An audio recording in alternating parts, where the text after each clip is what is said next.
title that I didn't know anything about at all. This was the only place where I saw Lutz Hack's essay. There is literally everything there. Welcome, see, take notes, but don't use a photocopier. 2 hours later, Mr. So-and-so comes in. All he wanted to know is, why the hell do I need it? And who did I come from? That was the main question. He didn't believe for a second that I was on my own. Who were these people? He always used the word we. We have a large network of information. His Russian was overly correct, without any slang words, which are natural for native speakers, but absolutely fluent, almost without accent. Once he said unemployed instead of unemployed. That was probably it. The man who told about us as some organization, some force, and assured me that there were many supporters in some castles and in some ancient offices of German professors. Our supporters. He didn't introduce himself to me, he didn't give me his business card, and he didn't say anything about this society. He said only we have, with us, and said that there are many people with us because people want power. That's what he said. Mächtigkeit. And what does he mean by power? He said, you know, you can probably open your third eye, but it's hard. I say, do you mean clairvoyance? No, not only that. So there were a lot of very interesting things. Again, the idea of human transformation, to open your third eye so that you could penetrate the thoughts of other people, communicate freely in a telepathic way with the third eye like you, levitate, in other words, float up into the air, move around. He explained that the most interesting things, rarities, and people are not in Europe. I countered him by saying, in Paraguay. Of course. He answered calmly and with a smile, because Paraguay and part of Brazil were called the Fourth Reich at that time, and Father Stroessner, the ethnic German dictator of Paraguay. Russian white guards also helped him, told them not to prosecute the Germans and Russians on trumped-up cases in Paraguay. They had a very good life there, and apparently there are similar organizations there. So you see, there are very powerful people judging by everything I saw. They don't need funds. And they really want to transform a human into a superhuman in some way, and practice occult knowledge that I don't really understand.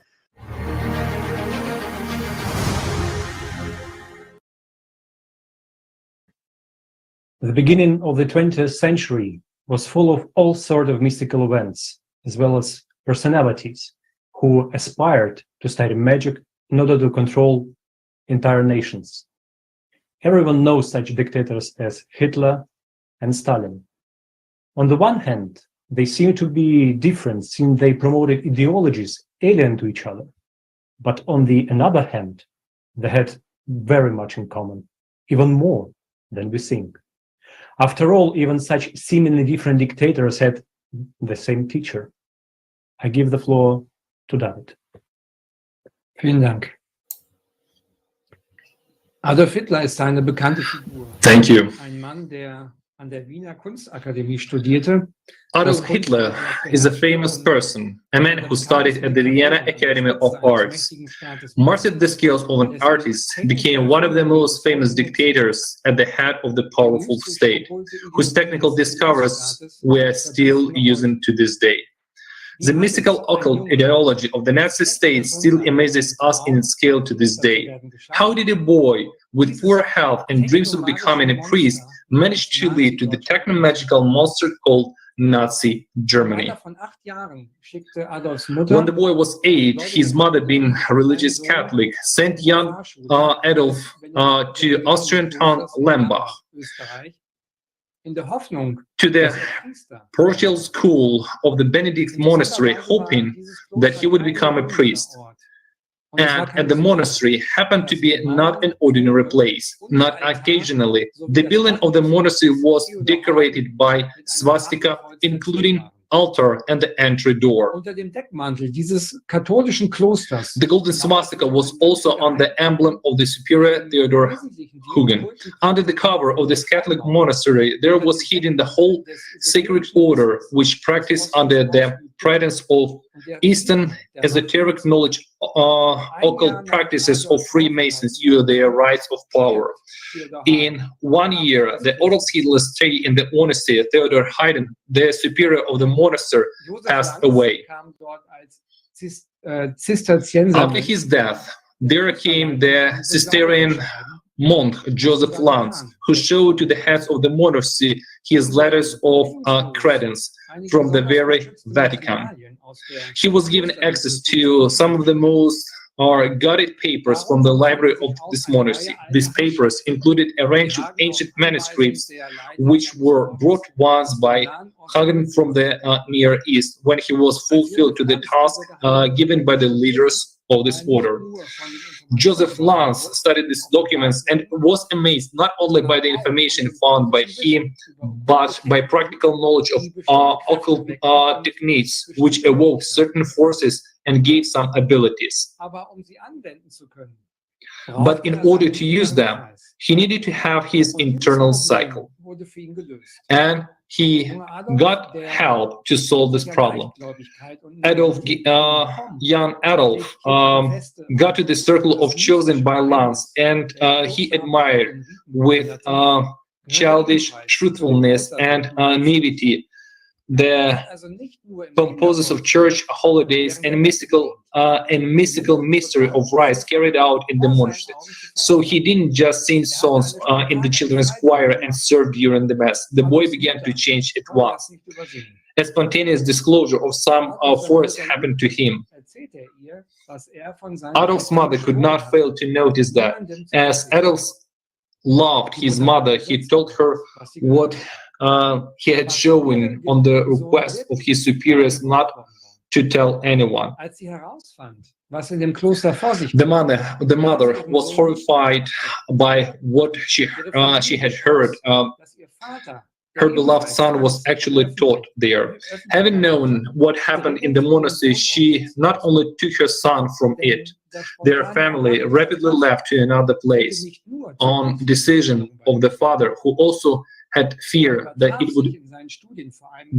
it would become to know to all. And the spontaneous awakening of that force led not only to positive changes in the boy, he began to succeed in studies, especially with those subjects he liked. He revealed the evident leadership abilities, but also to negotiate manifestations which were actually the reason why his parents passed away early. At first, it happened to him on the subconscious level. Later, Hitler, when a young man got in touch with those people himself, left the school for them, and in fact he was left with unfinished school education. It should be mentioned that starting from the year when Adolf's family so rapidly left that place, there happened many events which caused the range of other events. Joseph Lanz left the monastery and changed his name to Lanz von Lebensfeld, supported by certain interested persons, representatives of Freemasons.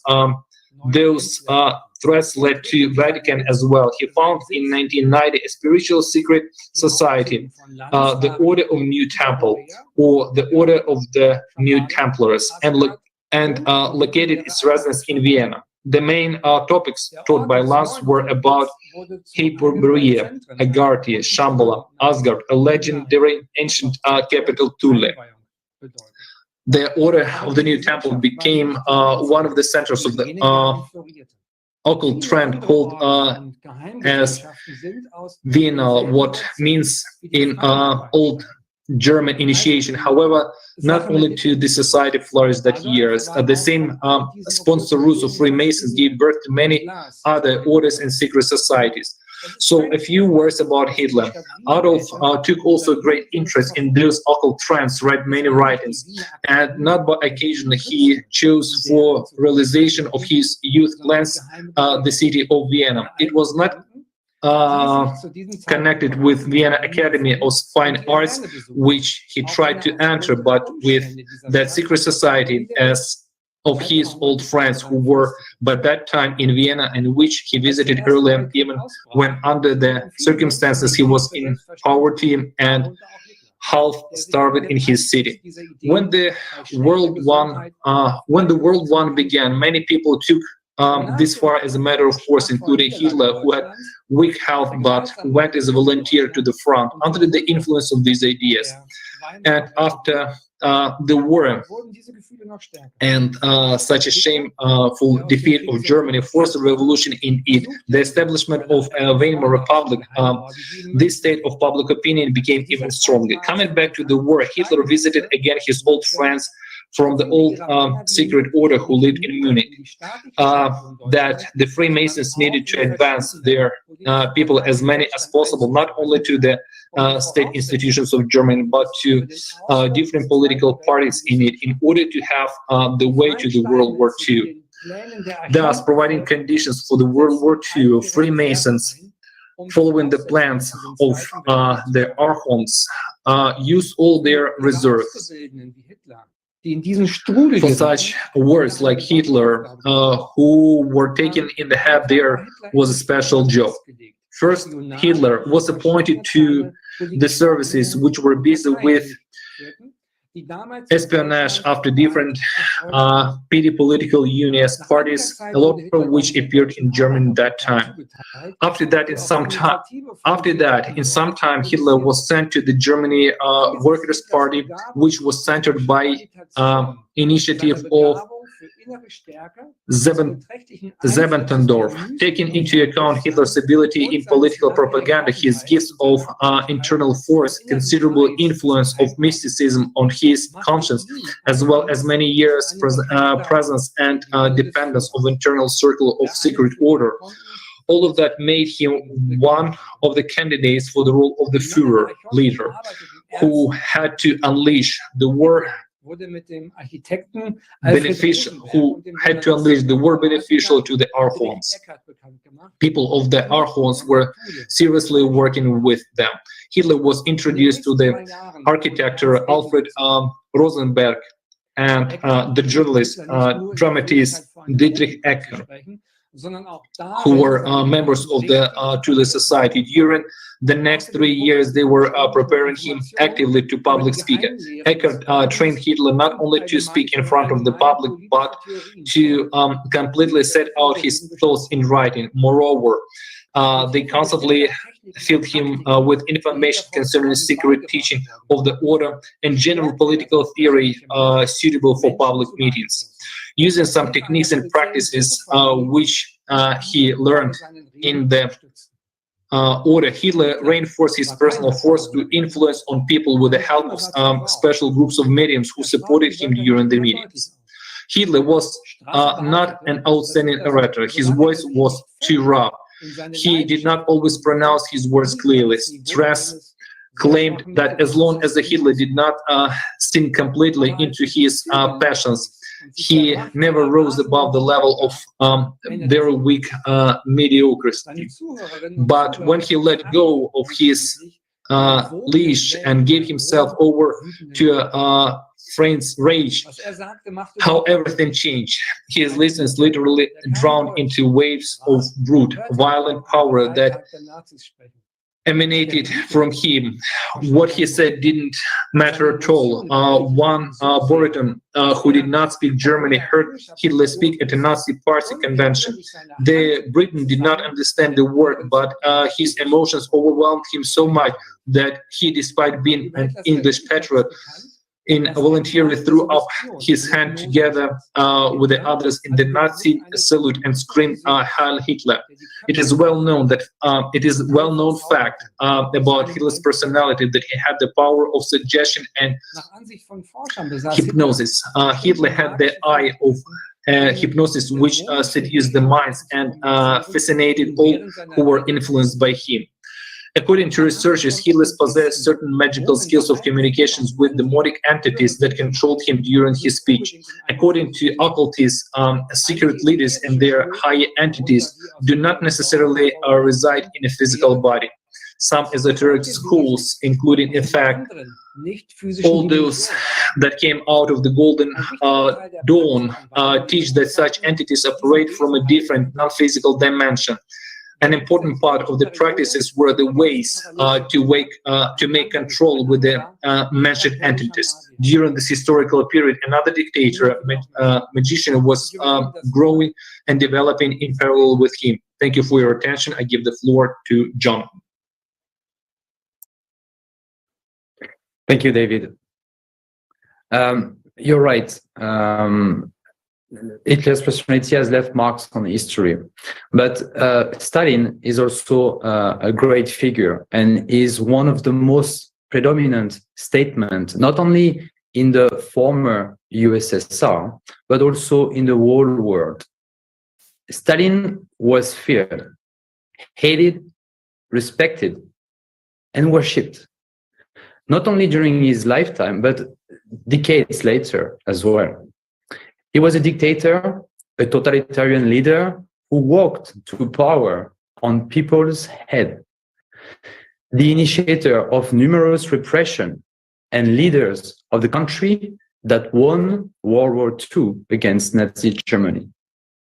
Perhaps here we should make a small digression and say that Stalin was not fighting against Germany at all, but it was a battle with his friends.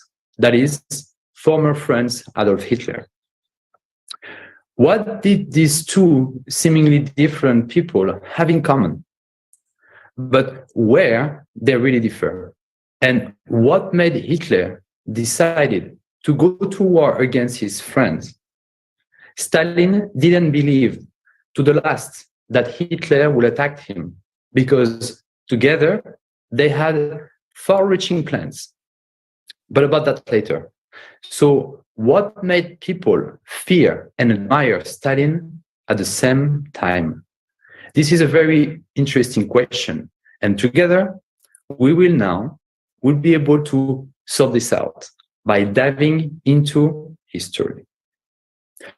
Let's begin from the fact that in September 1894, Joseph passed entry examinations and was enlisted in an Orthodox Tiflis theological seminar. He was predicted to be a priest, but in fact, it didn't happen. Instead, at the seminary, Joseph Jugashvili, that is the real surname, meets a mysterious person who will play a huge role in his life. This man's name is George Gurdjieff. Stalin and Gurdjieff lived together in the house of George Gurdjieff's uncle. Remember this name, it will be definitely coming back to it. But for now, let's talk about Stalin, about his hidden side, which was not at all public. During his studies at the seminary in Tiflis, along with the Marxism literature, Stalin gets acquainted with the literature of mystical and occult themes, while outwardly showing himself to be a materialistic, he became more and more immersed in the study of occult science and how to put them in practice. Further, Stalin and Gurdjieff actively worked in St. Petersburg in the period between 1912 and 1913. Stalin supervised the editorial board of Pravda newspaper, while Gurdjieff teaches and organized the first production of his ballet, Battle of the Magi. In the fall of 1903, Jugashvili was exiled for 3 years in the village of Novaya Uda, Irkutsk province, 200 kilometers from Baikal. There, he was in constant contact with the local shaman Kid K. In 1908-1910, Djougashvili was already in exile in Arkhangelsk province. There, he regularly went 20 kilometers far to the village of Pozarice, where the Council of the Magi of different peoples. At this gathering, Stalin was called the Great Dictator, Ruka. There, the future leader of all nations passed the first Vedic initiation on the ruins of the goddess Lada's temple near Sovelezhhorod. Initiation of Stalin was carried out by the guardian of the holy place, Magus Belov, quite a famous person at those places. Joseph took his pseudonym Stalin in 1912 when he was actively involved in underground revolutionary activities. Then, a second initiation in 1912 was done on the ruins of an ancient temple of Borealist in the Narim exile. It is already the upper Ob. And the third time was in the foothill of the Petrona.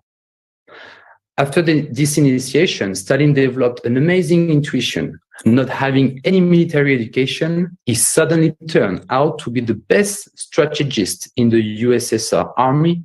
Moreover, his talents, foresight, and amazing knowledge of military affairs was recognized even in the West.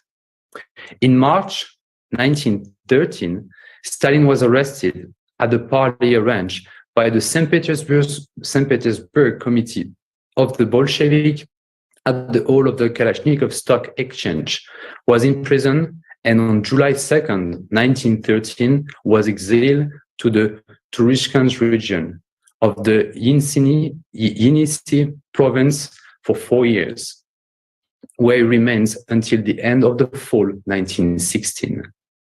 The fact that Stalin himself chose Koryaka is interesting. It wanted to get there to pass the highest priestly initiation, in other words, to receive a certain complex of knowledge necessary in the future. On various tributaries of the Yenisei River, Stalin lived in so-called exile among the great shamans for more than 4 years. Exactly so, he did not just live in places where people professing shamanism lives, but exactly lived among the great shamans, performed rituals with them, in particular, received a gift of the pipe of the great wolf, to which Stalin acquired right. The pipe played a serious ritual role in the lives of the indigenous people of Siberia and the far East. The smoking pipe was personal procession of a person in life and the afterlife. The smoking pipe played a huge role in shamanic rites in communicating with the spirits and was the main attributes of the shaman along with the tambourine. The sounds of the tambourine helped the consciousness to separate from the body, and the smoke from the pipe picked it up and immersed the shaman in the world of spirits. Moreover, the great shamans, being able to see into the future, treated Stalin as an initiate of a higher level. All this was happening even before the revolution of 1917. Also, shamans came to Stalin themselves, sometimes from far away. When Stalin was serving in exile in the village of Kostino, Evensky shamans came to him. In the Museum of Turgiskan, the visit of the Evensky shamans remained under the description, the shamans came to ask Stalin for advice on how to arrange a trade cooperative. And in 1916, when Stalin was transferred by the gendarmes to exile even further north, in the Koryaka station, shamans came to Stalin from dozens of nations, traveling thousands of kilometers. the Museum of Tiruskansk, has direct indication that some came as far as the Arctic Ocean coast, in a place called Polovinka. The shamans, these were about 300 of them, conducted the ritual of the second toy. Research of Stalin's trace follow across the Tiruskansk territory show that he didn't lead an isolated way of life at all. He actively communicated in Kostino and Tiruskansk with Evensky shamans, and in the mouth of Kureka with Kato shamans and shamans of the peoples of Temir. To become the first expert, you should get acquainted with the rituals of different peoples living in the greatest distance from each other, to get to know and to feel, to find the axis which connects sacred rituals of all peoples, which Stalin did. As we can see, the mystical power of both Hitler and Stalin did not come from nothing. It seems inexplicable that Stalin's influenced those around him by his unassuming appearance, 166 centimeters tall, with a pock-naked face, yet he was able to inflict a mystical terror without words, even on his foreign policy rivals. Pride Churchill vowed not to stand up when Stalin appeared, but regain his senses when he stood at attention. Poor Roosevelt unsuccessfully shook his wheelchair trying to jump on his paralyzed legs. Stalin had was seriously skilled as an hypnotic, able to influence the crowd with his speeches.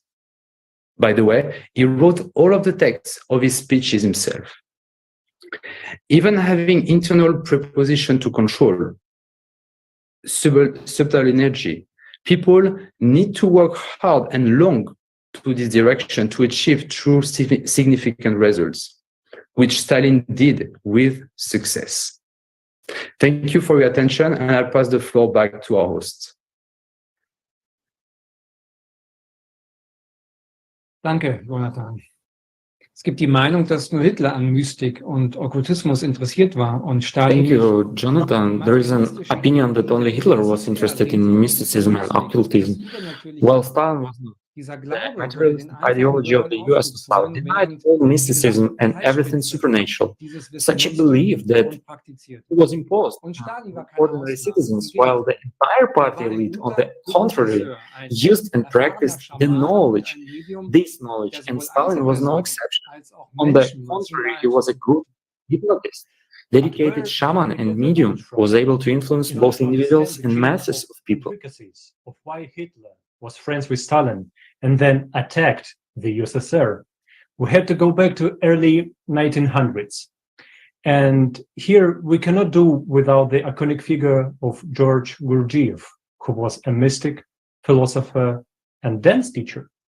How did it happen that both powerful dictators, Stalin and Hitler, were his disciples, and not the most distinguished ones? Alexei will tell us more about that. Yes, thank you. And these are really good questions, and we will try to find answers to them. Well, there have been many and varied rumors about who George Gurdjieff was and where he came from. And he himself not only didn't refute them, but on the contrary, used any convenient opportunity to cast even more fog. And there are different data and speculations about his date of birth. It is impossible to determine his exact age. He appeared out of nowhere and went into nowhere. But did he really go into nowhere? But later about that.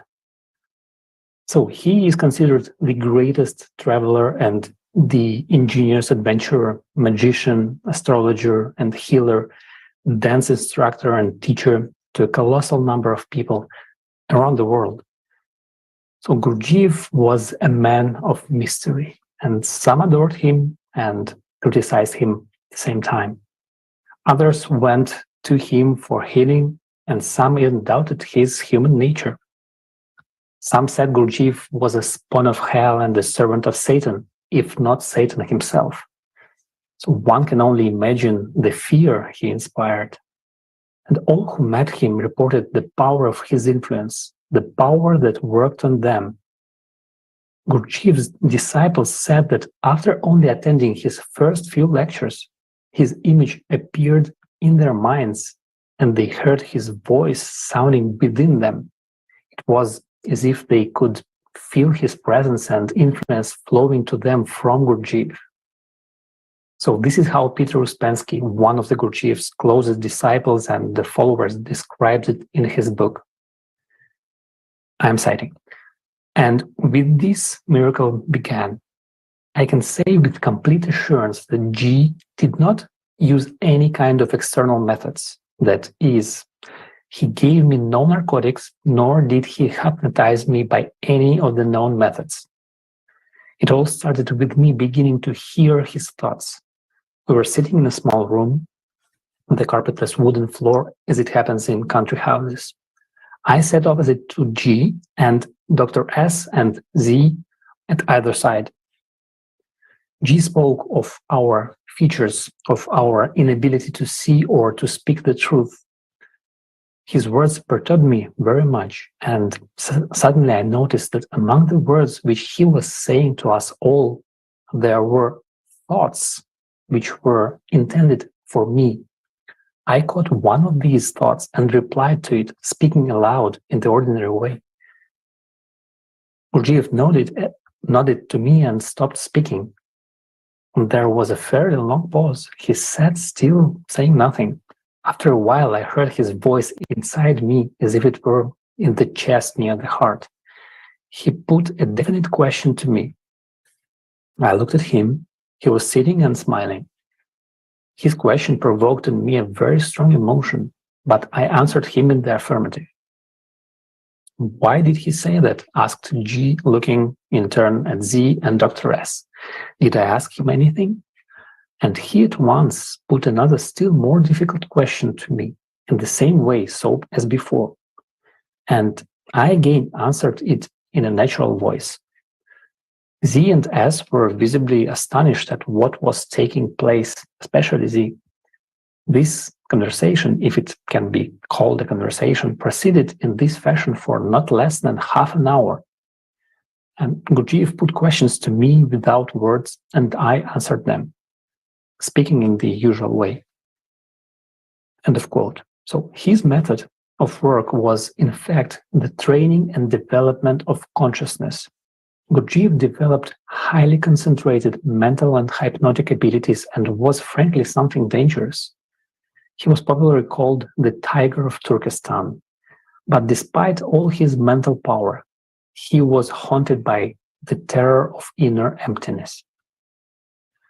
Georgy Ivanovich, almost from childhood, searched for keepers of secret knowledge. For the 3 decades he walked almost all of Asia, comprehended the teachings of and sects of the Yazidis, lived with the Yezais in Jerusalem, in the underground Christian temples of Cappadocia, sought the hairs of the priests of Atlantis, was an adherent of the Muslim esoteric Sufi orders, Naqshbandi and Mawlaviya, spinning dervishes. According to him, under the guidance of his teacher, the Sheikh, he had comprehended the truth by losing his own self. And he maintained this connection with his guru all his life. Trained in the secrets of Sufism, he became energetically connected to the magician, his Sheikh teacher. Gurdjieff was interested in Buddhism and Zoroastrianism. At the end of the 90s of the 19th century, he found a community of mystical teachings keepers somewhere in the Tajik mountains, which combined the teachings of certain Sufi orders, ancient Sarmung sect in Babylon, which had its sources since the times of King Nebuchadnezzar, who lived in the 15th century BC. Rosenkranzer and Freemasons. So Gurdjieff becomes one of the adherents of this brotherhood. It was active in Tiflis and its surroundings in 1904 to 1908. After all, George Gurdjieff studied at the seminary in Tiflis during these years, along with Joseph Jugashvili, Stalin. Judging by Gurdjieff's vague hints, Jugashvili was in the Brotherhood almost before Georgy Ivanovich. Brotherhood continued to operate after 1917, and one of the guardians of its secrets was Stalin. As we can see, a person who comprehends the occult sciences, also learns how to influence other people. This includes learning to communicate at a distance with another person without resorting to the usual means of communication, such as telephone or email. Two people can easily communicate with each other telepathically, and the magically stronger person can easily manipulate and influence the weaker person without the latter even realizing that this will is imposed on him from the outside. So this explains a great deal about the connection between Gurdjieff and his students. So Gurdjieff spends 10 years in Tibet as a Russian secret agent and advisor to the Dalai Lama.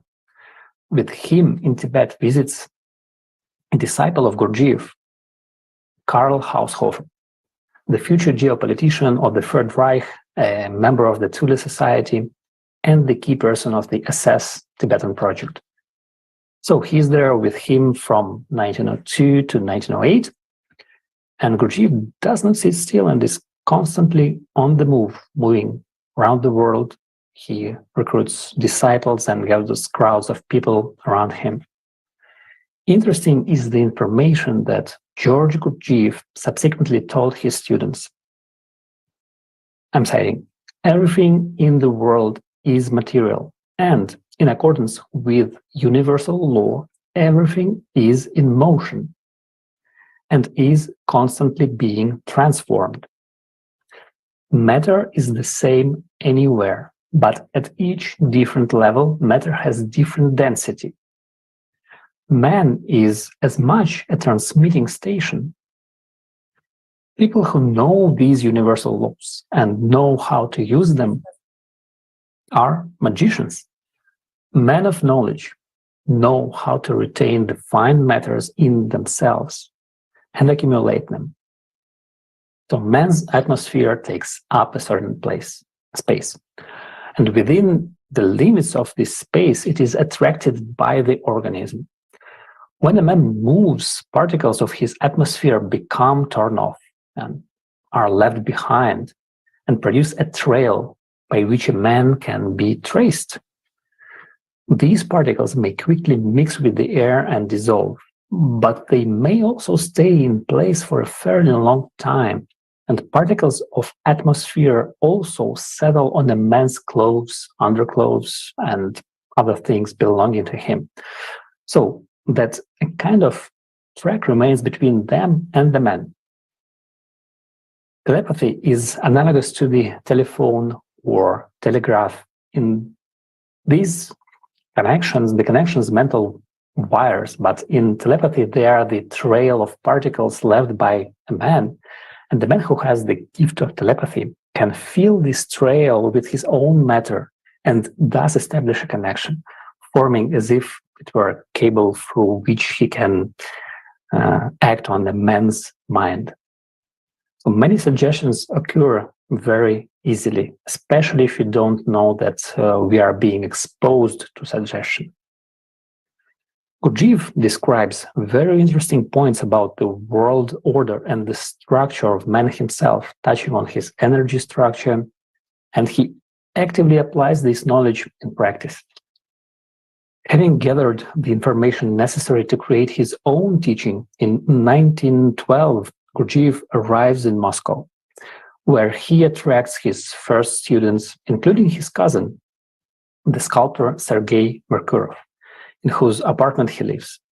Between 1912 and 1913, Gurdjieff and Stalin actually work in St. Petersburg, and Stalin supervises the editorial board of Pravda newspaper, while Gurdjieff teaches and organizes the first production of his ballet, The Struggle of the Magicians. Sergei Merkurov was not an easy man either. He belonged to the occult group, which was also led by his cousin Gurdjieff, and was also a member of the Masonic Society United Brotherhood. Stalin stayed in Moscow at the magician's cousin's place.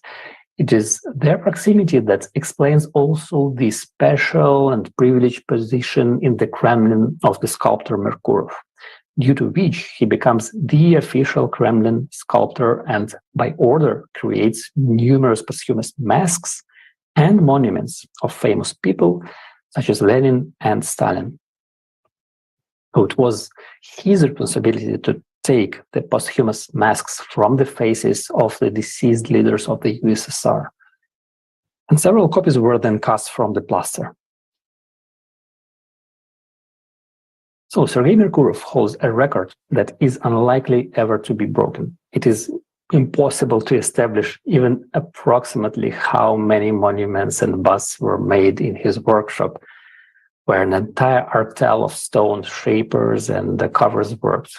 We only know that the number of these monuments was in the hundreds. And there must be a reason why Merkurov was entrusted to make death masks of Soviet leaders and famous people, do you think? But back to Gurdjieff. Impressions of communication with Gurdjieff were so strong that many of his students, after only the first lessons, believed that they were in continuous telepathic communication with him. And this is hypnosis of incredible strength and incredible power.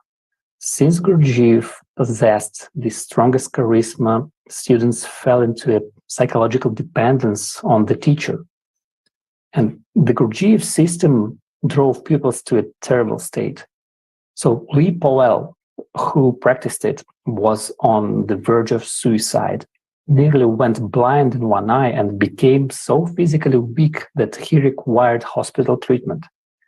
In his study of Gurdjieff, he describes the appearance of two young American women driven by the Gurdjieff group to similar extremes.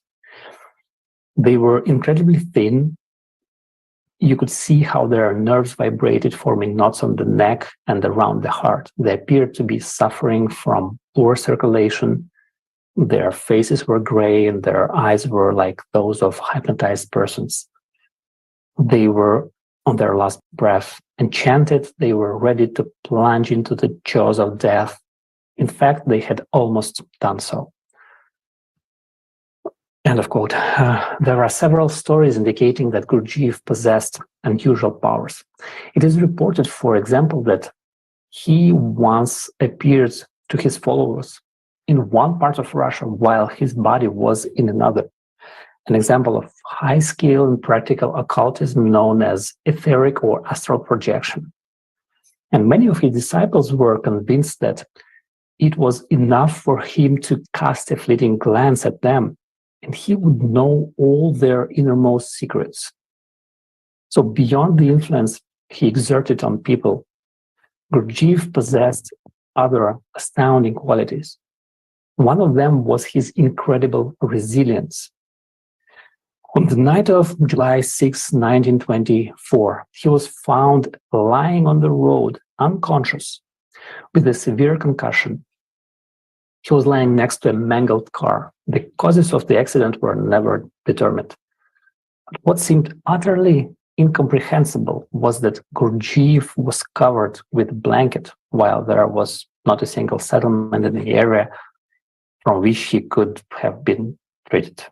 He was taken to the hospital unconscious and in critical condition. He suffered lacerations to his face and arms, broken ribs, and severe contusions. So doctors had a strong suspicion of internal organ damage, but when he regained consciousness, He refused both the X-rays and treatment.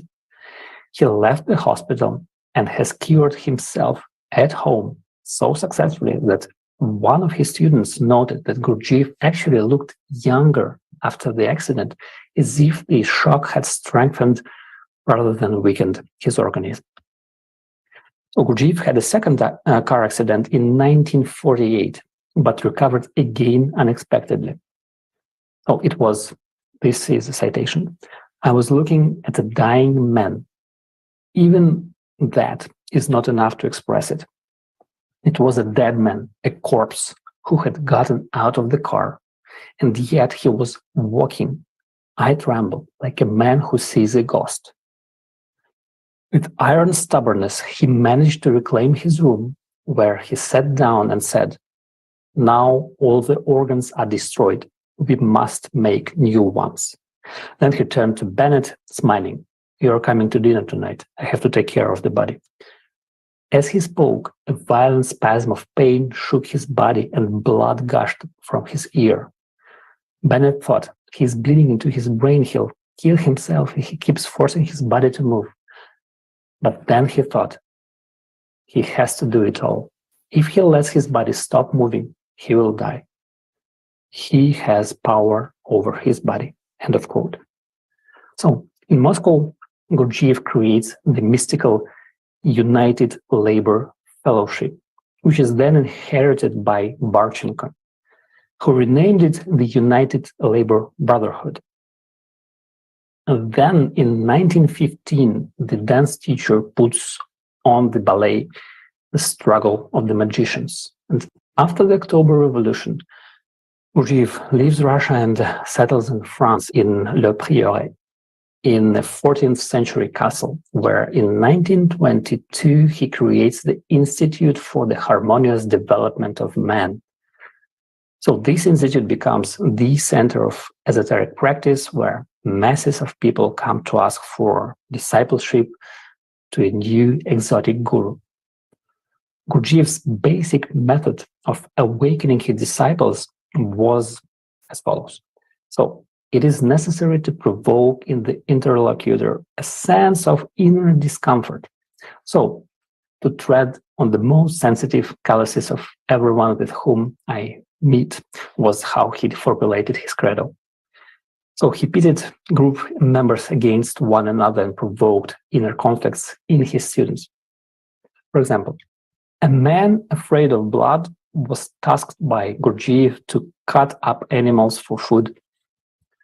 Students totally subject to his will engaged in hard physical labor, building roads, constructing buildings, felling and planting trees, diverting rivers, and learning elaborate dances after a day's work.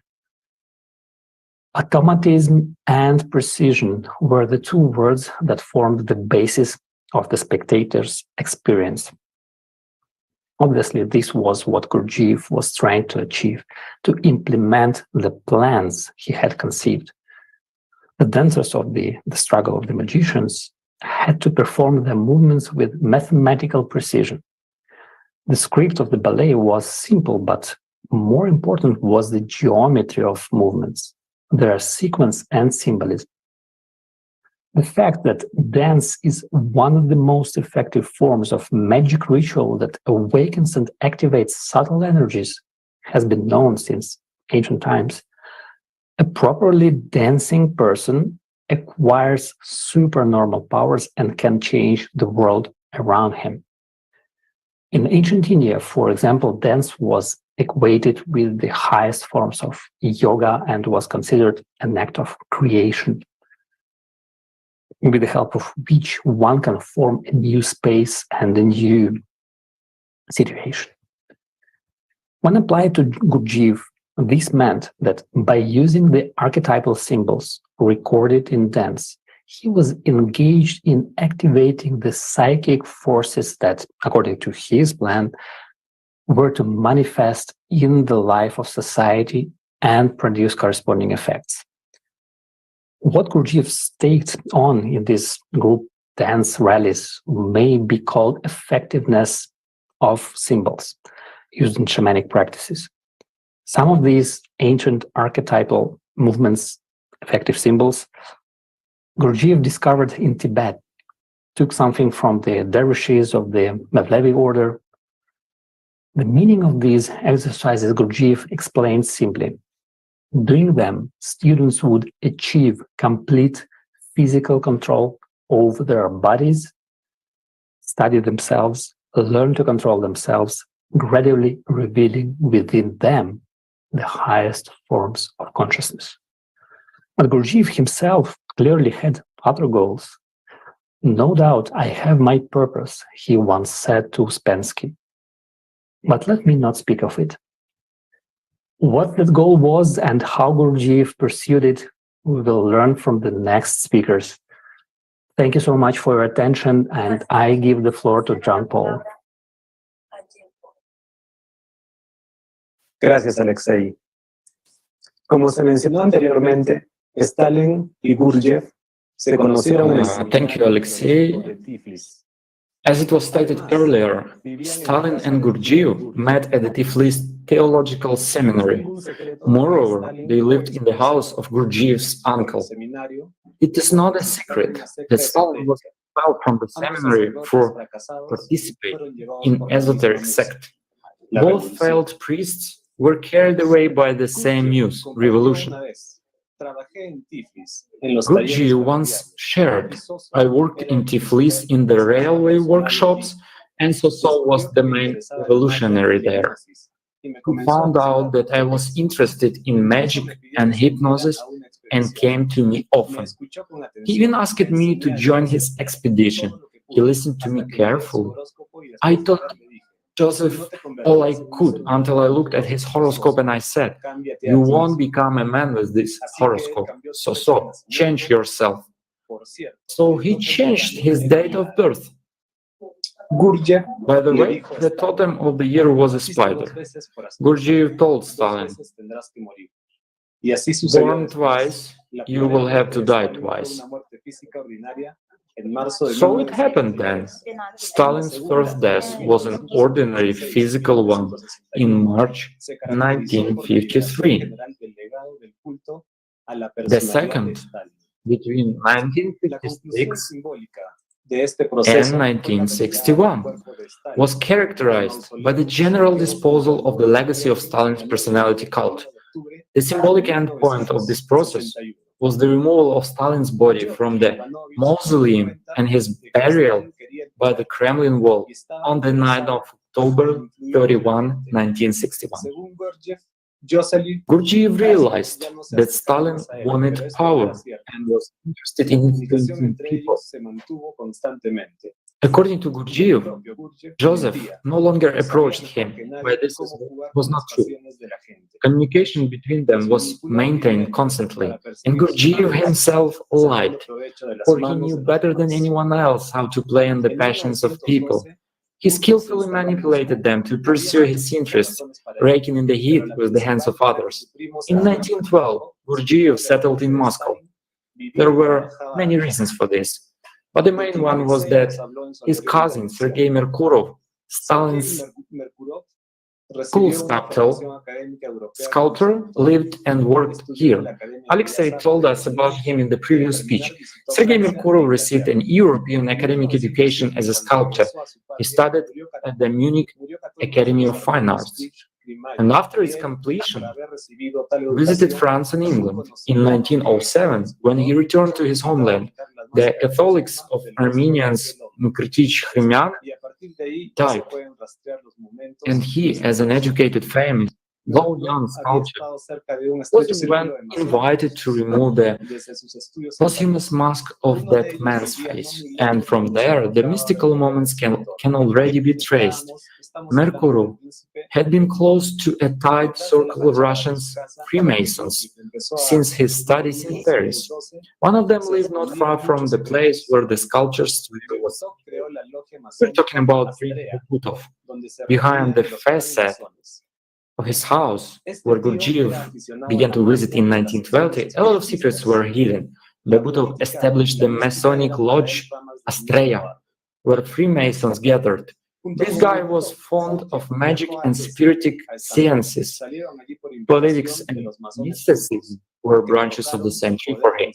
Together with Bebutov, Gurdjieff traveled east to Istanbul. They went there at the invitation of the Turkish Freemasons who had overthrown the Sultan's authority. That year, the Freemasons of Europe were traveling to Constantinople to witness firsthand the experience of the secret society that had overthrown one of the oldest monarchies, the Ottoman monarchy. Among those Europeans who became guests of the Turkish revolutionaries was the German Rudolf von Zebotendorf. For 4 years, this dervish worshipper studied the practice of revolutionary restructuring of society, and he studied it at the same time as Gurdjieff. They rotated in the same secret societies of Istanbul and had a common circle of acquaintances. Later, Rudolf von Zebotendorf created a Masonic organization, the Thule Society, which was behind the birth of the Nazi Party in Germany. Thule was the name of the Scandinavia in North Europe in Roman times, and its activist anti-communist Friedrich Eckart was the spiritual mentor of Hitler himself. This Masonic organization included such Nazi leaders as Rosenberg and Hess. Goering was the member of the Masonic organization Edelweiss Society and later the Radiant Lodge Grill. In 1920, this organization invited Gurdjieff and his disciples to visit Bavaria. Thule's goal was world domination and the search for magical weapons and rituals which attracted otherworldly forces. It is known that during his brief stay in Germany, Gurdjieff had disciples, and among them future SS members. Adolf Hitler also attended meetings of this organization. Yes, friends, he was at Gurdjieff's lectures. It is interesting that Adolf had been an orator for a long time already, but his performances began to make stunning effect only since a certain time. And this time coincided precisely with the moment of his joining the secret practices of Thule Society. Behind Hitler stood extraordinary religious mystics, and not even mystics, but chains of mystics. For example, one of the major personalities who had a strong influence on the leaders of National Socialism was the former artillery general Karl Haushofer. And he, in turn, as a military attaché in Japan, visited the Himalayas and Tibet, where in 1903 he met his chief spiritual teacher, the Russian Lama Georgy Ivanovich Gurdjieff. Haushofer had been trained by the Tibetan Lamas and by the adherents of the Japanese secret society, the Green Dragon. Hitler represented an ideal tool for Haushofer. It was the potential medium that Haushofer saw in Hitler. It was precisely the relationship of magician and medium, as described by occult practitioners. According to these practices, a magician could manifest through the power of his intention certain actions on a small scale. In order to extend his influence to a more or less significant group of people, he needs the intermediary, a medium. It is the medium who is able to gather a huge mass of energy and then pump the crowd, according to the program to him by the magician. Pump them up with hatred, love, aggression, anything. And Hitler had long been observed to have certain abilities in this direction. His art of influencing the crowd, according to his contemporaries, was unsurpassed. Such a medium was an ideal partner for the magician Haushofer. People interested in this created a national leader out of Hitler, also with the help of Haushofer. By the way, many contemporaries remember Hitler as a medium. So, one observer wrote, one cannot help but think of him as medium. For most of the time, mediums are ordinary, insignificant people. Suddenly, they are endowed with what seems to be supernatural powers which set them apart from the rest of humanity. The medium is possessed. End of the quote. Having exhausted this impulse, he falls back into nothingness. Something similar happened to Hitler.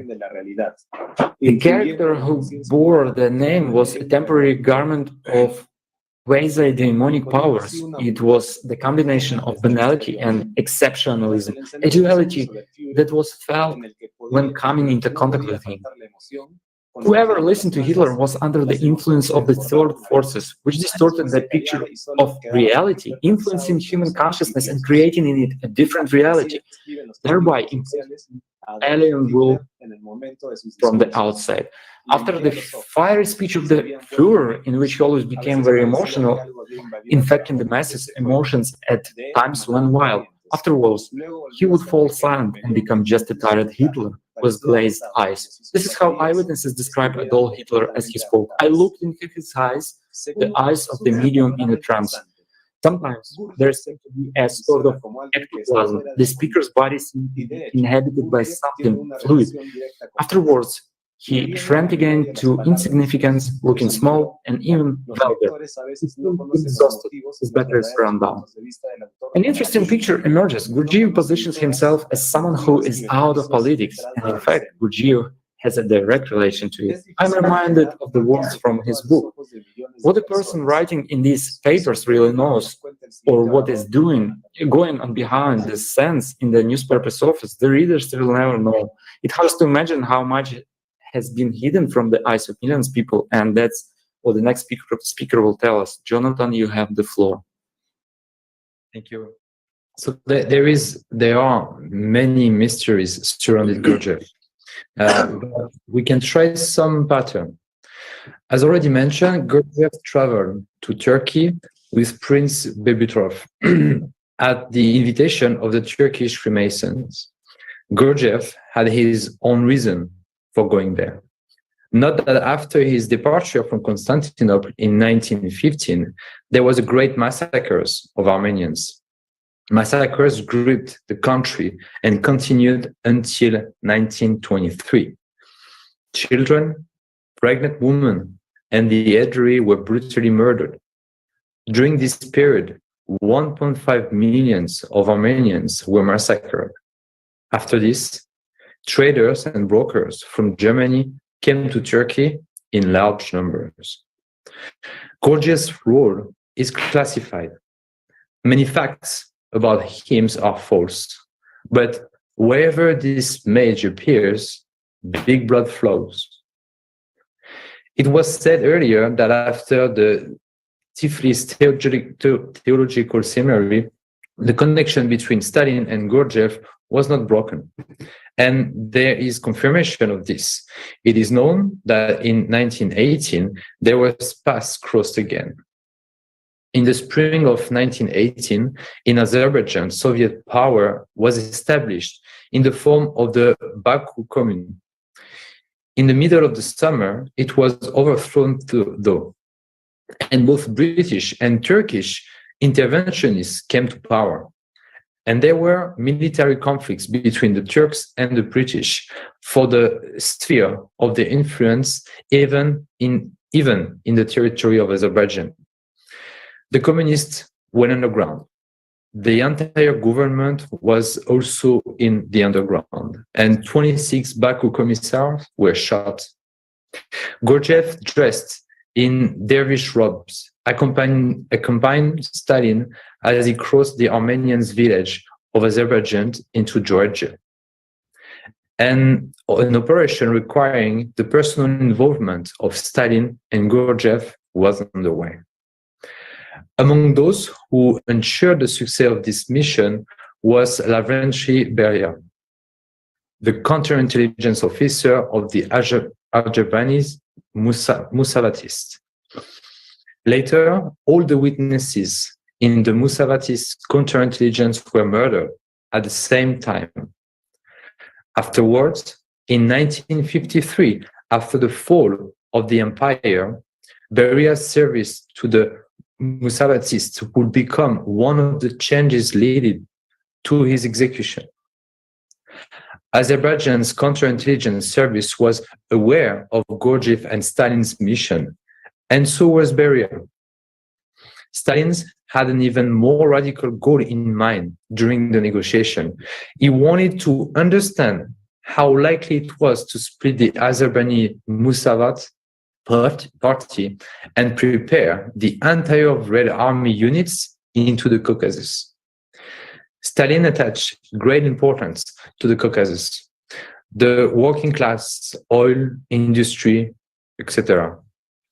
And it came to the point that when the question of assistance in overthrowing the Musavatists and Brits and Turkish and German interventionists arose, the 11th Army of the Caucasus Front was sent there, and Soviet power was established there. When the war broke out, and then this October Revolution, Gurdjieff hastily transferred his disciples to the Caucasus. There, Gurdjieff set up the United Labour's Commonwealth, whose emissary would later be represented in the Kremlin. Nevertheless, Gurdjieff did not wish to remain long in the Caucasus at such a turbulent time, and as soon as evacuated his disciples to Constantinople, and from there left to France. Interestingly, while in France, right up until 1935, Gurdjieff kept a correspondence with his brother, Sergei Mikurov, Stalin's court sculptor, who was under his patronage. Some of Gurdjieff's followers of the United Labour's Commonwealth soon found a new secret society, the United Labour's Brotherhood. High-ranking officials of the OGPU NKVD became its members. In particular, the heads of the special department of this organization, Gleb Boki. When Gurdjieff Ivanovich was touring America with his lectures, he was asked to come to the Soviet Union and to launch a longevity research work in the All-Union Institute of Experimental Medicine. Gurdjieff declined. In the document of the FSB Central Archive regarding the activities of the United Labour's Brotherhood secret society, his name appeared in 1938 during the interrogation of the head of the neuroenergetic laboratory of the All-Union Institute of Experimental Medicines, the parapsychologist Alexander Barchenko. The head of the Commonwealth, Gurdjieff, as well as I engage in research in the field of ancient science, I subsequently contacted Merkurov in Moscow. The latter presented to me the Gurdjieff's materials he had kept, and later, in 1934, the diary of Petrov, a disciple of Gurdjieff. Barchenko, having received valuable information, was preparing a secret OGPU expedition to the mystical kingdom of Shambhala, where he intended to find the ancient knowledge of telepathy and parapsychology.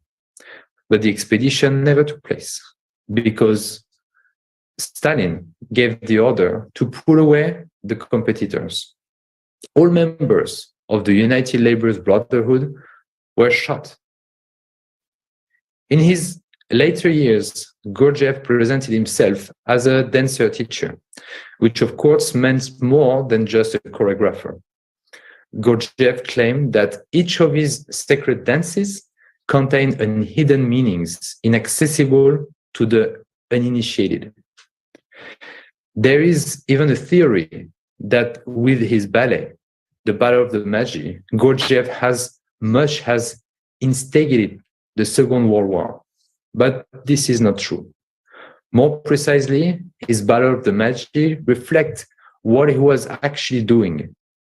After all, no one could interfere with his plans. Dark mages feel completely safe and open laugh at us humans.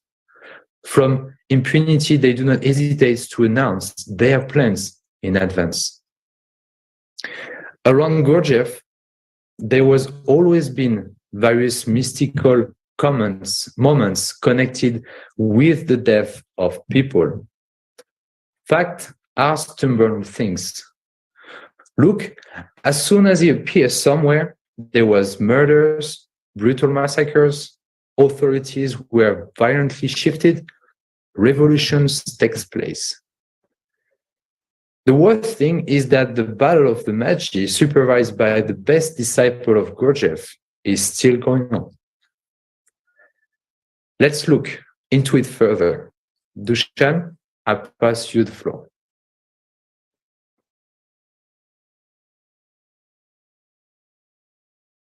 Hovoříme-li o činnosti Gurdjieva a o vlivu, který tato činnost měla na průběh mnoha geopolitických událostí ve světě, chápeme, že měl jak následovníky, své žáky, tak i ty, jejichž prostřednictvím mohl ovlivňovat průběh událostí ve světě.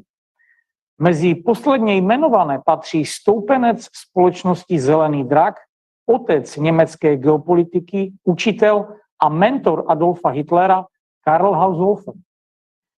Samotný vztah není vůbec jasný, ale mnozí badatelé jej považují na jedné straně za relativně nezávislý a na straně druhé lze zcela jasně vycítit mentorský vztah Gurdjieva k Haushoferovi.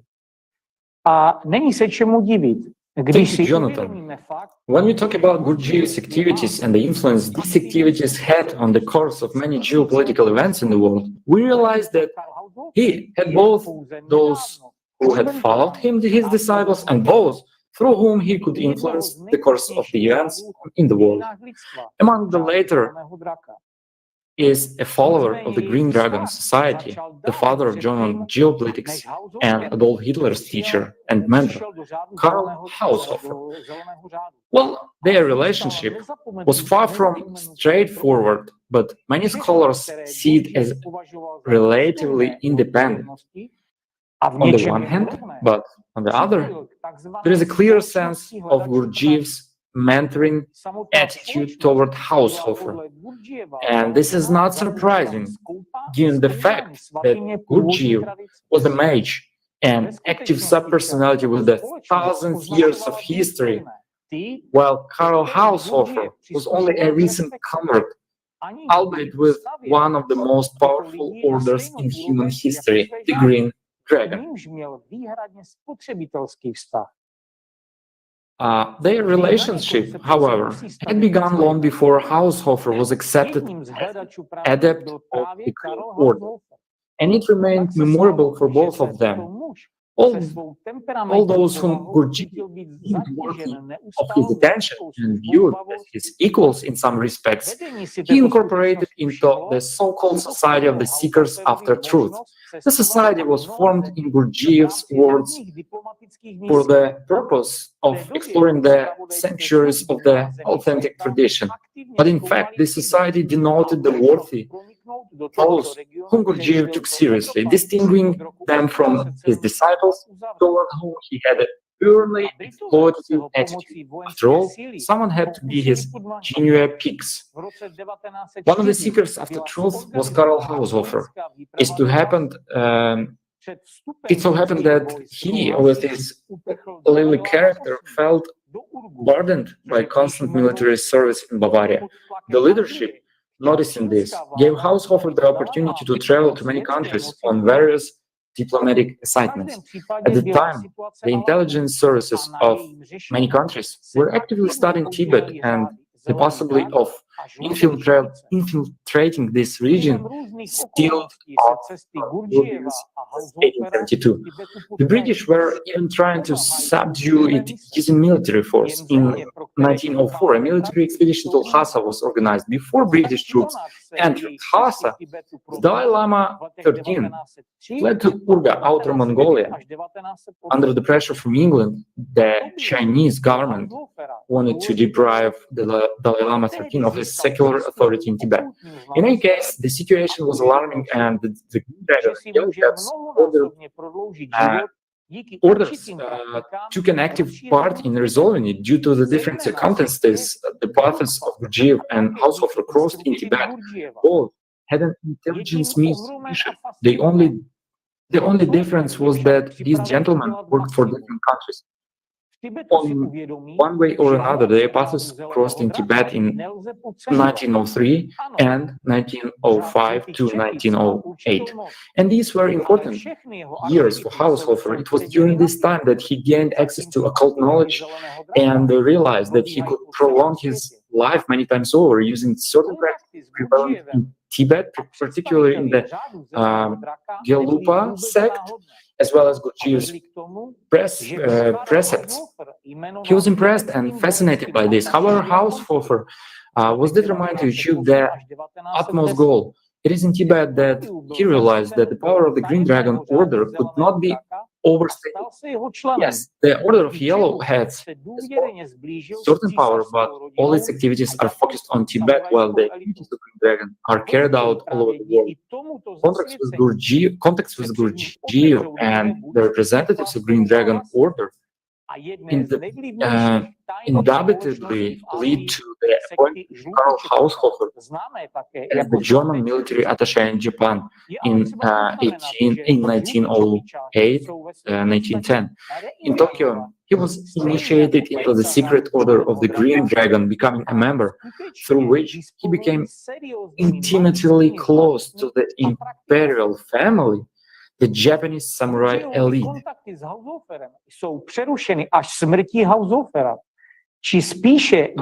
Later, through this very initiation, the doors to the Buddhist monasteries in Lhasa would get opened for him, along with the doors to one of the Asia's most influential secret societies, the Yellow Hat sect, also known as the Golden Hats. It should be noted that Yellow Hat sect members are essentially the reincarnating ones, as are the elite of the Green Dragon Order. They do possess a serious magical knowledge and practices. Gurdjieff contacts with Haushofer are not interrupted until the latter's death, or rather until a magician rituals has been performed in order for him to acquire power in the afterlife. It is true that for this he had to kill his ally, but who among those who betrayed God would let such a trifle stand in their way? There is no humanity left in him anymore. He's simply not human. It was Gurdjieff who advised Haushofer to choose the inverted swastika as the symbol of National Socialism.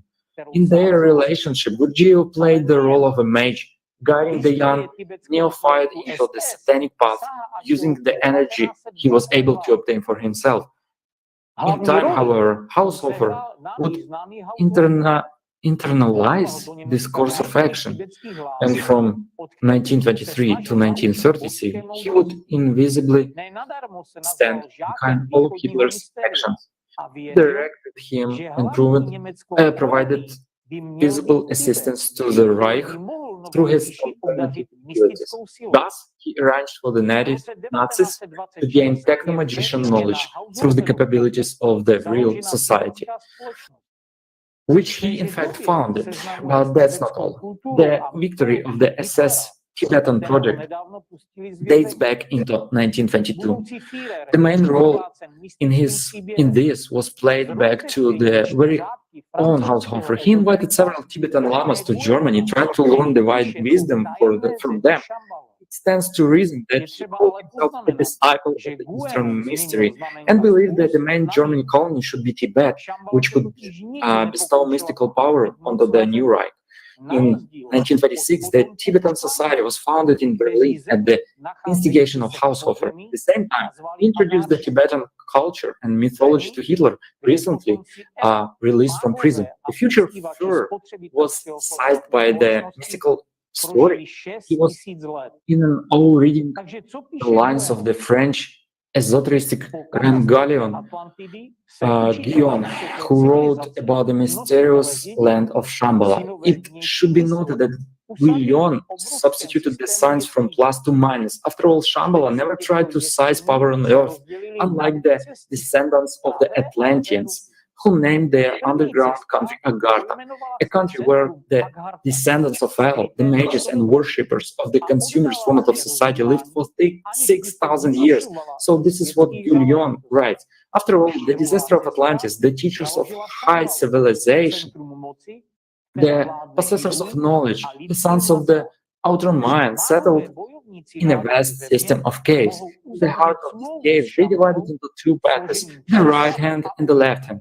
The first path named its center Agartha, hidden place of goodness,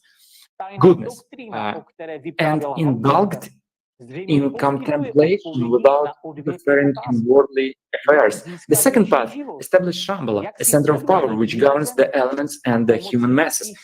Major warriors of the peoples of the earth can make a treaty with Shambhala by making oaths and sacrifices.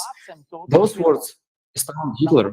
Secret doctrine, narrated by householders, seem to provide answers to age-old questions. How can one acquire eternal life? How can one conquer another countries? Using what powers? The answer is clear. One must establish and with its support become the ruler of this world. The number of victims does not matter. What matters is victory and personal, yes, Adolf Hitler's personal immortality. The first Nazi expedition back to 1928 searched for the access to the cave city, to no avail. However, they brought back a valuable manuscript which proved that Shambhala might indeed contain knowledge capable of raising the Wehrmacht to a fundamentally different level. Since 1931, expeditions led by Ernst Schaffer have been continuously going to Tibet with the aim of establishing contact with the Shambhala and gaining the advantage for the Aryan nation and personal immortality for Adolf Hitler. It should be noted that these expeditions were more than effective. At a certain stage in the collaboration between the Nazis and Hassa, the latter unlocked the secret of the City of Gods, providing Nazi Germany with the technological advantage, ballistic missiles, orbital bombers, long-range communications, and the most importantly, the successfully implemented nuclear project all have their roots in the cooperation between the Nazi and Hassa. The fact that Nazi could not find Shambhala is a different matter, but they were given access to a library and the vanished civilization of Atlantis, Asgard. However, this is not the full list of the result of collaboration. It so happened that it was in Tibet that the chiefs of the Third Reich found the answer to the main question that plagued them, how to prolong their lives. It was in Tibet that Nazis gained an understanding which was converted in the project Lebensborn. The urge to ensure their own immortality has led to the mass creation of concentration camps and more. What is in fact Tibet and what are those organizations that are located on its territory? Our other speakers will tell us about this. Thank you for your attention, and I pass the floor to next speaker, to Antonina. Thank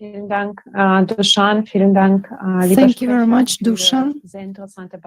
Tibet is a religious country that practices Buddhism, or Lamaism, as it is now called, because the teachings of Buddha have been altered. The head of government is Dalai Lama, the divine reincarnation of Chenrezi, if we may say so, the patron deity of the country. According to a legend, Tibetans descended from the population of the god Chenrezi with a female demon. In ancient times, Tibet was inhabited only by demons and demonesses, the Rakshasa. In order to repopulate the country with people and make it a stronghold of Buddha's teachings, Bodhisattva Avalokiteshvara assumed the form of a monkey and became the husband of one of these demonesses. Lamaism emerged in Tibet in the 7th century simultaneously with the creation of the first United States in that place. By the end of the 8th century, Buddhism became the dominant religion in Tibet, and Tibetan monks appeared with monastic land ownership which emerged at that time. In the 10th century, during the feudal fragmentation, a number of Lamaist sects appeared. The largest of them was Gelungpa, the so-called Yellowheads, founded by John Khaba. Since the 16th century, the heads of Kalugba sect began to wear the title of Dalai Lama. By the middle of the 17th century, the fifth Dalai Lama, Aglaglovsan Jamso, and the top clergy succeeded in subjugating all major areas in Tibet to their authority, both spiritual and secular. Under the fifth Dalai Lama, the institution of Panchen Lam, the second after the Dalai Lama hierarchs of the Lamaist Church, arose. Lamaism has a number of characteristics. Along with the retreat from worldly life and contemplation, magic and belief in numerous local deities occupy a significant place in Lamaism. Lamaism is characterized by elaborate ritualism and total submission of a disciple to the teacher, Lama. In Lamaism, based on the concept of reincarnations, there emerged the theory of incarnations of Buddhas, Bodhisattvas, deities into certain persons, called Tulku in Tibetan or Hulbikans in Mongolian. The most famous person who has been consciously reborn for a long time is the Dalai Lama. Now we suggest watching a video with Vyacheslav Klimov, candidate of technical scientist, researcher of abnormal phenomena and traveler.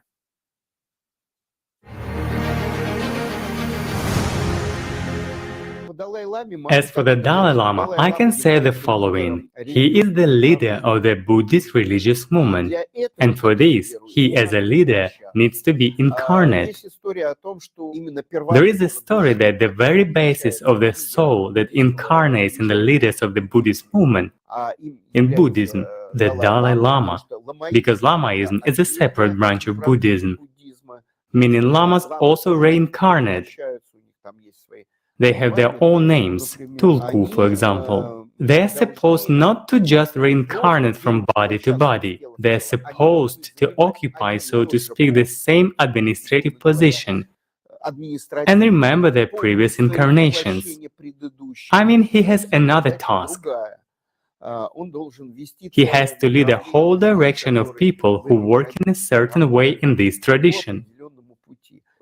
Thus, the incarnations must be conscious, and the Dalai Lama must be only a man. If his soul springs somehow into a woman's body, he will not be elected as the head of Buddhism. He is supposed to be male. Consequently, he must consciously, observing certain rituals, reincarnate only in a male body. As a rule, this happens with the help of psychics. There are some monks who have a connection with the soul. According to the Tibetan Book of the Dead, at the moment of dying, of death, and sometime after, he has already departed, but the soul is still nearby. When he hears, he is still listening. A text is read to him, where he should go, what direction to take, what he will go through, so that he won't be frightened. In other words, he is literally guided in that other world. He is given a roadmap, and he goes where he is supposed to go. Psychic lamas are staying in contact with him. They have a connection with his soul and guided. And when he incarnates in the boy's body, they go to that place and outline it somehow. They can't exactly say who, but they can tell the settlement. They can tell the time. They have astrological calculations when the soul has incarnated. But who? At this moment, on this day, in this settlement, 10 boys or 5 boys were born. They need to choose from them where the right soul has incarnated.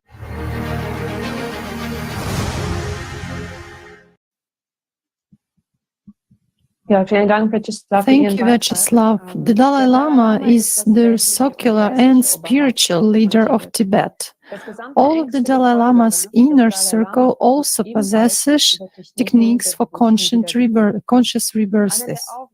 One of the tasks of reincarnated people is to find each other after incarnation. Now let's watch a fragment of the video Life After Death with the participation of Igor Mikhailovich Danilov.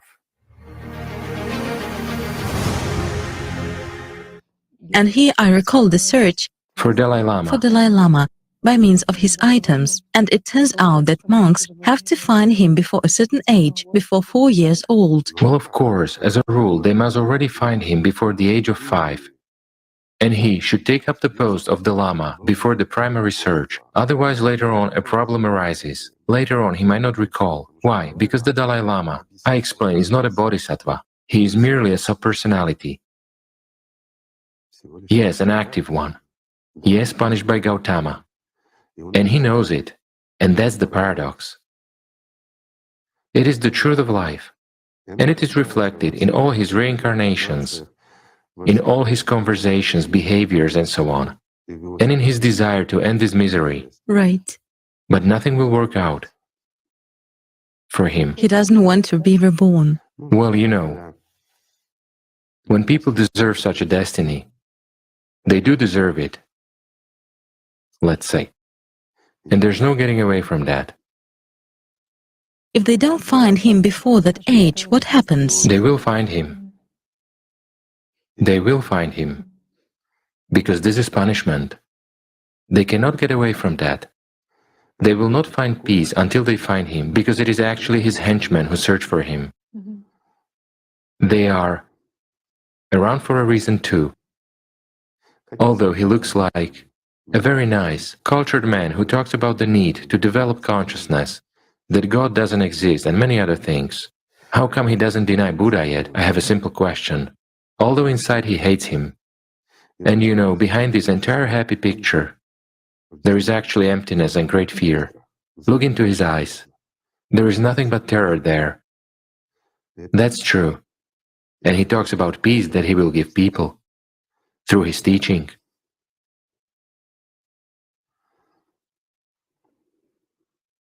I have nothing against Buddhism. Buddhism, the source of Buddhism, is Belavodye. That's where the truth was.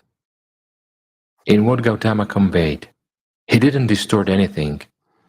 His followers distorted.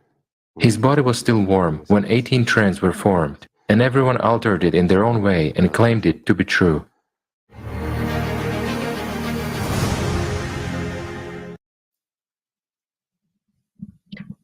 Yes, this is the kind of substitution that indicates the essence of Lamaism.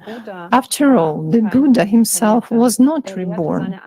He taught his followers that spiritual development presupposes exit from the chain of reincarnations, because a human enters the world of God, nirvana, as a spiritual being, an angel. An angel has no body. And Lamaism promotes the conscious rebirths is the way of active subpersonalities, confined in the body, and experiences eternal suffering. Did Buddha actually say that spiritual development is suffering and that heaven is eternal torment? Tibetan Buddhism was strongly influenced by the Bon religion, which includes the schools of Red Hats or Dakpa in Tibetan, which is synonymous with sorcerer, adept of black magic.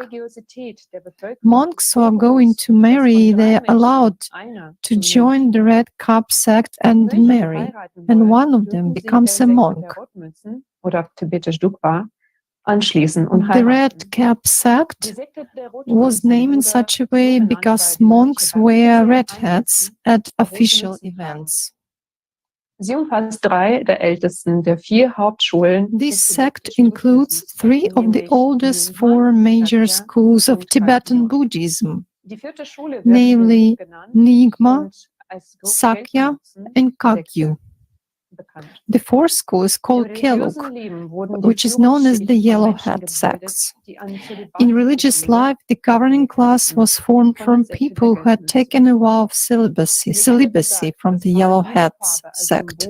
According to legend, this particular color was chosen as its symbol, and here is why. Tsongkhapa, the great reformer of Buddhism in Tibet, envisioned a number of innovations on the day he entered the Sakya monastery. And there were the following prerequisites for that. When it was Sokyan's turn to dress up in a special costume, the red hats ran out.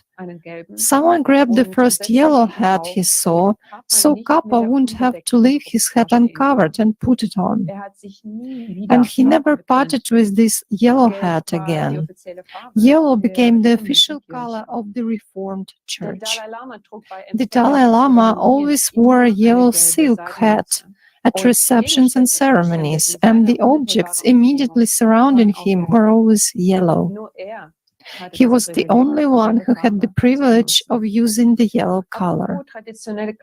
If we talk about traditional colors and clothing, it is interesting that headdresses of the retinue of noble officials revealed a hidden meaning. They were a large red circle with a red fringe of wool sticking out along the edges. Such type of hats symbolized the neck after the beheading. The fringe depicted blood spatter as a reminder that the servant must be in eternal fear of being beheaded by his master in case of disobedience. The main focus and monastic practice of Lamaism is the practice of conscious rebirths. Now we suggest watching a video about the famous leaders of Lamaism religion who are consciously reborn.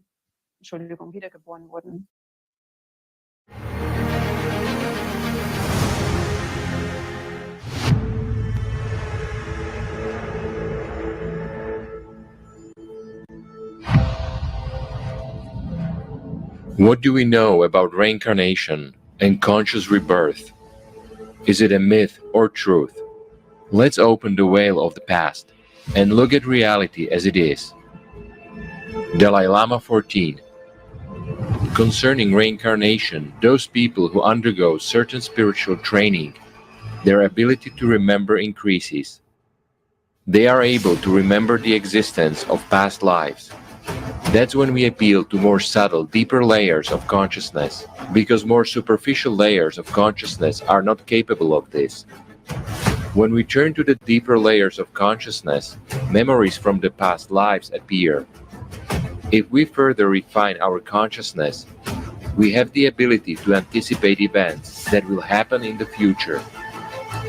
The Dalai Lama 14, Gangwang Lobzang Teizin Yamsho, born Lamo Dondrup, was born on July 6, 1935. He is the highest spiritual leader and former head of the state of Tibet. He is also a leader and ordained monk of the Gelug school, a school of Tibetan Buddhism. Better known in the Mongolophone world as the Yellow Faith, the Dalai Lama is chosen based on the line of rebirths. The seventh Dalai Lama, Khaltsang Gyatso, said, "Since you are born, there is no way to become free, even for a moment, to make a pause in the race, in which Yama, the Lord of Death, chases us. What we call life is but a quick journey down the street leading to the place of the scaffold. A prisoner sentenced to death on his way to the place of execution is not in good health." After the Dalai Lama's death, the monks organized a search for his next incarnation. The Tulku, a young child who must possess certain traits and pass tests. Then the child is sent to Lhasa, where he is trained under the guidance of experienced lamas. In his first incarnation, the Dalai Lama studied logic and left behind 6 volumes of Buddhist treatises. He founded a large monastery of Tashilumpo, which became the residence of the Panchen Lama. For the third time, the Dalai Lama decided to be reborn into a wealthy family. In 1543, at the age of 7, he was initiated as a monk, and at the 31, he founded the Namgyal Monastery. The first two incarnations were recognized retrospectively, and the first real Dalai Lama became immediately the third. The main role in the recognition and training of new incarnations of the Dalai Lama is played by the Panchen Lama. The Panchen Lamas also reincarnate, forming a succession lineage. The Panchen Lama is the second-ranked Lama after the Dalai Lama in the Gelug school of Tibetan Buddhism. Panchen Lamas are the line of reincarnations Tulku that has existed since the beginning of the 17th century. Kevtsang Rinpoche, the fifth Kevtsang Rinpoche Jampel Yeshe Tupten Chonke Nima Monlam, current reincarnation, was born in 1944. Kevtsang Rinpoche Jampel Yeshe is the reincarnation of Darhen Kevtsang Yeshe Monlam Pel Kangpo, fourth Kevtsang Rinpoche, who was the personal assistant to the 13th Dalai Lama and leader of the search party for the 14th Dalai Lama. Kevtsang Rinpoche, leader of the search party for the reincarnated Dalai Lama 14, found him as a child at about 3 years old. The Dalai Lama recognized him and shouted, "Lama of Sera, Lama of Sera." Sera is the monastery of Kevtsang Rinpoche. The next day they left home and returned a few days later in the status of an official delegation. This time they brought with them things that belonged to Dalai Lama 13, as well as other things that did not belong to him. In each case, the child correctly identified the things that belonged to Dalai Lama 13, saying, "This is mine, this is mine." This verification convinced the search party that a new incarnation of Dalai Lama was before them. Kalu Rinpoche, renowned Lama and meditation master of the Karma Kagyu and Shangpa Kagyu traditions of Tibetan Buddhism. The High Lama of the Tibetan Kagyu tradition is Kalu Rinpoche. At 3 p.m. on Wednesday, May 10, 1989, Kyabje Kalu Rinpoche died at his monastery in Sonat. Kyabje Kalu Rinpoche reincarnation was identified by His Holiness the Dalai Lama and Taisi Tupa in a little boy born on September 17, 1990. Kalu Rinpoche was born on September 17, 1990, at the same Samdrup Darjai Chuling Monastery in Sonat, India. During the monthly offerings to the Shangpa Kagyu protector, Changdrupka, six-armed Mahakala, his birth was accompanied by many auspicious signs. Khyentse Tai Situ Rinpoche officially recognized Yansi Kalu Rinpoche on March 25, 1992. Bokar Rinpoche stated that Venerable Kalu Rinpoche chose to be reborn in his former home, in his own Samdrup Darjai Chuling Monastery, is a sign of his complete freedom of mind. Yansi Kalu was officially recognized as second Kyabje Kalu Rinpoche by His Eminence, the 12th Tai Situ Rinpoche, on March 25, 1992. The Dalai Lama confirmed that Yansi Kalu, who was then a year and a half old, was undoubtedly and unmistakably the reincarnation of the previous Dorje Chang Kyabje Kalu Rinpoche. He was officially enthroned as the holder of Shangpa Kagyu lineage on February 25, 1993. Ling Rinpoche. Over the years of incarnation, Ling Rinpoche have founded many monasteries in Tibet and have taught students of all sects of Tibetan Buddhism. The current incarnation of Ling Rinpoche, the seventh Kyabje Yungzin Ling Choktrul Rinpoche, was born in India on November 18, 1985. He was taken to a Tibetan children's village in Dharamsala after his mother died and remained there until the Dalai Lama recognized him as the reincarnation of his chief preceptor, the sixth Kyabje Yungzin Ling Rinpoche, who died in 1983. The discovery of the seventh Kyabje Yungzin Ling Rinpoche was a discovery in which child clearly recognized a member of the search party. In August 1987, members of the search team visited the children's room of the Tibetan's children's village and asked the caretaker to show a boy named Tenzin Choe Pak. She pointed to a child who was already holding the hand of one of the search team members. Although he was only 18 months old, Tenzin Choe Pak called the man by name. He was given a choice of several rosaries, one of which belonged to his predecessor, His Holiness, the Sixth, Ling Rinpoche. He took the one that belonged to his predecessor. He picked the rosary with his left hand in the same manner as his predecessor.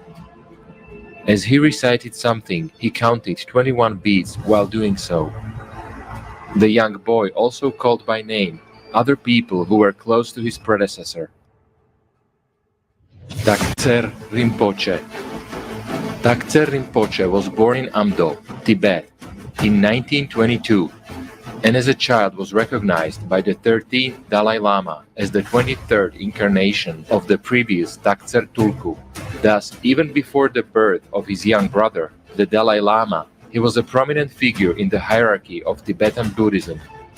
After the invasion of Tibet by the Chinese troops in 1949 and 1950, Taktser Rinpoche was a mediator between the Dalai Lama and the communist leaders of China, and later in India, he helped with contacts between the Dalai Lama and the US State Department. During the protracted negotiations between Beijing and Lhasa, he influenced countless people through his books and actions. Trijang Rinpoche. Trijang Rinpoche is the reincarnation of Yungzin Trijang Dorje Chang. Kyabje Trijang Dorje Chang is the mentor and indigenous guru of the 14th Dalai Lama. Former incarnations of Kyabje Trijang Dorje Chang. Indian Masters.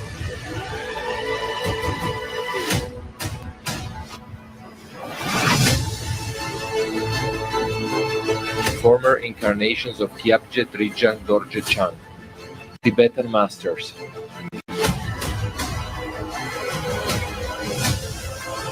Kyabje Trijang Dorje Chang Losang Yeshe Tenzin Gyatso Rinpoche was a Gelung Lama and a direct disciple of Je Pabong.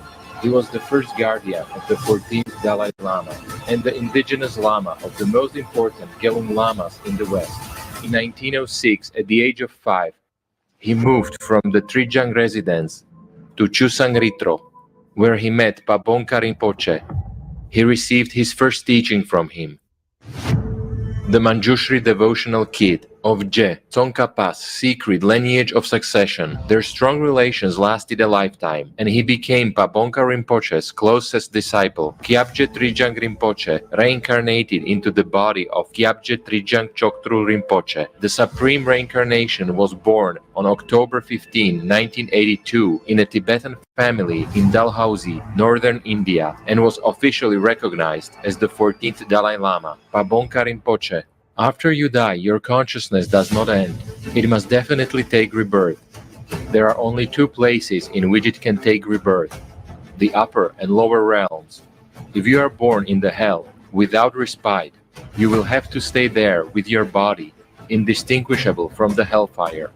In the milder hells, such as the hell of continual resurrection, you are killed and then revived hundreds of times each day. You continually suffer torments. How could we endure this if we cannot even bear to put our hand in a fire now? And we will suffer in these hells the same way that we would suffer from such heat in our present bodies. We might wonder, maybe the experience, suffering, is different and easier, but that is wrong. Pabongka Rinpoche. Chankya Rolpai Dorje grew up and was educated in the Qing imperial court, in close proximity to Emperor Qianlong, and prepared from childhood to become a mediator between the court and the Buddhists of Tibet and Mongolia. He was Qianlong's chief Buddhist teacher, mentor, and counselor in matters relating to Buddhism. Later, he also became the Vajra master of the Qianlong Emperor, presenting him the Chakra Samvara initiation. No matter what you achieve of this sort of worldly happiness, it is untrustworthy and has no worth. We have already experienced so much suffering, but as long as we are not liberated from samsara, cyclic existence, we must experience very much more. Yet we will have to eat even more filth as long as we are still not liberated from samsara. Pabongka Rinpoche. Kyabje Pabongka Rinpoche was the teacher of the most of the Gelung Lamas, who eventually brought the Dharma to the West after fleeing Tibet in 1959. 4 of his main disciples became great gurus in their own right. They are Tathang Rinpoche, Kyabje Trijang Rinpoche, Kyabje Ling Rinpoche, and Kangsar Rinpoche. The consciousness we have today is a continuation of the consciousness we had in the past life, and in the next life, this consciousness will continue its way, unless there is some very powerful cause that can put an end to consciousness. If there is no such opposing cause, then consciousness will continue to exist. It is thus consciousness with its attendant karma which then becomes reborn in a new body, the 14th Dalai Lama.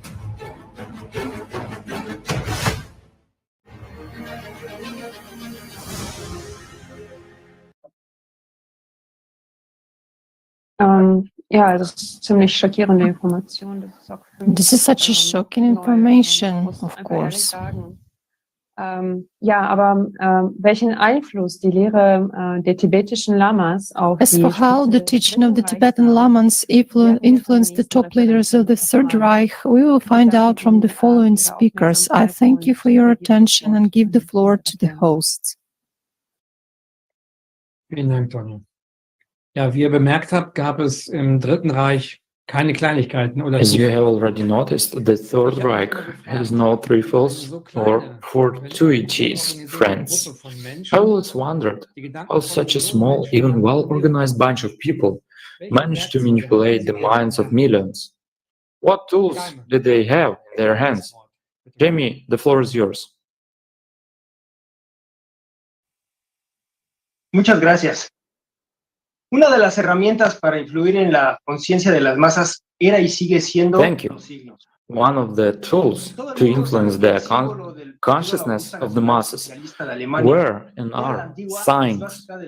Everyone knows that the symbol of the National Socialist Labour Party of Germany was the ancient left-handed swastika, and the symbol of the Soviet Union was the five-pointed star.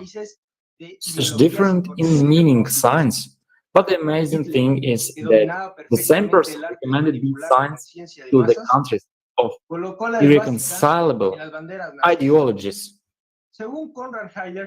Hitler, who mastered the art of mass consciousness manipulation, placed the swastika on Nazi flags.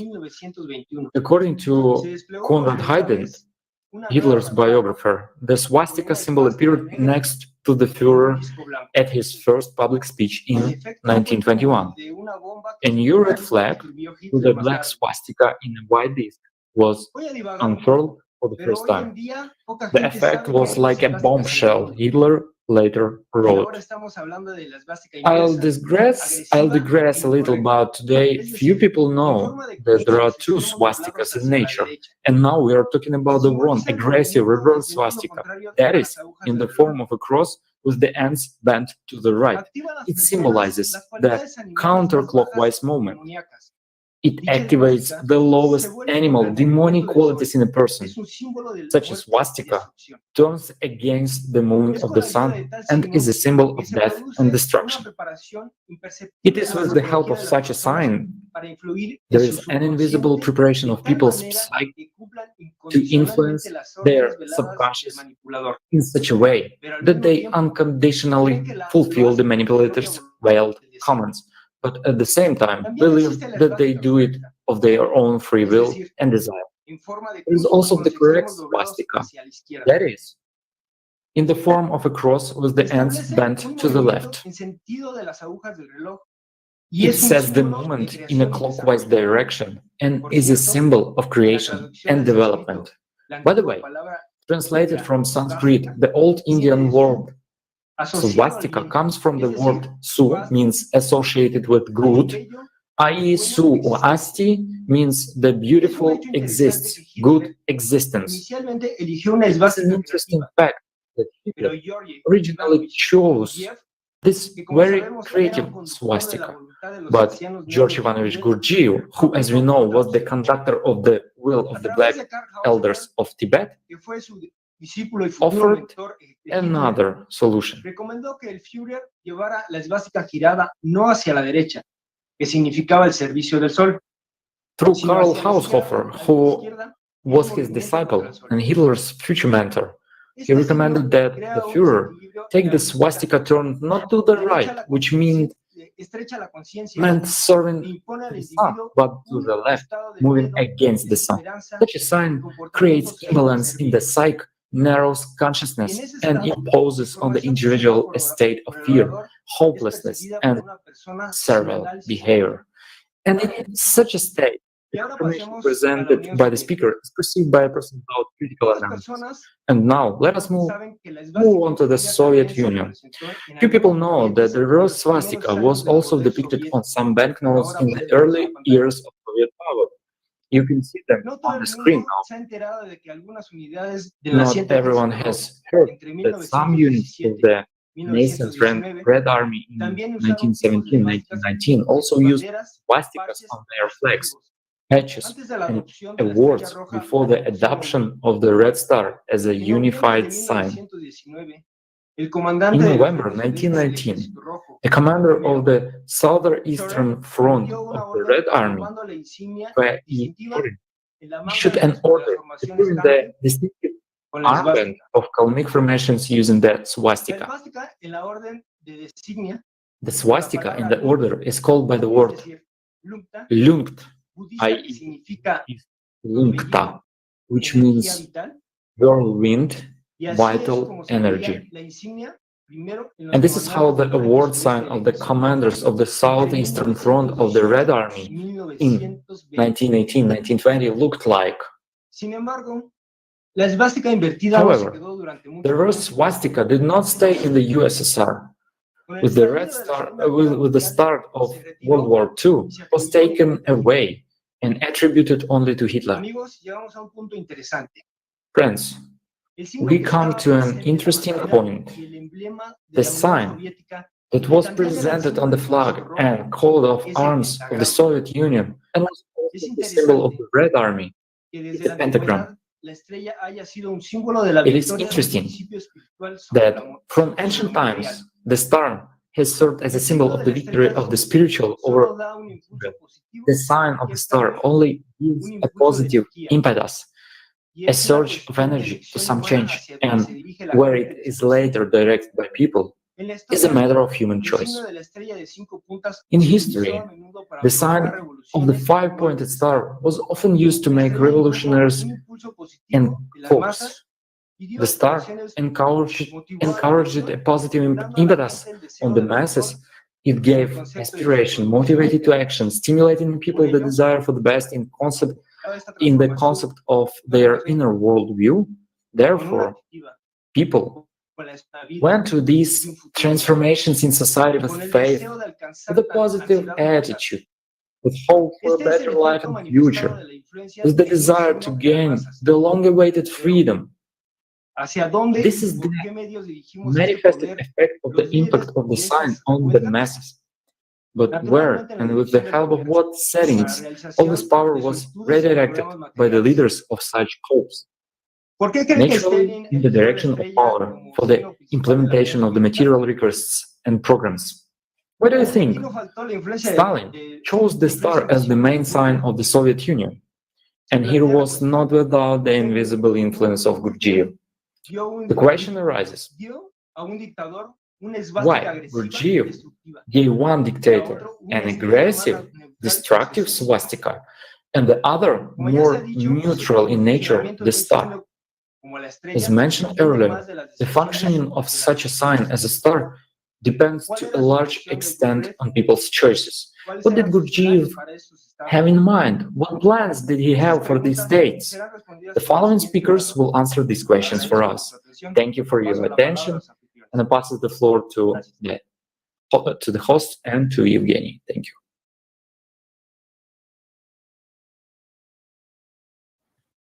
As we can see, signs and symbols play a very important role.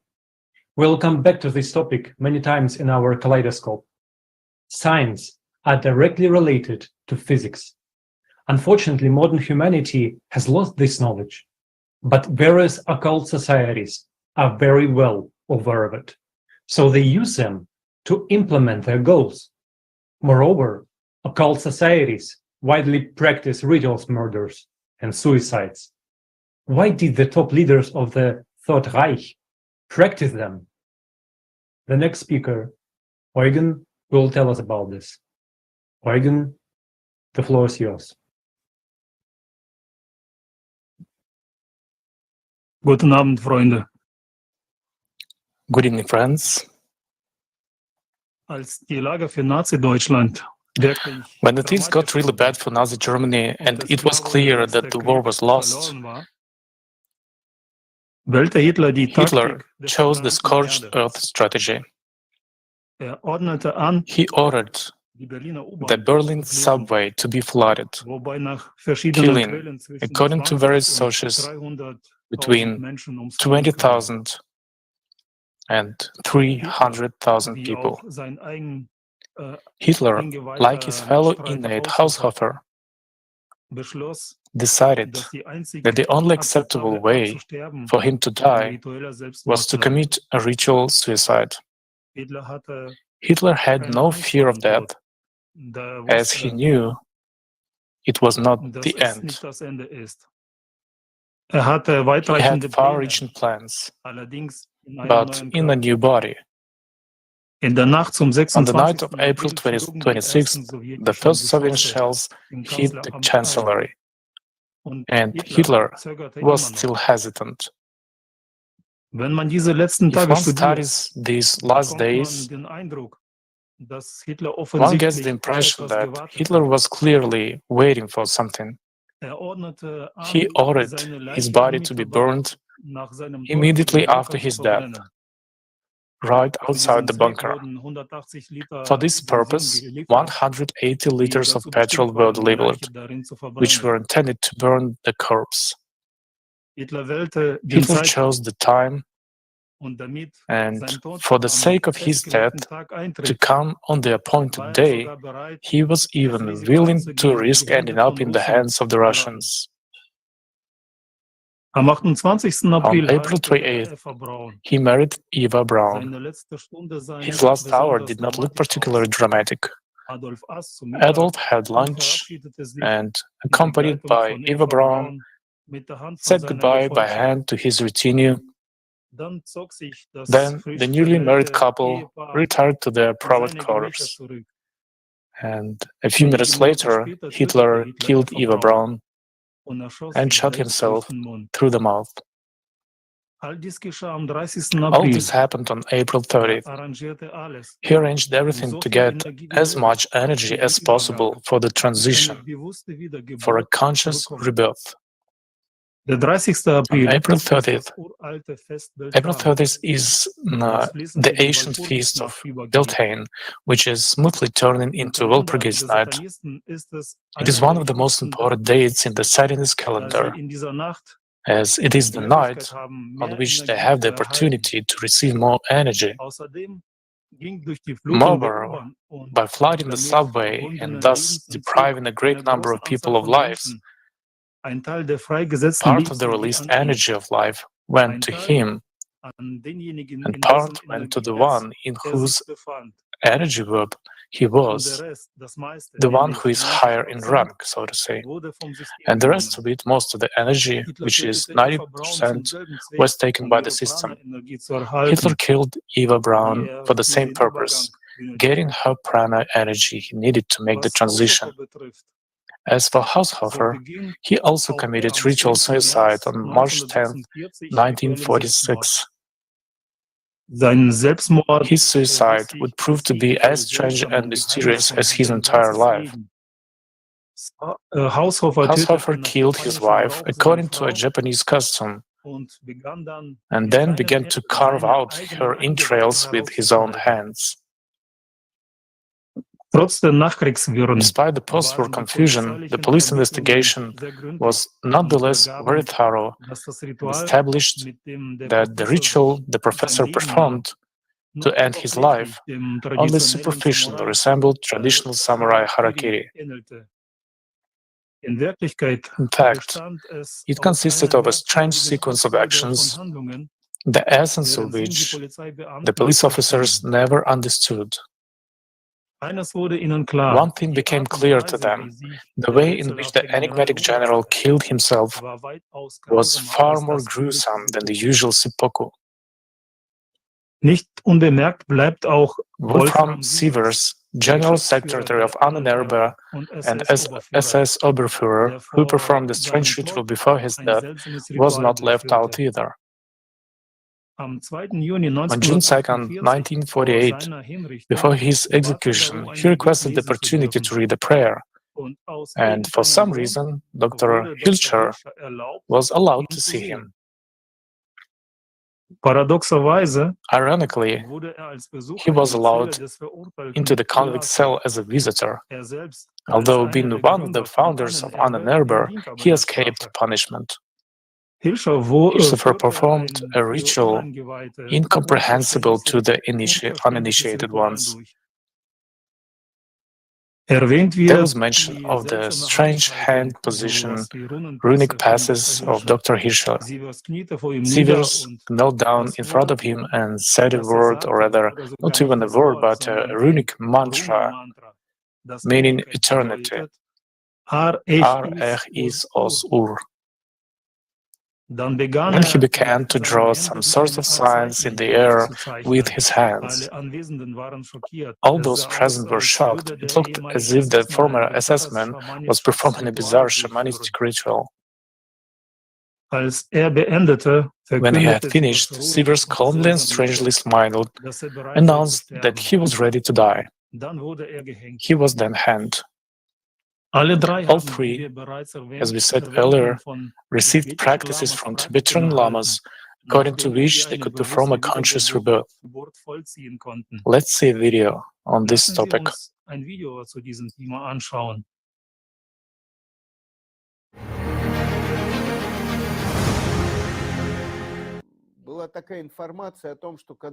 There was information that when one of Hitler's bunkers was captured, they found dead Tibetan monks there, who had been poisoned or shot, that they, performing certain rituals, agreed to work for the Third Reich.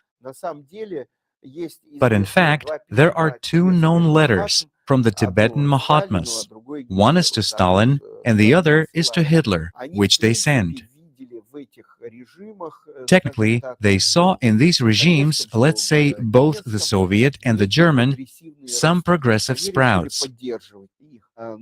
They decided to support them, but as the ideology of the Soviet Union was far from mysticism, although Stalin himself was a mystic, he recognized all this, but the official ideology was atheistic. Any religious movements, either Christianity or shamanism or Buddhism, were not welcome.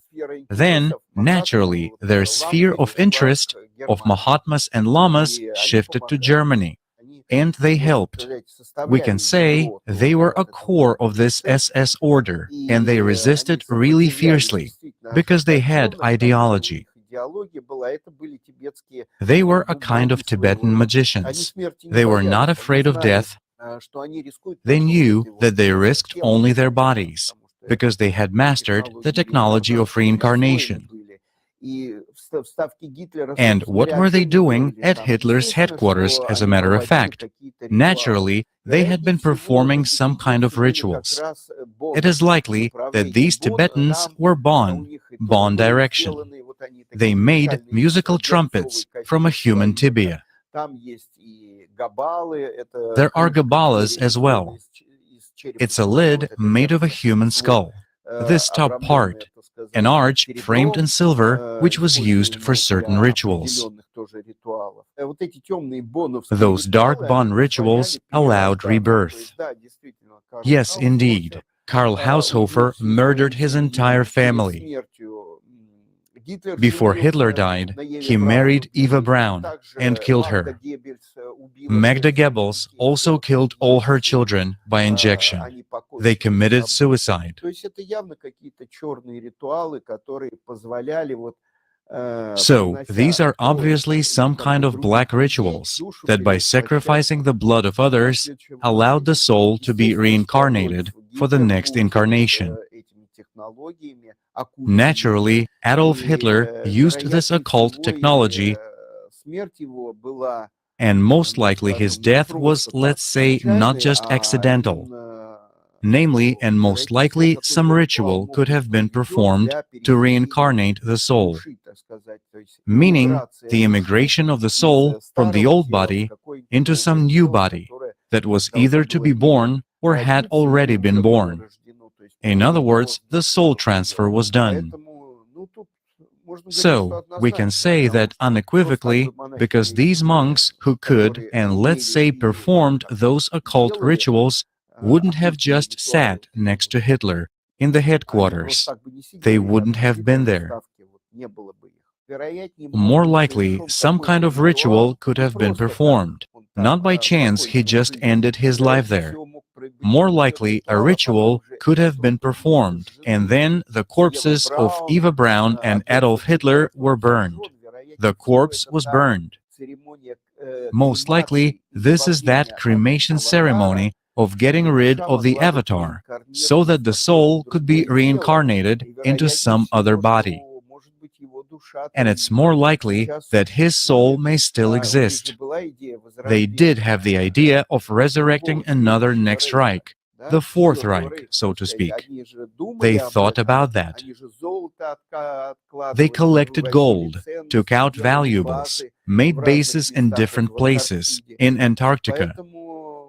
So maybe he's reborn today. They considered Adolf Hitler as the ancient Egyptians considered Pharaoh, a God-chosen soul who led the nation.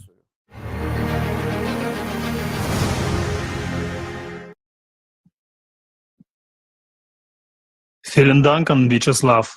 Thank you, Vyacheslav. As for Tibetans from Hitler's retinue, they all fell at the end of April 1945 when the Soviet troops stormed Berlin. They did not surrender, shot their wounded ones, and took all their secrets with them to the grave. After all, the Tibetan monks who formed the Order of Yellow Hatters burned themselves by committing ritual suicide in the same way.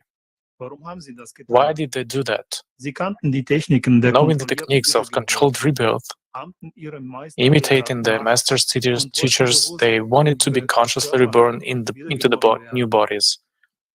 But it was not a fact that they succeeded. For in the demon world, a deception rides on deception. The network of the dead is like a financial pyramid, where the largest profits go to those few at the top, and those at the bottom just pay, ensuring the well-being of the top, while getting nothing in return. Only in the network of mages, the most valuable thing is not money, but the energy of life of people, which the magician collects from the entire pyramid, even from his closest students.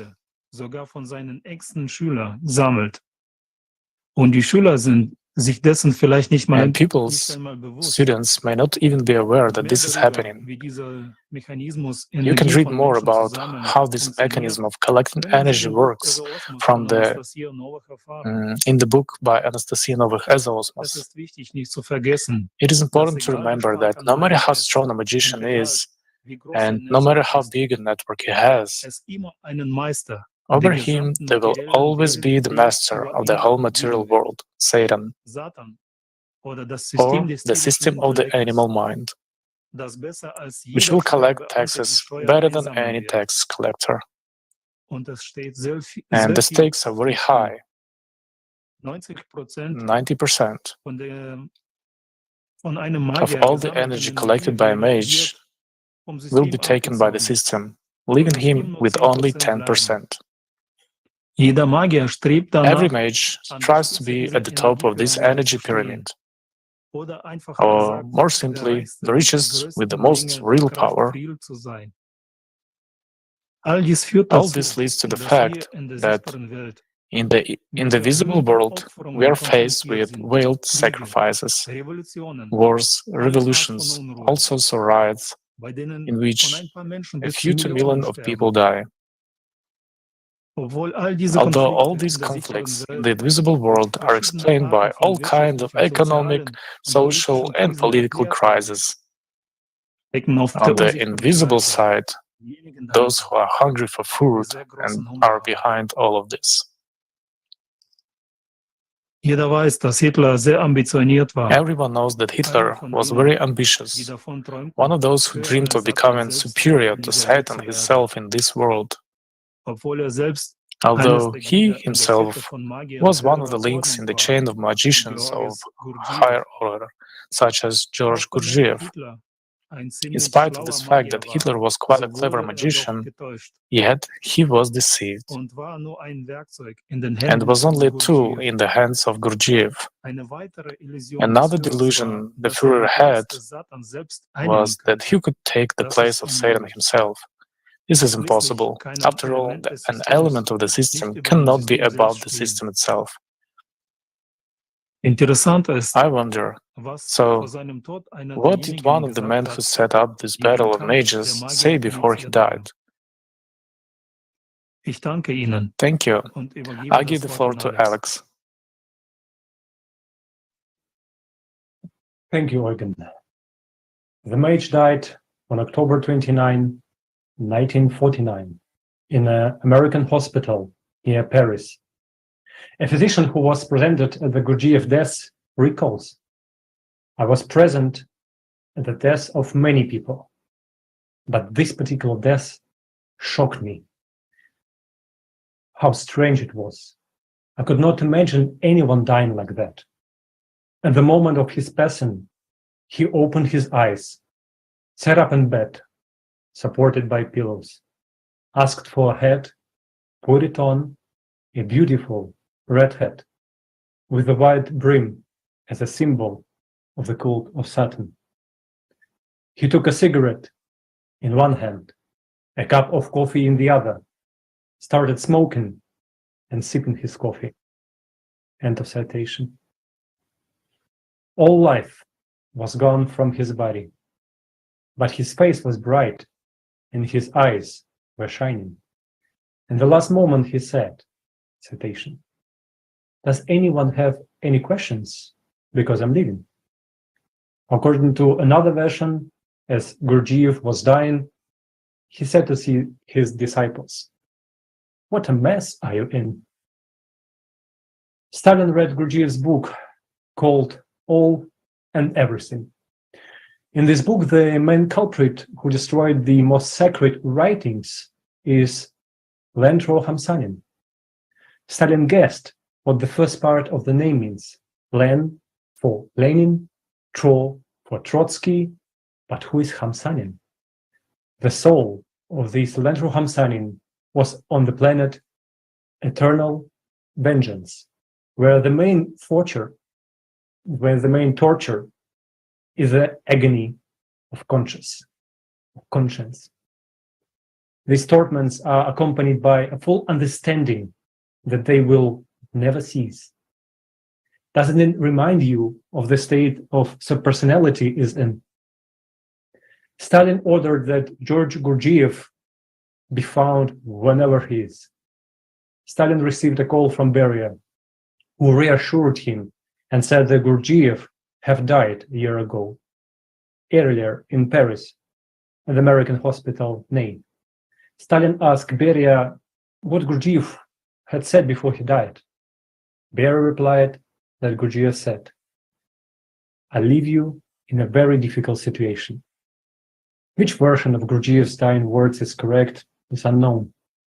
But given who Gurdjieff really was by his nature, all of these phrases have deep meaning.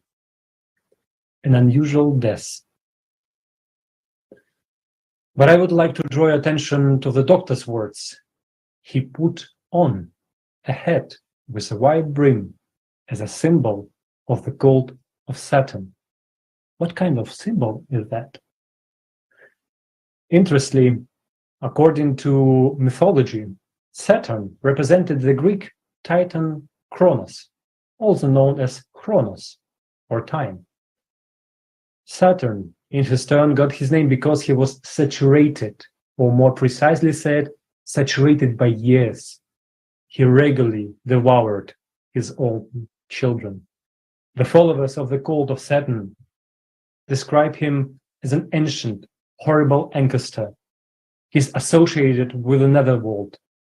He influences the world of the dead. Because Saturn represents time, destroying everything, he's associated with necromancy and black magic. Necromancy is the practice of communicating the dead through worship or nurturing the spirits to discover secret knowledge, bringing someone from the dead back to life, or even the dead as a weapon. The cult of Saturn is associated with human sacrifice. Semitic civilizations call the god Saturn El. You can learn more about who El was in the movie Atlantis, the elite in search of immortality. Catholic clergy wear Saturna hats. Saturn was often depicted as Baphomet and Satan, associated with devouring of children. The black sun is the first step on the path to enlightenment or immortality, which is achieved through the philosopher's stone. This is where it gets interesting. The Illuminati are the old elite who are prey on the young, analogy to Cronus, Saturn, devouring children. This allows the Illuminati to get closer to the golden age by sacrificing the youth to the devil, Saturn, representing this material world, forcing them to pursue material welfare by exhausting themselves daily at endless drudgery because of the implanted desire of the masses to consume. Yes, indeed, the consumer format of society is a Satan worshiping cult. In this format of consumerism, people are never told the real reasons for the events that happen. The deeper motives always remain hidden from the masses. Thank you for your attention. I give the floor to Robert. Thank you, Alexander. Yes, you're right. World War II looked like a war of worldviews to people. What's the difference? Ideology, regimes are all just a window display, just a showroom. Stalin started out as a poet and Hitler as an artist. And actually, from Gurdjieff, they borrowed the method that they thought to be perfect, the method of remaking the man. In this method, man was seen as a machine to be controlled, and the fate of nations was only a bargaining chip in the game of non-humans. I would like to share with you a few stories that clearly demonstrate the true face of Georgy Ivanovich. While in German-occupied Paris, Gurdjieff attracts the attention of the head of the German occupation administration, Karl Heinrich von Stulpnagel. He was his pupil in the 20s in Germany, and 20 years later was an SS man of a very high rank.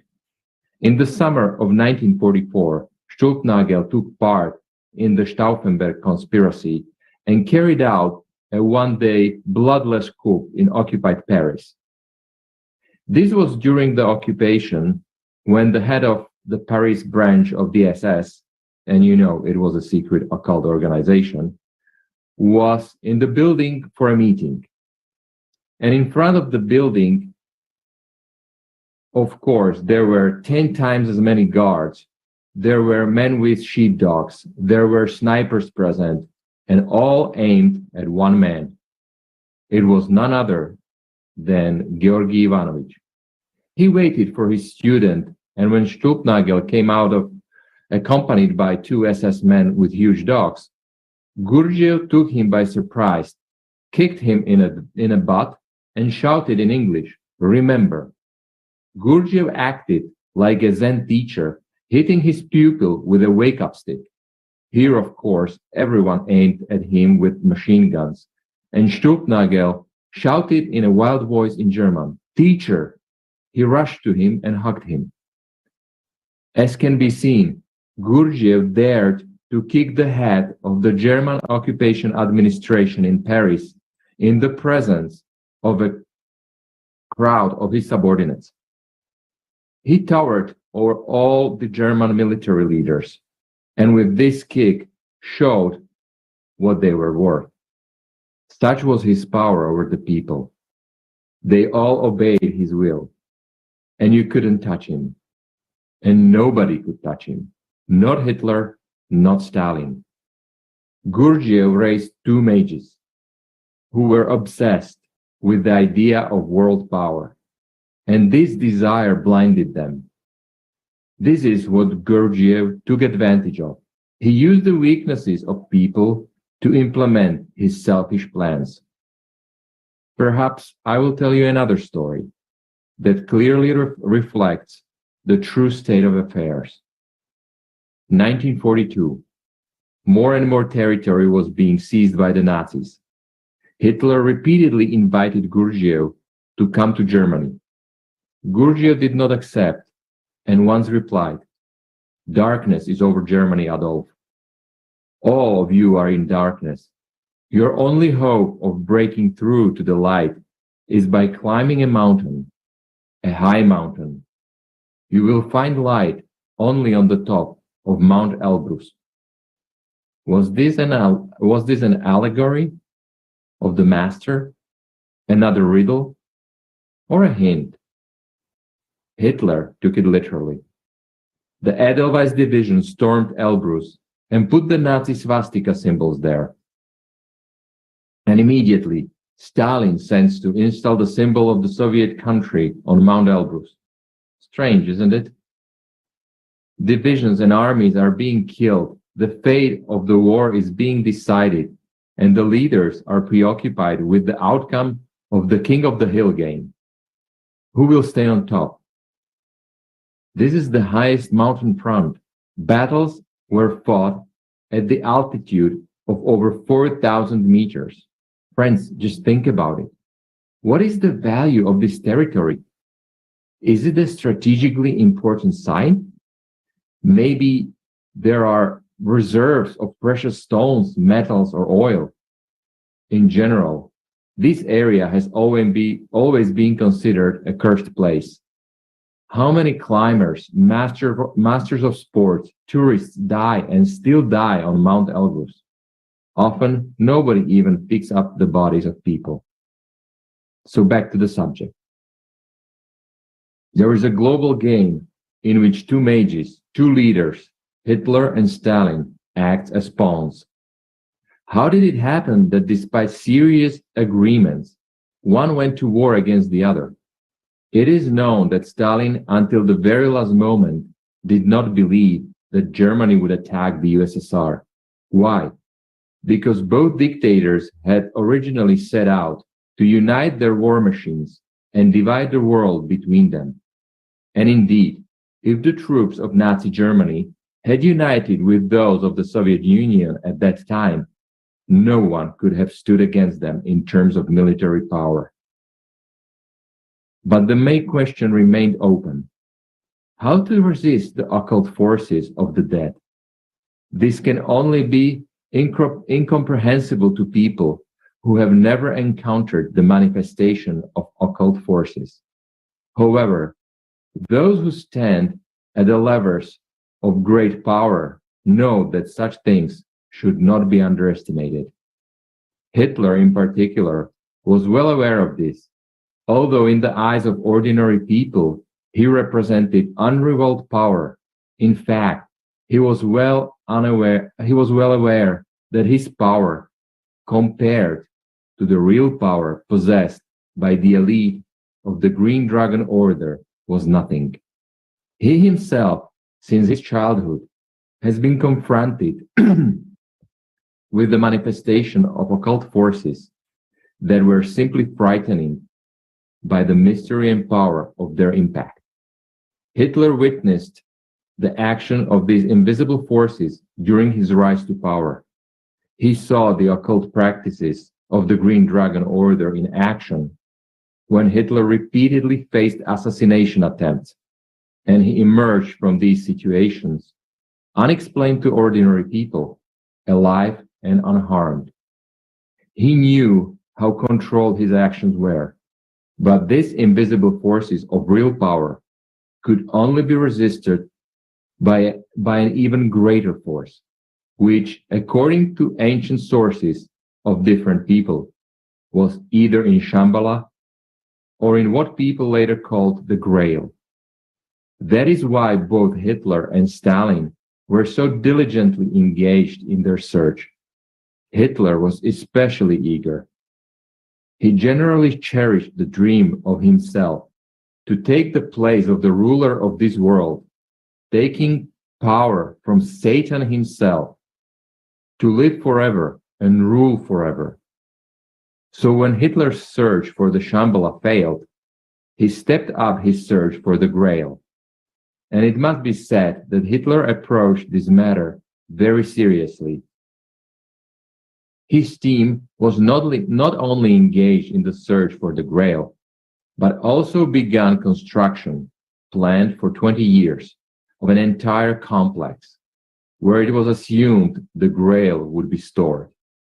The complex was called Chateau Wewelsburg, after the ancient castle which stood there. Andrei Mikhailovich will tell us about Wewelsburg. Please, the floor is yours, Andrei.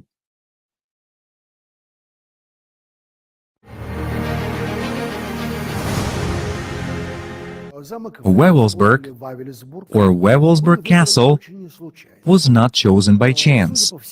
Apparently, under this castle, built around the end of the 16th and beginning of the 17th century, there was a very old pagan temple. They didn't build a church on the site of that temple. Why? I don't know. They usually did. In this case, they didn't. And there arose a triangle-shaped castle under which, again, if we believe legends, there is a complex system of dungeons, and we do not know where they lead to. Up to the story about the people who tried to explore the dungeon and somehow they didn't come back. The Nazis wanted to build a whole ring around Wewelsburg, a kind of circle of different magical structures. They didn't have enough time for that, but there was such an idea. In Wewelsburg itself, in this very building, there is a mosaic panel on the floor depicting a black multi-beam swastika. A lot of very similar images. But if you get there, you will be shown, welcome. There are excursions around it. You will be shown a few rooms, but they won't show you others. Of course, if you use your energy and some knowledge, you can get into the other rooms. But first of all, there won't be anything new there, you won't get to the third floor, and you won't go down into the dungeon. In places, you feel horrible dread in this structure. In general, the place is not scary. It's calm, even provincial, and even this black swastika does not cause a sense of horror. Actually, there are very complicated panels, but in 2 or 3 places, there is such a sense of horror that I asked the guide, "Have you tried to knock on the wall?" The point is, I suspected there is a person buried there. He answered me very harshly and very briefly, "No, that's it. 9. With that very intonation. So, and obviously I still don't know the reason for that sense of horror. But this place is magical, mystical, whatever you call it, the place is genuinely unpleasant. And it seems that these rituals were performed there. Some rituals were very peaceful. For example, the word baptism would not suit, but the dedication of a child to Wotan and Odin. In other words, to the ancient Germanic gods. Weddings. And if you see pictures, they're on the internet. They're in albums. There's nothing unpleasant there. Young, beautiful, prominent people, beautiful young women with their babies or very little toddlers, chubby touching babies that are dedicated to the gods. At times, in the pictures, people with long, gray, unpleasant faces and very strange eyes appear among people. Apparently, they are people of a high degree of initiation, who could tell very interesting things about those very dungeons of Wewelsburg.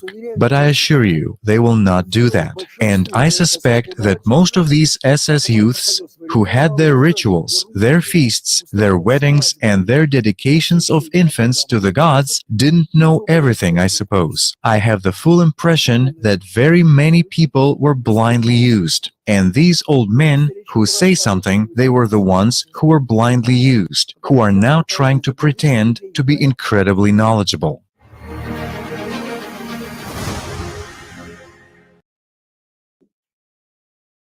Thank you, Andrei Mikhailovich. For me, your words are about the masses being used blindly are essential. We'll come back to this mysterious castle soon. It is far from simple. In the meantime, I suggest that we continue to unwind the tangle of intricacies. Hitler was going to join forces with Stalin against the magical aristocracy that rules this world. You can't say they didn't know about it. Of course they knew, and used the alliance of Hitler and Stalin to their advantage. And when the time came, they just gave Hitler a good squeeze through the man in the green gloves and forced him to go to war with the Soviet Union. Now, how to understand that he was forced? Yes, that's what it means, and that's what it exactly was. Hitler dreamed of living forever in a body, consciously reborn, and he was threatened that if he did not attack the Soviet Union, he would be erased in the literal sense of the word.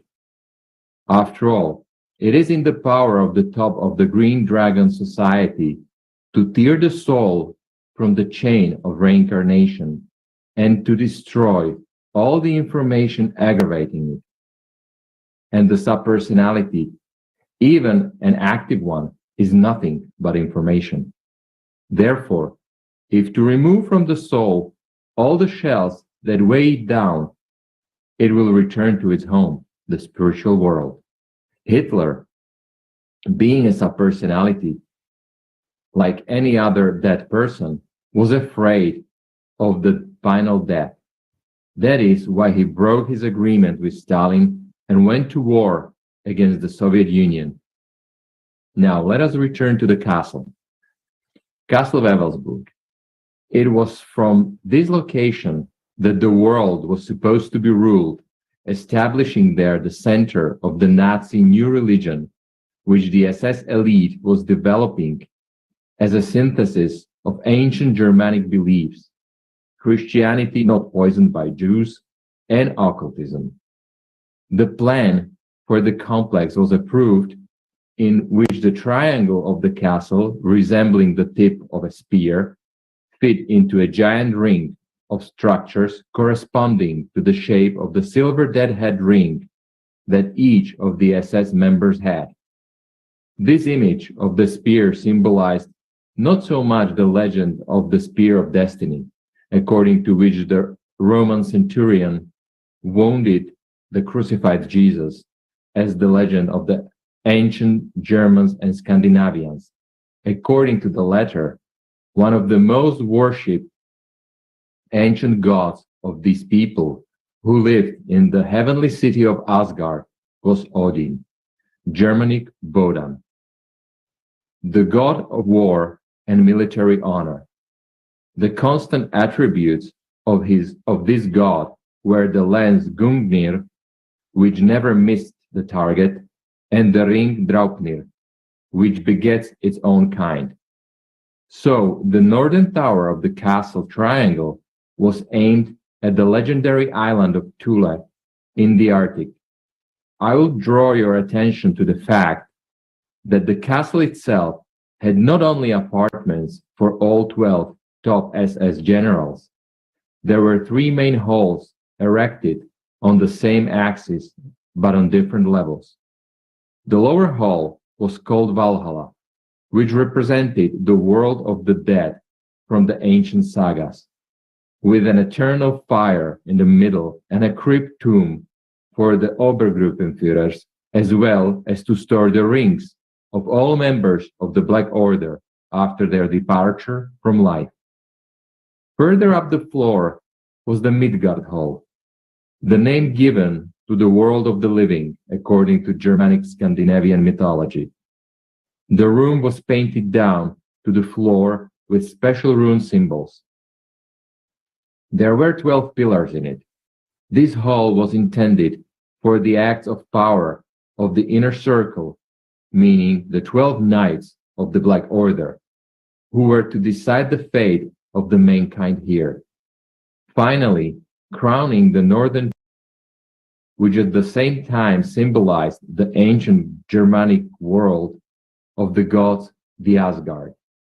It was destined for Führer personally, who dreamed, as I told earlier, to get his hands not only on the power of magical aristocracy, but also the power of Satan himself, thanks to the Grail. And it was there that a special pedestal was erected for the 4 Grail stones that Hitler was looking for. Although it was not finished, the castle walls were supposed to form a circle in the center of which the castle tower was placed. The shape of this castle resembles a transmitting antenna, as its creators thought it would allow to accumulate and transmit real energy, which was supposed to flow into this castle from those victims who died in this monstrous war on the battlefield, in concentration camps and laboratories, all those who fell into the network of mages. And then to those dead who stood at the top of this magical web. History has preserved the words of Gurdjieff regarding the actions of Hitler and Stalin. I quote, "One or two forces are not able to produce any phenomenon. A third force must be present. The doctrine of the 3 forces is the root of all ancient systems. The first 2 forces are more or less understandable to people, but people are ignorant of the third force. Stalin and Hitler are 2 mages, but there is no one superior among them. They are exactly the same. The desire for power, not over oneself, but over others, destroys all possibilities of spiritual development. Whatever the potential may be, at first glance, one might think that Gurdjieff condemned dictators for their actions. In fact, he was the first to have a direct interest in the massacre that the dictators had caused. And the reality is that these 2 bloody dictators put millions of human lives on the altar of sacrifice. They brought evil and destruction. Their image evoked horror and silent submission, even though they themselves were unquestioningly fulfilling someone else's will, the will of the mentor and teacher who guided their actions, and their every move and step was part of the grand staging of the Battle of the Mages. Now it becomes clear what Gurdjieff had in mind and what plans he had for both states. It is not for nothing that Georgy Ivanovich, the greatest mystic, called his ballet the Battle of the Mages. While the 2 mages were solving their issues, he provided himself with a huge influx of vital energy and influx of real power. Thank you for your attention, and I return the floor to the hosts. Thank you, Robert.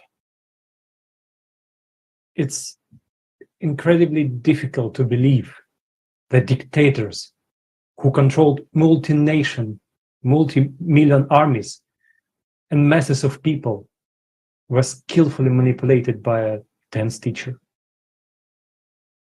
Although, as we can see, Gurdjieff was not just a mage. He was and is someone who has been reborn more than once. A huge number of people fell into his net, which enabled him, as an invisible architect, to create and simulate situations on the world stage that provided him with a huge inflow of the power of will.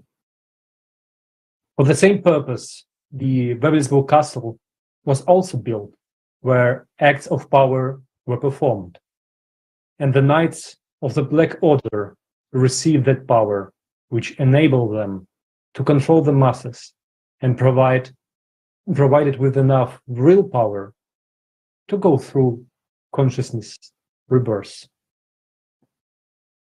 One of the distinctive attributes of the SS officers who underwent initiation at Wewelsburg Castle were the deadhead rings. The SS ceased to exist in 1945, but the legacy of SS did not disappear. I suggest that we watch a video on this subject.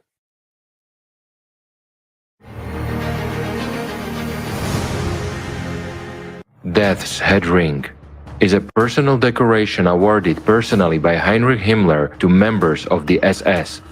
Initially, the ring was awarded to senior officers of the Old Guard, of whom there were fewer than 5,000, who displayed outstanding courage and leadership skill in combat.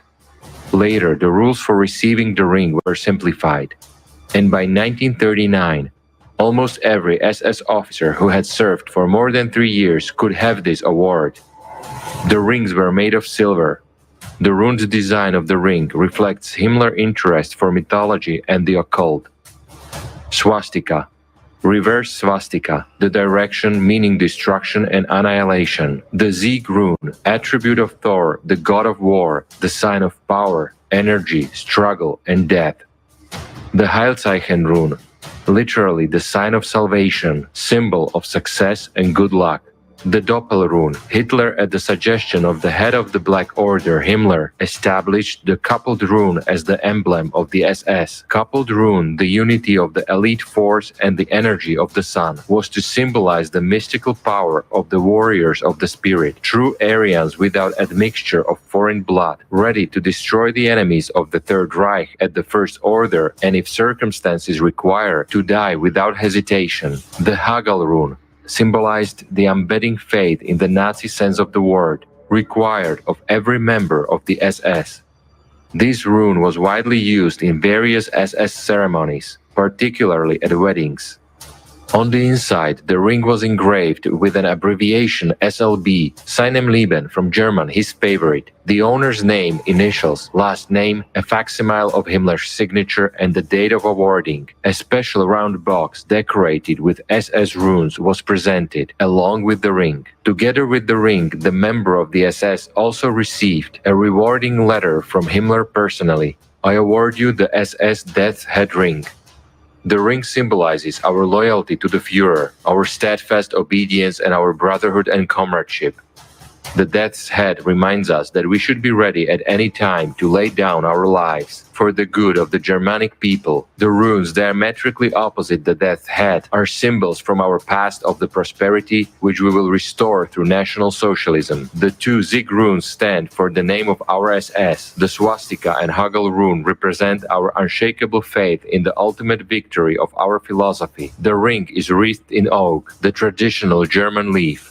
The Death's Head ring cannot be bought or sold, and must never fall into the hands of those not entitled to wear it. When you leave the SS or when you die, the ring must be returned to the Reichsführer SS.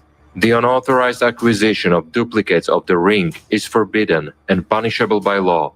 Wear the ring with honor. Himmler.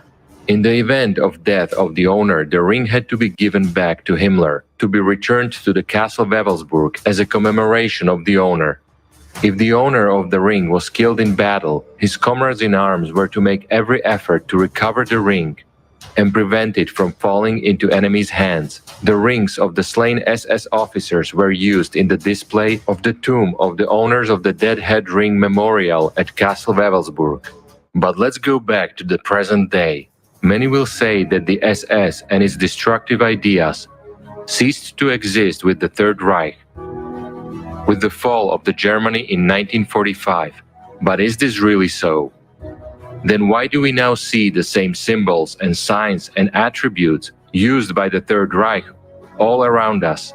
After all, these symbols carry in their essence destruction, death, and suffering, for they were the attributes of those who tortured, raped, and took the lives of tens of millions of people. Let's take a look.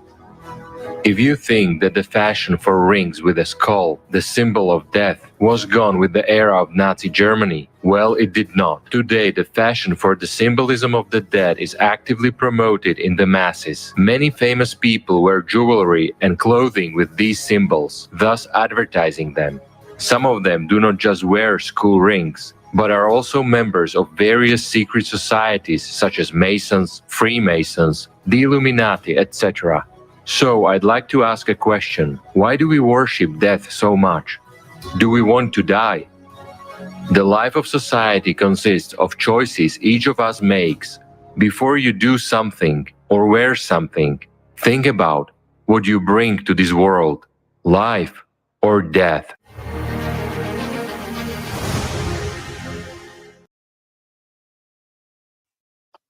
Ano, dějiny nacizmu skutečně neskončily. Yes, indeed, the history of Nazism is not over. Why do we not notice? Why do we not want to notice it and are so careless about its manifestations, which are seen all over the world? Let's look at the key points in order. In 1934, Otto Gott came to Annenerber in a rather high position, and the Antarctic Department was created specifically for him, and he reported directly to the head of the institute, Hermann Wirth. From then on, God set himself the task of preparing a special Antarctic expedition.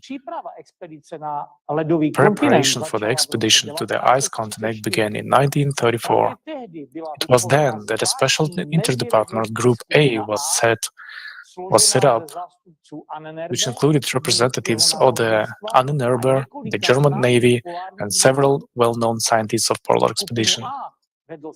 Group A was led by Rudolf Hess himself. In July 1938, there was organized an expedition called New Schwabia, which established a secret military base in Antarctica. The entire network of Nazi organizations scattered around the world is nothing more than the tentacles of a giant octopus. But there has to be a head somewhere, and it is hard to find a better place than Antarctica for it. Antarctica, where by that time several thousand people lived and worked under the leadership of Rudolf Hess, became an important stronghold and potential shelter. By the end of the war, the colonists were already providing themselves with everything they needed. In 1945, a large evacuation was carried out. With the help of submarines, many important cargoes and valuable personnel were delivered to Antarctica. In 1946, in Madrid, where Franco, Hitler's ally, ruled, an organization called Odessa was created, which stands for Soviet Society of Former SS Members. But SS members, as we know, do not become ex-members. And all of Europe was covered by a thin network codenamed the Spider, through which dozens of hundreds of former SS men were fleeing from Germany to safe countries. Priority was given to those who had stained themselves with blood and employees of Annenerber. At the head of the Spider was the famous diversionist Otto Skorzeny. Skorzeny had large financial resources at his disposal, Nazis' deposits, as well as many blank passport forms, of other countries. Argentina alone gave him 7,000 forms. However, Argentina and other third world countries were not always the final destination. The most reliable, proven people were taken further to the ice continent. Olaf Weizsäcker estimates that the population of New Schwabe exceeded 60,000 people by 1946. They were hosted at several ground stations, primarily in the so-called Garden of Eden and also in the cave town of Valhalla. The main production center and submarine base were also located here in Valhalla. Over several years of its existence, Odessa took about 20,000 people out of Germany, of whom at least 5,000 went to Antarctica. The organization operated in the following manner.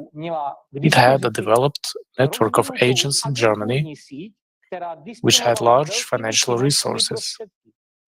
The money was used primarily to bribe the occupation authorities, who, at least in the western zones of occupation, were willing to look the former criminals off the hook for a decent bribe. A rescued one was usually taken across the border to Switzerland or Italy. The ideal destination was Spain, where the Nazis operated with little to no cover-up. Once abroad, the man would immediately obtain a foreign, usually Argentine or Egyptian, passport and began a new life. Skorzeny had very extensive connections. The rescued people owed him their lives, so they automatically became his agents. Thus was woven a network which was soon to entangle the whole world. The Bernuzzo monastery in Italy was an important link in the Odessa network. The biggest bosses could wait out the storm there for the time being. The head of a top-secret genetic project of the Third Reich, Niels Haider, about whom we told earlier, also went through the Odessa network and was taken either to South America or, much more likely, to Antarctica. The Ahnenerbe Institute was actually reborn under its former name and operated in Madrid until 1975. Thereafter, its location had to be changed. Of course, the veterans of the Third Reich gradually retired, but they were replaced by young people who were burned with desire not to compromise the honor of their fathers. Obviously, the core of the younger generation was the reincarnated top of the Third Reich and members of the SS. Nazi property is not necessarily German state property. Most foreign assets in Hitler's Germany did not belong to the state itself, but to the party. The assets of the NSDAP, National Socialist German Workers' Party, were registered in the name of specific individuals, often nominee names. So it was not easy to find Nazi assets after the war. For example, after the war, an interesting fact was revealed. Up to 90% of army trucks which were supplied to the Wehrmacht had built in factories owned by the American company General Motors.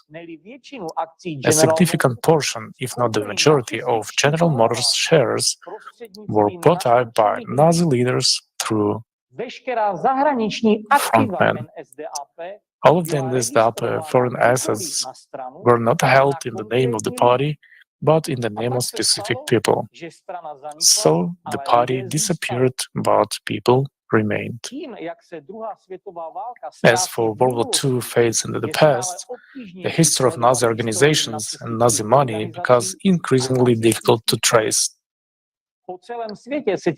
They rely on all sorts of right-wing movements around the world, which they generously fund. The accumulated golden parachute includes Himmler's gold. These are insignificant funds that were intended to provide for the current needs of the National Socialist Party, funding for the engines and so on. There were also accounts held by a man who was the only one who could address Hitler on first-name basis, Martin Bormann, Reichler's chief of staff personal secretary to the Führer. This true gold of the party, Bormann's gold, was accumulated by a long term of several decades in order to ensure the future achievements of people who understand inevitability of the formation of the ideas of National Socialism as the only way to peace. According to historians, Martin Bormann possessed untold wealth, the party's strategic reserve untouchable, which was to be used in the future. This reserve was not accessible to anyone but himself and his most trusted people. It was impossible to steal it. These reserves were only replenished and were not meant for current tasks. Bormann's stock disappeared without a trace. Odessa and Ahnenerbe pioneered many financial machinations. Secret financial and spy threads stretched to Ireland, Austria, Sweden, Switzerland, China, Hong Kong, Taiwan, Germany, Lebanon, Egypt, Iraq, Jordan, Iran, Tunisia, Turkey, Morocco, Italy, and South Africa. In many areas of the shadow economy, the SS heirs have wiped out the traditional mafia clans and, in some regions, have full control. That is, the arms trade, precious stones, and money laundering. Later, the spider would take under its tutelage many racist and nationalist movements in white countries and began to finance and coordinate their activities. On the basis of the ancestral legacy, which formed its own financial and economic department, a lucrative business of security, detective, and auditing global companies was built.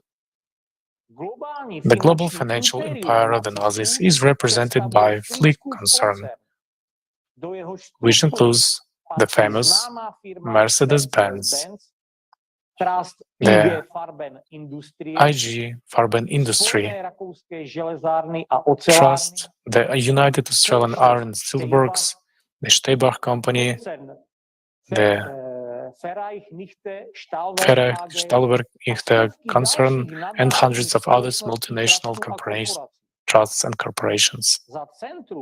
The center of Nazi activity is considered Chile. It is here where Ahnenerbe research complex called Dignidad has been operating since 1958. It is here in the spurs of the Western Cordilleras that training centers are located, modern orders councils. Neo-Nazism sees the Fourth Reich as a direct continuation of the Third Reich. It assumes the restoration of National Socialist power in Germany itself, acquiring by its the status of a nuclear superpower and the subsequent restoration of German territory within its boundaries as of 1937, using the threat of nuclear weapons. Now, let's take a look at how the leaders of the Third Reich behaved at the Nuremberg trials and what happened there. At the Nuremberg trials, as we know, several of the most prominent psychologists of the time were present. So they observed an extremely curious moment.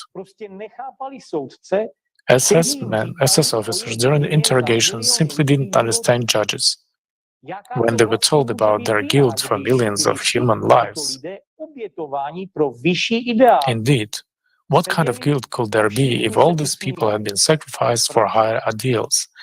They all stayed and smiled. Why? Because they were already dead and clearly understood that they were not going to die. But what's more, they had an understanding, which they had picked up in Tibet from the vivid example of Dalai Lama and Tulku reincarnation, that they could be reunited again after reincarnation in new bodies. Let's watch the video with Igor Mikhailovich Danilov.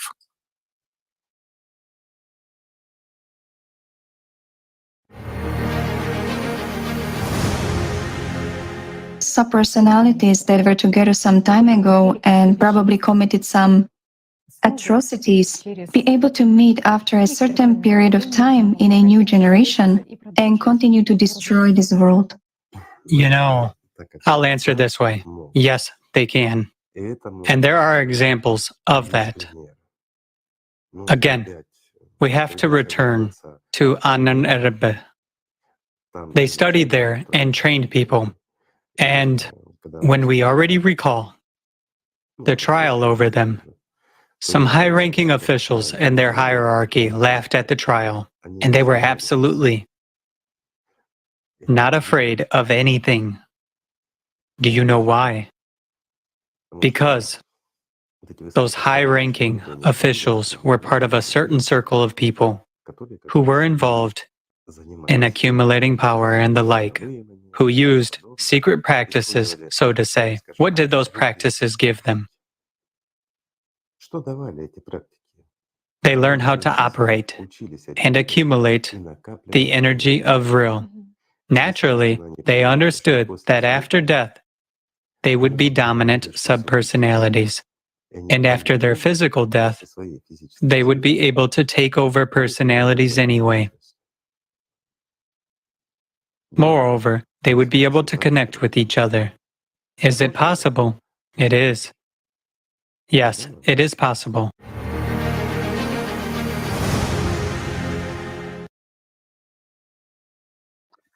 Thank you, Igor Mikhailovich.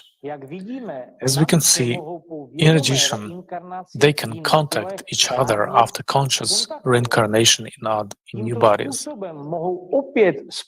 In this way, they can again combine their efforts aimed at destruction. After all, the most important thing for them is to satisfy their energy hunger. Göring, Haushofer, Hitler, Goebbels, Himmler all committed ritual suicides. Some of them killed their entire family in the process, their wives and children. For example, in the case of Joseph Goebbels, who killed 6 underage children in his wife and then killed himself. This is horrible and inhumane, but to them, their own children were mere reservoirs with a large supply of prana energy. Once again, the energy they received was needed to make the transition in a conscious rebirth. Thank you for your attention. I give the floor to the presenters. Vielen Dank, Dusan. Die Informationen sind schockierend. Es stellt sich heraus, dass die Spitze des Dritten Reiches nicht nur bewusst wiedergeboren werden, sondern sich danach auch wiederfinden konnten. Die Welt ist viel komplizierter, als wir denken. The information is shocking. It turns out that the top rulers were not only able to get consciously reborn, but could to find each other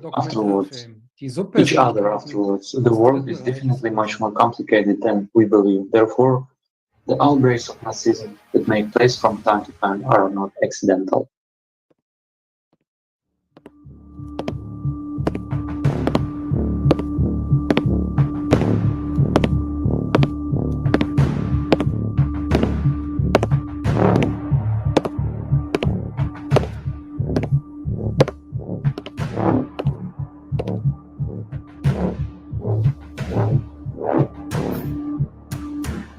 Various secret societies and the occult remain a mystery to most and hide secrets that invisibly affect our world today. Has this always been the case? And what mysteries does the Lhasa library hold? Are we sure that the Third Reich completely collapsed, and Nazism was indeed defeated.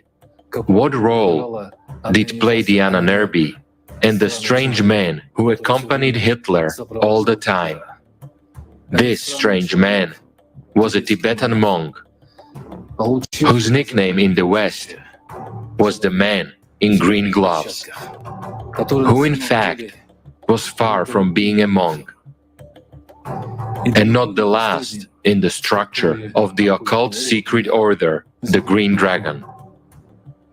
Ahnenerbe, which means ancestral heritage, is one of the most mysterious organizations of Nazi Germany. The true essence of this SS scientific society has long been obscured by myth. But what is really going on? One of the activities of Ahnenerbe was the study of reincarnation. They tried to find ways of conscious rebirth in order to prolong the lives of Nazi dictators and create an invincible army of the living dead. It turns out that the world is very different from what we see. We don't even realize that there are inhumans who are reborn consciously and repeatedly in order to gain unlimited power over us. These are the questions many people have been asking for years. Let's figure out together what's really going on. To start with, let's take a look at who the reborns, subpersonalities are, and what role they play in our world.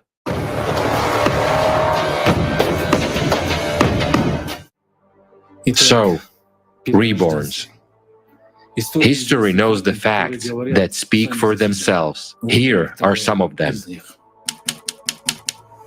Case number 1. Hitler. He considered himself the reincarnation of Klingsor, a medieval heretic who practiced satanic rituals, calling spirits and making human sacrifices. According to his contemporaries, Hitler resembled a possessed medium. Those who listened to Hitler suddenly saw the appearance of the leader of glory. At times, it looked as if something was infused into the speaker from outside. There were currents coming from him. Then he became small, mediocre, even vulgar again. He seemed exhausted, as if his batteries became completely empty. Hitler resembled a medium at a seance. It was as if from communicating with spirits his face lit up with unusual inner energy, and the unsightly little man turned into an all-powerful and formidable god in the eyes of the crowd, who knew all the innermost aspirations of the listening people. All who were in front of him at that moment were ready to follow him into fire and into water, to accept death by obeying only a wave of his hand.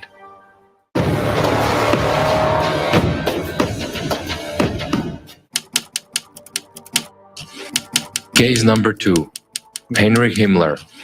He claimed to be the reincarnation of King Henry I, during whose reign the conquest of the Polabian Slavs began and continued under his successors. Military victories over the Slavs and Hungarians greatly strengthened Henry's authority within the kingdom, while his diplomatic success increased his prestige among the rulers of the states neighboring Germany. As a result, during his reign, the German kingdom became one of the most powerful states in Europe. Nazi ideologists relied on symbols of the continuity of imperial power to create their millennial Reich. One manifestation of the Nazi cult of the ancestors was the arrival in 1936 of the top SS leaders in Quedlinburg to honor the memory of Henry I on the 1000th anniversary of his death, and later perform the ritual of reburial of his remains in the same castle.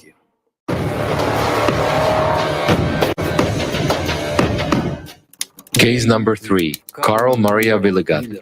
His family belonged to a very ancient clan that possessed occult knowledge and magic. In the Middle Ages, the Catholic Church persecuted the clan and anathematized them for heresy and paganism. Viligat inherited occult knowledge and magical abilities from his clan. It can be assumed that he was ruled by a subpersonality. Holding very high positions in the Ananerbi, Viligat was the ideological leader of this organization. Many initiatives undertaken by the Ananerbi were born thanks to his recommendations.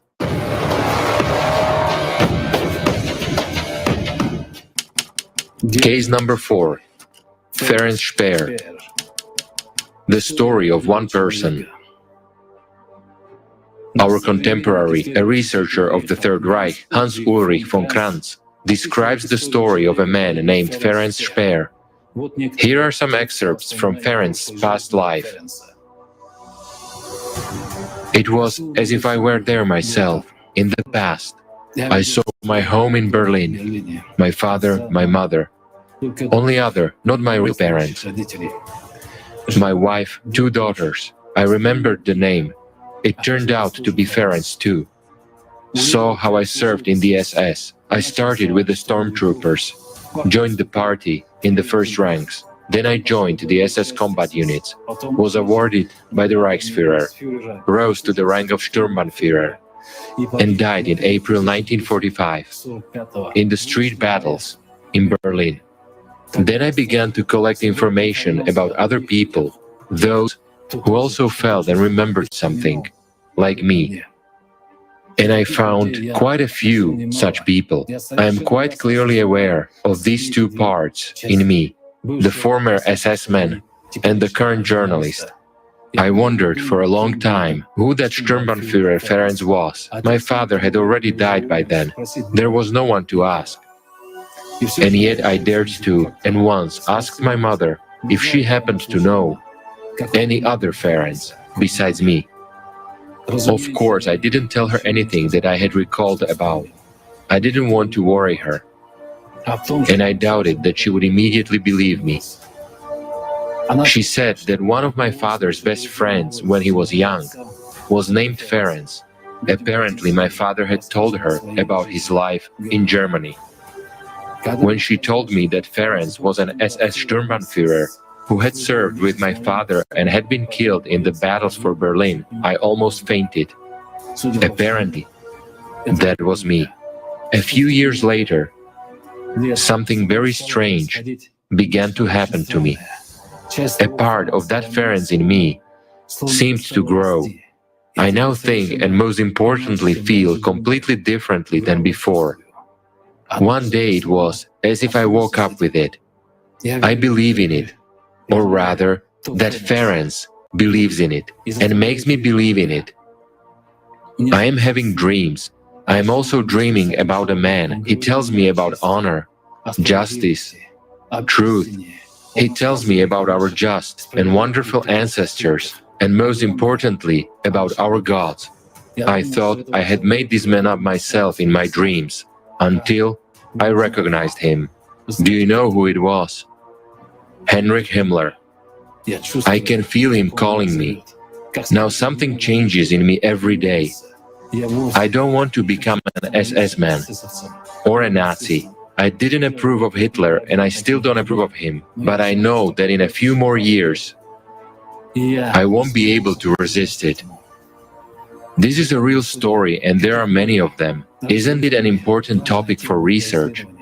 After all, it is obvious that those dead from the past lives are taking over bodies of the living and dictating their program to them, continuing to implement their dark ideas, plunging each succeeding generation of people into a living hell.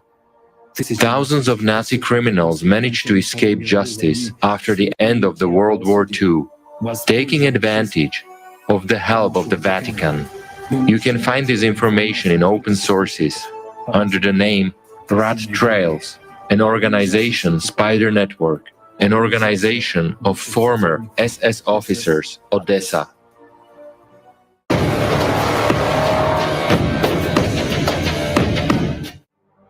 Magic mediums. How did the Nazi of the Third Reich manage to have such unlimited power and authority? And who was, and still is, behind it all? We found a lot of information about this in open sources. So, case number 5, Magic and the Occult. The magician, Karl Haushofer. At the Nuremberg trials, he was given the role of a martyr, a cabinet scholar who allegedly knew nothing about politics, and therefore should be freed from the responsibility for the atrocities of the Third Reich. In fact, in the dossier found in the safe of Hans Ulrich von Kranz's father, Haushofer had a different, sinister role. He was an initiate in one of the most influential secret Buddhist societies. There is a theory that Haushofer was not only a member of the Thule Society, but also belonged to the Berlin Lodge of the Brothers of Light, sometimes also called the Vril Society. There was a mystical nature of the relationship between him and his disciple Hitler. It was not simply a relationship of disciple and teacher. No, it was a magician-medium relationship, exactly as occult practitioners describe it. In order to spread influence over a more or less significant group of people, a magician needs an intermediary, a medium. And Hitler was that medium. It is the medium who is able to gather a huge amount of energy and then pump the crowd in accordance with the program put into him by the magician. Pump it with hatred, love, aggression, anything. And Hitler had long had a certain ability in this direction. His art of influencing a crowd according to his contemporaries was unsurpassed. Such a medium was an ideal partner for the magician Haushofer. It was in that way that Haushofer made Hitler a national leader. After the crash of Third Reich, during the Nuremberg process, by the way, that time they brought to court only public puppets and put to death those who knew more than it was allowed. But nobody stirred a finger to catch the real leaders and the financiers of the Third Reich. Haushofer finished his life in 1946 as the true member of the Order of the Green Dragon by a ritual self-murder, often before his family, in sacrifice.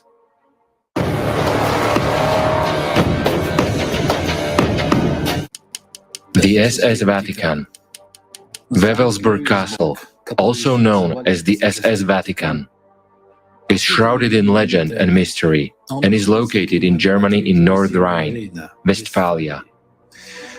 Nearby is the megalithic building Externstein. Many historians suppose that the outline of the castle resembles the Grail cup into which the Spear of Destiny is plunged. For the SS, it was a sacred place.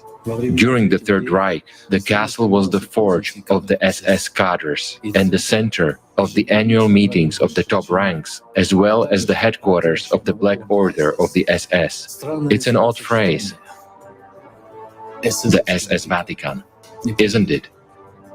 The etymology of the word Vatican is a real mystery. According to one version, Vaticanus, from Latin, is an ancient Roman pagan god of the first cry of a newborn child. According to another, the Latin word Vaticanor means to foretell, to prophesy. According to a third version, Vaticinor corresponds to the name of the Etruscan goddess of the underworld, Vatica, who stands between the world of the living and the world of the dead. Having carefully studied all the details, Himmler decided to choose the castle of Wewelsburg. There he intended to establish a center of the Nazi new religion that was being created in the bowels of the SS. According to the findings of the Ahnenerbe experts, the castle was located at the intersection of several strong energy lines. This meant that the Earth's energy was concentrated in its foundation in the shape of a triangle and could be used at any time during magical rituals for the purpose that the magician intended. The centerpiece of the SS Vatican was to be the northern tower of the castle, triangle, aimed at the mythical island of Thule in the Arctic. The lower hall, named Valhalla, in honor of the place where the Scandinavian gods and heroes feasted, with an eternal fire in the middle and a crypt tomb was built in it. This floor of the tower was Niflheim, the world of the dead, from the ancient sagas. This is where the deceased Obergruppenführers and the rings of all members of the Black Order were to rest, after their masters had passed into the other world. In the middle of the hall there was a recess, under which the shrine of the Order was located. The shrine was located in the deep and dark dungeons of the castle, and many occult rituals were performed there, such as blood baptisms for neophytes, offerings to pagan gods, numerous blood fasts, and other dark events. The burning of the dead SS members and their emblems also took place here. Through special ventilation shafts, the smoke about the castle was kept strictly in the shape of a huge pillar. Their ashes were then deposited in one of 12 funerary urns, which were placed on 12 special pedestals. And on the floor above, the 12-column Midgard, the world of the living, was erected. Daily ceremonies were held in the middle hall.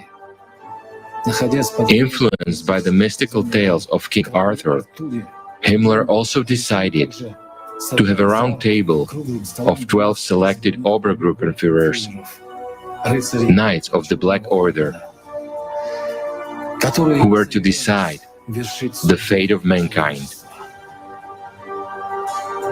The Grail Hall was to crown the Northern Tower, at the same time symbolizing Asgard, the ancient Germanic world of the gods. But they did not succeed in realizing their plan. In 1945, all the valuables of Wewelsburg were evacuated, and the castle itself was blown up on the orders of Himmler. But most of the rooms, including Valhalla and the Hall of the Knights of the Round Table, are still preserved. The black sun, woven from the 12 runes of victory, the symbol of the Nazis' new order, is still on the floor. It was here that the Nazis received their initiations and performed their rituals. Although the castle was blown up, the interior has survived and is now silently awaiting its masters.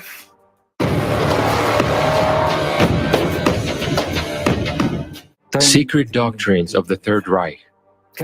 How could over 1 million people collectively and in one fell swoop become mass murderers? The Allied verdict at the Nuremberg trial did not clarify or explain the source of the SS power that enabled them to make the racial fantasies of the Nazi regime a nightmarish fact of reality. The Thule Society and later the SS Black Sun not only cooperated closely with the Tibetan colony in Berlin, but also with the Tibetan Order of Black Magicians. Hitler was in constant contact with a Tibetan monk in green gloves, who was called a keykeeper. It is believed that he knew the entrance to Agartha, Ariana. On April 25, 1945, when the Russians found 6 dead Tibetans lying in a circle in a Berlin basement, the one with the green gloves was in the center of the circle. They seemed to have committed collective suicide, and later the bodies of more than 1,000 men were found in Berlin, obviously from the Himalayan region, and fighting on the German side What were Tibetans doing thousands of kilometers away from their country in German uniforms? In his book, Secret Societies and Their Power in the 20th Century, Jan van Helsing writes, according to Franz Bardon, Adolf Hitler was also a member of a Masonic order of the Golden Century, which is actually known as the 99 Lodges. There are 99 of these lodges in many places of the world, all with 99 members. Each lodge is presided by a demon, and each member has his personal demon. The deal is that the demon helps his person gain money and power, but his soul is after death, committed to serve the demon. In addition, one member is sacrificed every year to the lodge demon and will be replaced by a new member. The members of the 99 lodges are also industrialists and bankers of the highest caliber, and today are more important than ever. Franz Bardon confirmed that Hitler and the Thule Order were the outer tool of a group of Tibetan magicians.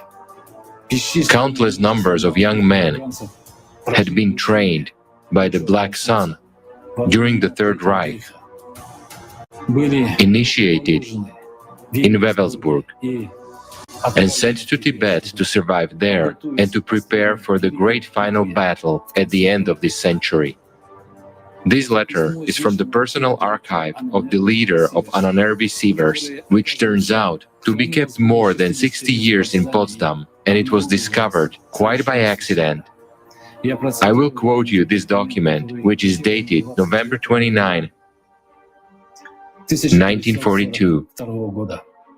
Herr Reichsführer, I was extremely pleased to learn from another report of our Tibetan division that both Tibetan projects had progressed so far in the past month and had been so successful. We are beginning direct experiments on the transmigration of souls from one body to another. Since we have received the book promised to our representatives during our last visit to Lhasa, I have no doubt that these experiments will be successful, as I have no reason not to trust the reports of our expedition, which saw it with their own eyes. At the end of the experiments as prescribed, I will give you a detailed report on the form.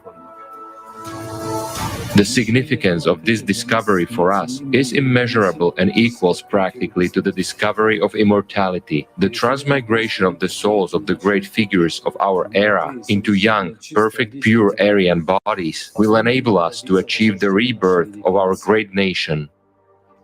And the body, from which the soul is transferred to another one, must necessarily be burned or torn into pieces, so that the soul will not be tempted to find it and return. The transmigration of the souls of fallen soldiers and officers loyal to the nation and the Führer will enable us to root out many weaknesses, insecurity and vice in our soldiers, and make the Reich's army truly invincible and indestructible. Such an eternal life will be the highest reward which they will strive for, more persistently and fiercely than for prosperity and peace. The preferred way of transmigrating souls is to substitute the soul and consciousness of a child at the moment of birth, or immediately thereafter. In this case, the development of the body takes place normally until a certain age, when the transmigrated soul begins to prevail over the original one. Memories and awareness of the past life come. With proper guidance, such a process is painless and effective. In this way, we will be able to raise children with Aryan blood all over the world.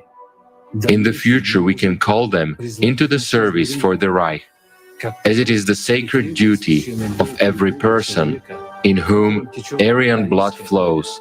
The only problem is that the soul of the deceased should be placed in the right vault and then by all means transferred personally to a new body. A vault may be any object appropriately charged during magical practices. In this connection, thank you for your personal participation in the Lebensborn program. Thank you also for recommending to forward this information, in part, to the department working on the development of the national church concept. This discovery should certainly be incorporated there as the highest reward that can be granted for a worthy life, faithful to the new religious dogmas, loyal to Germany and the Führer, devoted to you, Sievers. The Lebensborn program was not just a huge nursery for breeding racially pure children by selection method. The Lebensborn was preparing human raw materials, pure, young bodies with Aryan blood. In them, according to the plan of Himmler and his cronies, with the help of magical practices that they learned about in Tibet, the souls of the Nazis could move in, especially those ones who wanted eternal life, but were not true Aryans. These were to be the new Aryans, the people who were to rule the world. This is how the army of the Fourth Reich, an army of the dead, was formed. We know from history that in 1995, near Sevastopol, there was discovered an entire German military cemetery where all the dead had a triangular hole in their foreheads, as a way of activating the pineal gland to obtain superpowers, the gift of foresight.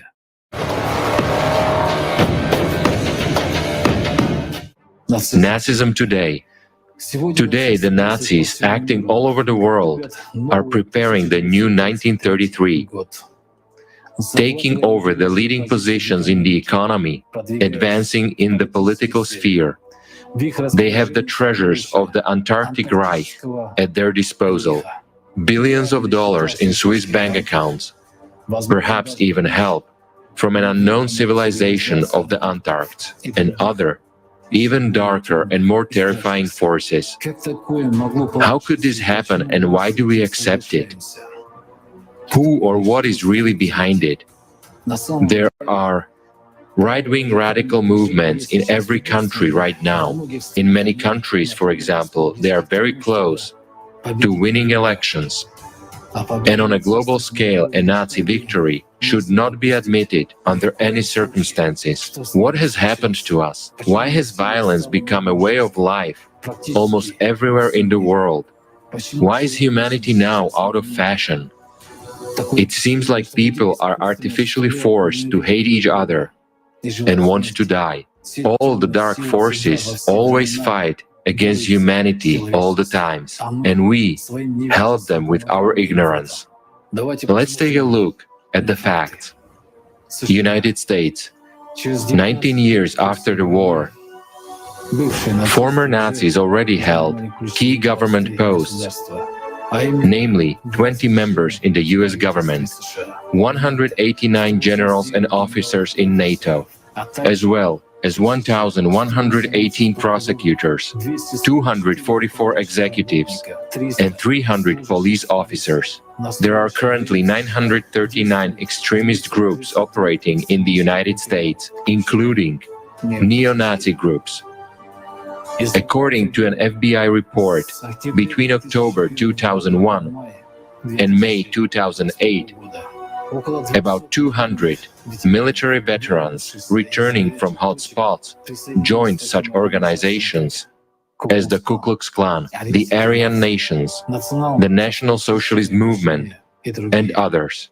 Poland. According to the Polish Prosecutor General's office, in the first half of 2014, the number of crimes committed by neo-Nazis in Poland doubled compared to the same period in 2013.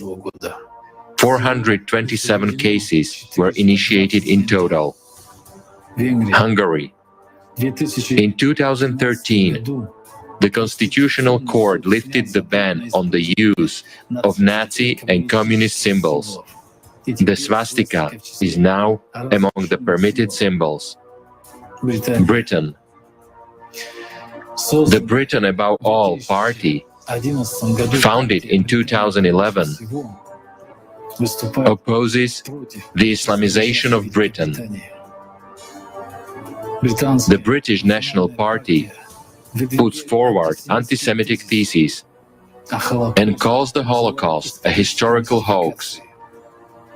The neo-Nazi extremist group National Action repeatedly quotes Adolf Hitler in its statute. Neo-Nazi memorials are erected in the country in places of destroyed monuments to warrior liberators and Holocaust victims. Finland. The radical nationalist movement in Finland is growing noticeably. By the end of 2019, the right-wing True Finns party had the support of more than 22% of the country's population. Croatia. Aggressive nationalism, ethnic and religious intransigence are gaining momentum. The far-right Croatian Liberation Movement, the successor of the Ustasha, which during the World War II was known for its savage, inhuman atrocities against other nationalities, is reviving. Some 700,000 Serbs, 30,000 Jews, and 80,000 Roma were murdered in concentration camps. Other 400,000 Serbs were expelled from Croatia. These atrocities have not ceased even today.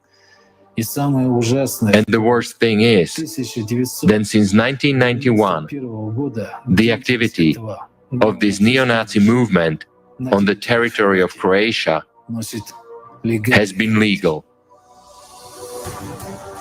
Bulgaria. For the past 12 years, a neo-Nazi torchlight procession, the so-called Lukov March, has been held in Sofia in memory of General H. Lukov, an odious figure of Bulgarian Nazism and supporter of the alliance with the Third Reich. Aggressive groups of teenagers and young people openly demonstrate their affiliation to neo-Nazi movements. In the last 2 decades, some 200 mosques in Bulgaria have been desecrated. Nazi symbols, flags and swastikas regularly appear in Bulgarian stadiums. Sweden. In 2014, according to the Swedish State Security Police, there were more than 3,000 active, mostly young, members of the far right. Compared to 2013, the number increased by 24%. About 100 of them, according to special services estimates, pose a serious risk to society. The number of radical websites and pages has doubled since 2014 and now exceeds 16,000. According to the Swedish State Media Council, on average, about 145,000 people use these resources every day. Switzerland. A number of officially registered nationalist parties and organizations operate in Switzerland. The total number of right-wing extremists prone to violent actions is estimated by law enforcement agencies at 900 to 1,000 people. Italy. In 1995, a number of contemporary extra-parliamentary political movements of neo-Nazi and neo-fascist persuasion were formed.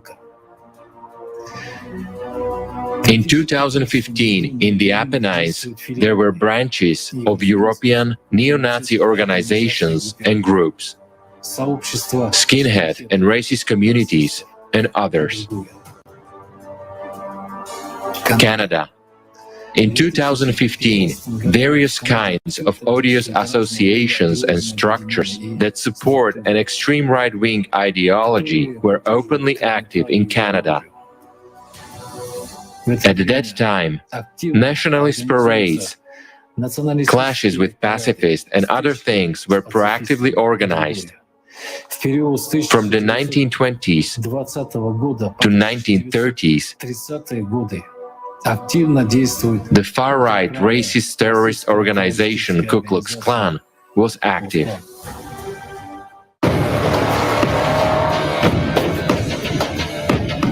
Latvia. From 1995 until 1996, Latvian legislation enshrines a discriminatory provision in terms of social benefits for World War II veterans and former prisoners of fascist camps. But benefits are guaranteed to former Waffen-SS legionnaires and national partisans.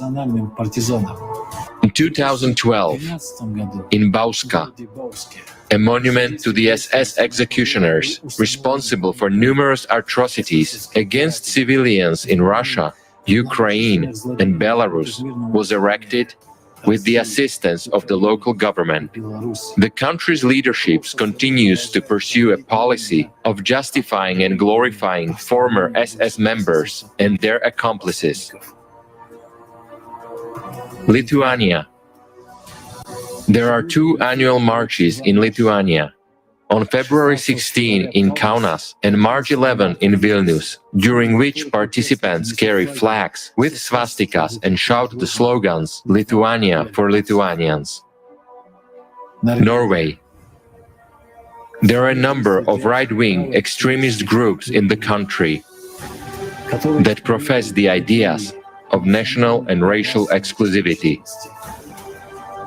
And a characteristic feature of these groups is a strongly pronounced anti-Muslim orientation. Spain. In 2013, there were pogroms in Spain involving about 150 ultras. In and around Madrid alone, according to police reports, about 700 members of such youth associations have been detained over the past 2 years. At the same time, the Spanish police record that peaceful protests are turning into mass disturbances. It should also be noted that the United States has become the world's main transmitter of cultural patterns. The phenomenon of the Americanization of national cultures is being widely discussed, but through Americanization another process is taking place, creeping fascization. Could it be that the imposed cultural patterns for the hero-killer do not exceed the virtual boundaries? Could it be that when a person commits a murder in a computer game, he or she splashes out a charge of aggression that is not transferred to those around them? The statistics suggest otherwise. In 1974, the global intentional homicide rate was 2.85 per 100,000 population. At the same time, the trend was downward. The trend has been upward since the early 1980s. By 1993, the international homicide rate had risen to 3.85, and in 2011, it was 6.9. In 2014, according to unofficial data, more than 16,000 neo-Nazi crimes were committed in Germany. Music festivals and concerts are gaining in popularity among right-wing radicals. According to various estimates, a total number of 180 German and foreign music groups use brown symbols and right-wing extremist lyrics in their work. The beginning of the summer of 2014 was marked by a series of outdoor concerts and festivals called Summer of Right-Wing Rock. In 2014, Liepāja and Riga hosted productions of the scandalous musical Circus, Herberts Circus, which glorifies a member of the Team Arrays who became famous during World War II for the particularly brutal extermination of Jews, including children. Cultural hegemony precedes political hegemony. Mass culture is already largely fascist, and computer games level the value of human life, and the negative characters are presented as positive ones, with which the player associates him or herself. Thus, in the computer game Return to Castle Wolfenstein, Heinrich Birdman is the antagonist. In the story, the occultists of the Third Reich are trying to bring Henry I back to life to turn the course of the World War II, but this is opposed by the game's protagonist. This is not a complete list. Every year, SS Legionnaires' marches and rallies are held in a number of EU countries, but the most paradoxical fact is that today the largest number of neo-fascist gangs operate in the former Soviet Union. The grandchildren and great-grandchildren of soldiers who are recognized by the whole world as heroes for the extermination of Nazism join the ranks of radicals whose vision of the world order does not differ from Hitler's views. This is only the visible part, the consequences of people's choices, their deal with the dark forces. And to this day, though in ruins, old houses and castles full of mystical secrets still stand, and cities where mediums and psychics are born are alive. In terms of magic, not much has changed on Earth in hundreds of years. So all the old powers are still active. We know almost nothing about these powers and do not believe in them. And that is our greatest weakness.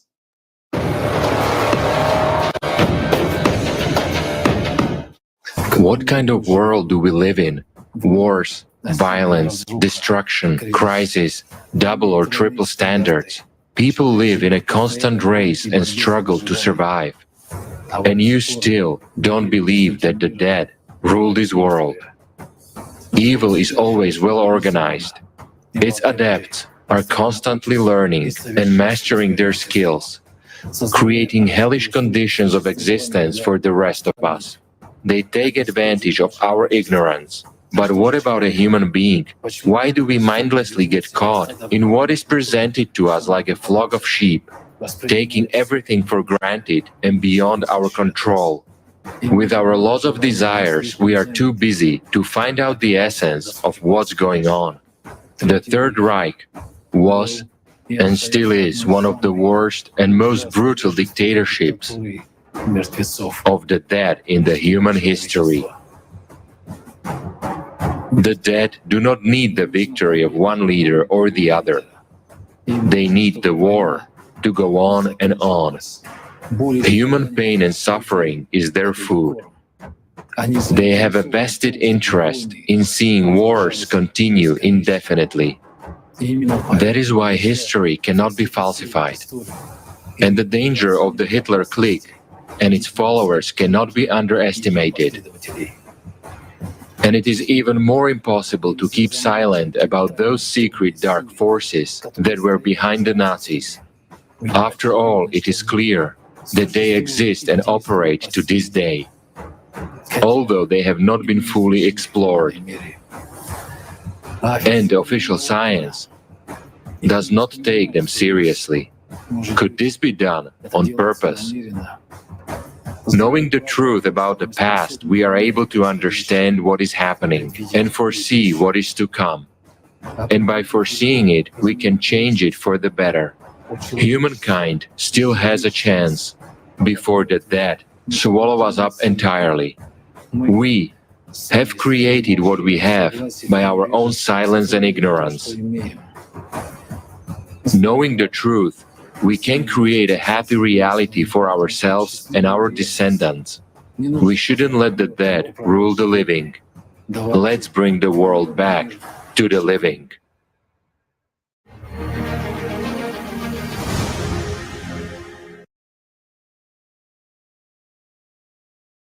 Vielen Dank an alle, die an diesem Film mitgewirkt haben. We sincerely thank everyone who took part in making this film. It revealed another invisible side of our lives. Now it becomes clear why the number of armed conflicts is constantly increasing. After all, as it was said in the documentary, the dead do not need the victory of one dictator or another. They need wars to continue. This means that the flow of real power from the living to the dead does not stop.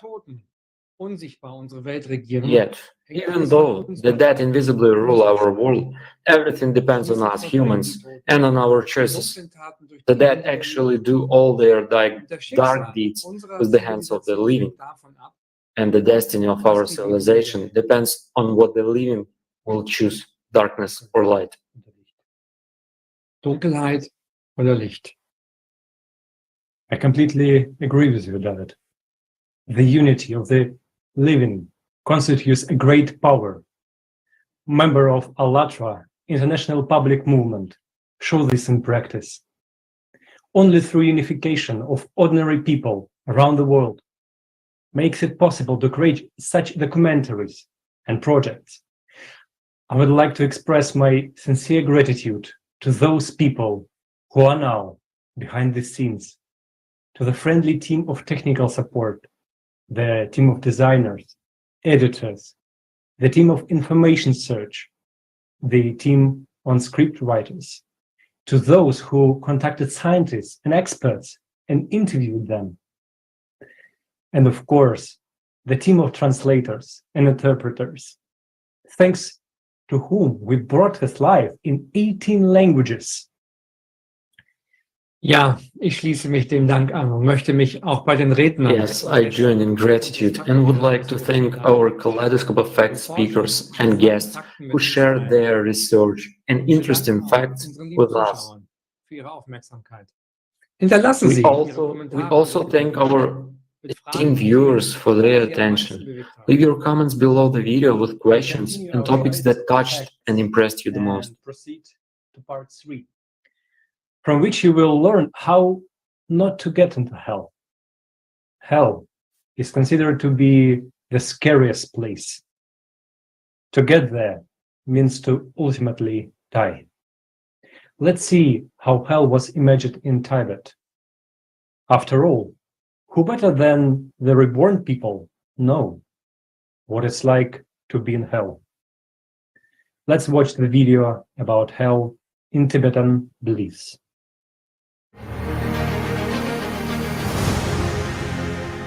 Bardo Thodol, the Tibetan Book of the Dead. It is a guidebook on how the dead must behave in the other world and what awaits them after death. The book contains guidance about discovering the reality in the intermediate state. First of all, a person should identify the signs of death, which consistently occur in the dying body. A book by Pabonka Rinpoche, Liberation in the Palm of Your Hand. Book 1. A conscious discourse on the path to enlightenment. Nothing can help you when you die except Dharma. Wealth cannot help you.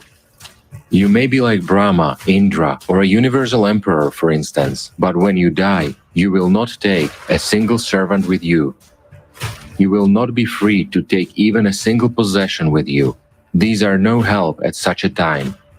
You may be the most powerful king, ruling every country, but when death comes, you will not be able to take even a grain of barley with you. If you are a beggar, You will not be allowed even your walking stick. The king will leave behind his trappings, the beggar will leave behind his stick. As J. Milarepa said, the terrifying thing called corpse now lives in the channels of the yogi's body. This is what the body is indeed. The first thing the consciousness questions, am I dead or not? We see relatives, friends, or doctors the way we are used to. We even hear what they are talking about. Where am I? Ask your awakened essence if the body is lying over there. After death, you will go to the bardo, where you will be unimaginably frightened and will have hallucinations of dust storms and firestorms, of being buried under avalanches or mounds of earth, of being surrounded by whirling firebrands, or being swept away by water or winds, and so forth. The bardos last around 49 days, starting from the day the deceased realizes his end. Usually, the realization comes during 3 days. After that, up to the 15th day approximately, we wander in the Choni bardo. Then comes the judgment and the Sitpa bardo, where as a rule, the deceased seeks unconscious birth. With death, your consciousness will not cease to exist. It must reincarnate anyway. There are only 2 places it can be reborn, upper and lower realms. When we die, we experience hallucinations of cold, leading to longing for the warmth, which then activates karma for rebirth in the lower realms. Then comes the death, which can be compared to falling asleep. We experience bardo as a dream and then suddenly find ourselves in burning hell, as if we have just woken up. Hellfire is 7 times hotter than the fire in the human realm. If we compare both types of fire, human fire is as cold as the water cooled by sandalwood Goshirsha. Day 1. 3 days you have been unaware of what had happened to you. Now, being awake, don't try to find yourself. You've changed immensely. Everything changed, and you have changed. Don't look in the mirror, and don't bother your relatives. You will see what you haven't seen before, and hear the sounds unlike earthbound. Day 2. This is the day of clarity of the white light from the Eastern realm. This pure white light contains preeminent happiness and mirror-like wisdom. On the same day, hell will receive a sinner. It will get its terrible mouth open with dark light coming out of it. Evil deeds or anger may push you strongly to the dual, smoke-colored light from hell. On the second step of bardo, the deceased obtains a so-called shining illusionary body. Tibetan, clear, shining, illusionary body. Sanskrit, Mayavi Rupa. Eternal double of the human body. Astral body in theosophy. Not knowing if he's dead or not, the deceased obtains clarity of consciousness. With separation of the stream of consciousness from the body, there appears psychic vibration which then is replaced by a state of clarity. The deceased hears the crying and lamentation of his friends and relatives, but though he sees and hears their callings, his own callings are not heard. And then appear the sound, light and hallucinations all together, frightening and terrifying him. This is the way to hellish realms, the way out of which will be a long one. Keep away from anger, especially here in Bardo. If you are not strong enough to distract from your sufferings, then the good spirit who was born with you will come now and count out your good deeds with white pebbles. Along with him, the evil spirit will come from the other side and count out your evil deeds with black pebbles. Having seen these piles of pebbles, you will probably be frightened, and you will attempt to tell lies, shouting, "It's not fair. I have not committed any of these evil deeds. There are much more good ones." Immediately, the Lord of Death will appear before you with the mirror of destiny, karma, which reflects good and evil with accuracy. You will look in this mirror and see the truth. After that, Lord of Death will place around your neck a rope and drag you along. He will cut off your head, extract your heart, pull out your guts, lick up your brain, eat your flesh, and gnaw your bones. Intense, unthinkable pain will seize you. Alas, you will not die. Your mystical body will reassemble itself, and again you will be dragged along with a rope around your neck. You will be ripped apart and gnawed to pieces again. It will happen again and again, endlessly, until you realize what's actually happening. Unless you recognize that it is you who is judging yourself, that all the images float up out of the murky waters of your thoughts. Neither the Lord of Death nor the beasts ripping you apart have flesh, and neither do yourself. All these horrible scenes are merely a mirage, delusions. But here in this world of Bardo, an illusion and you are comparable in density, and that is why the pain is real. infernal guardians such as Avas with elephant bodies and Yaksha with boar bodies. These infernal guardians and servants are huge in size, as large as a mountain, bloodshot eyes, and instill true horror. They shout, beat them, kill them, and so on. The beings that get to hell have such fear that they feel as if their bodies are being torn apart. Just imagine the infernal guardians grabs you and puts your back on a red-hot iron base. They cauterize your gigantic body with red-hot iron, leaving black spots and leaving many scars. Some of the guardians saw your body through these scars, like carpenters saw a piece of wood. Some guardians split the body with axes along these scars, yet others swing axes. But still, after you are split and shattered in this way, the pieces of meat and drops of blood that fall on the red-hot iron base will still be linked with your consciousness, and this aggravates the suffering that you are experiencing. Multicolored lights like the aurora borealis will flutter over you. The deities of the senses will come from the four sides and the center. Each deity has a cranial bipod and a skull in the form of a bowl filled with blood. The right hand is raised high in a gesture of seduction. The Book of the Dead is an instruction for the alive. Strive while you're alive. During the bardo of death, fears, feelings gain great strength and power over us. Nagarjuna's letter to a friend says, even though such very unbearable suffering is experienced for 1 billion years, one will never be free from that life as long as the non-virtue is not exhausted. Life in the 8 hot hells lasts a very long time. Your suffering is generated by the evil in you in the after-death, a hell of continuous torments. There is no respite in this hell. Therefore, beings suffer here even more than in the hot hells located above it. If you put a stone or iron in the fire, it will soon be impossible to distinguish them from fire. Similarly, the bodies of the beings in the hell are indistinguishable from fire. Only by the heart-rending sounds that they emit, you can know that there are living beings in this hell. They are burned by 11 fires, one in each of the 4 celestial directions, as well as in the intermediate directions, one each for zenith and nadir, and the fire inside the body. They can be compared to charred wicks. Their suffering knows no bounds.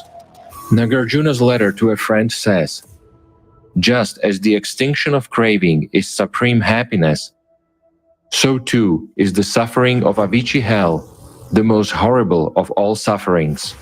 In these rebirths, we must then suffer until the effect of negative karma is exhausted, because we will not be able to separate our consciousness from the body. Beings in the Avicii hell have the shortest lifespan. 50 years in the realm of human beings is equal to a single day and night in the realm of 4 Maharajas. 30 such days and nights make 1 month. 12 such months make a year. The lifespan of a being in the realm of the 4 Maharajas lasts 500 such years. However, it is equal to only 1 day in the Avicii hell. 30 such days make 1 month in hell. 12 such months make 1 year. Life in the Avicii hell lasts 500 such years. We are not able to tolerate a burn or a needle prick for a second. How can we bear to live in one of these hells? As the old Kadam masters used to say, the situation is such that we are only 1 step in the human realm. We have already carried the other foot over the edge of the infernal cauldron. We have already created the causes for our birth in hell. If we were reborn in hell once, it would become impossible to get free or find refuge.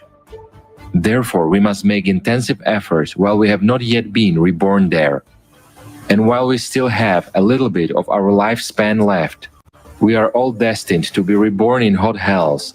Therefore, it is obviously important to work on our behavior to avoid such a rebirth.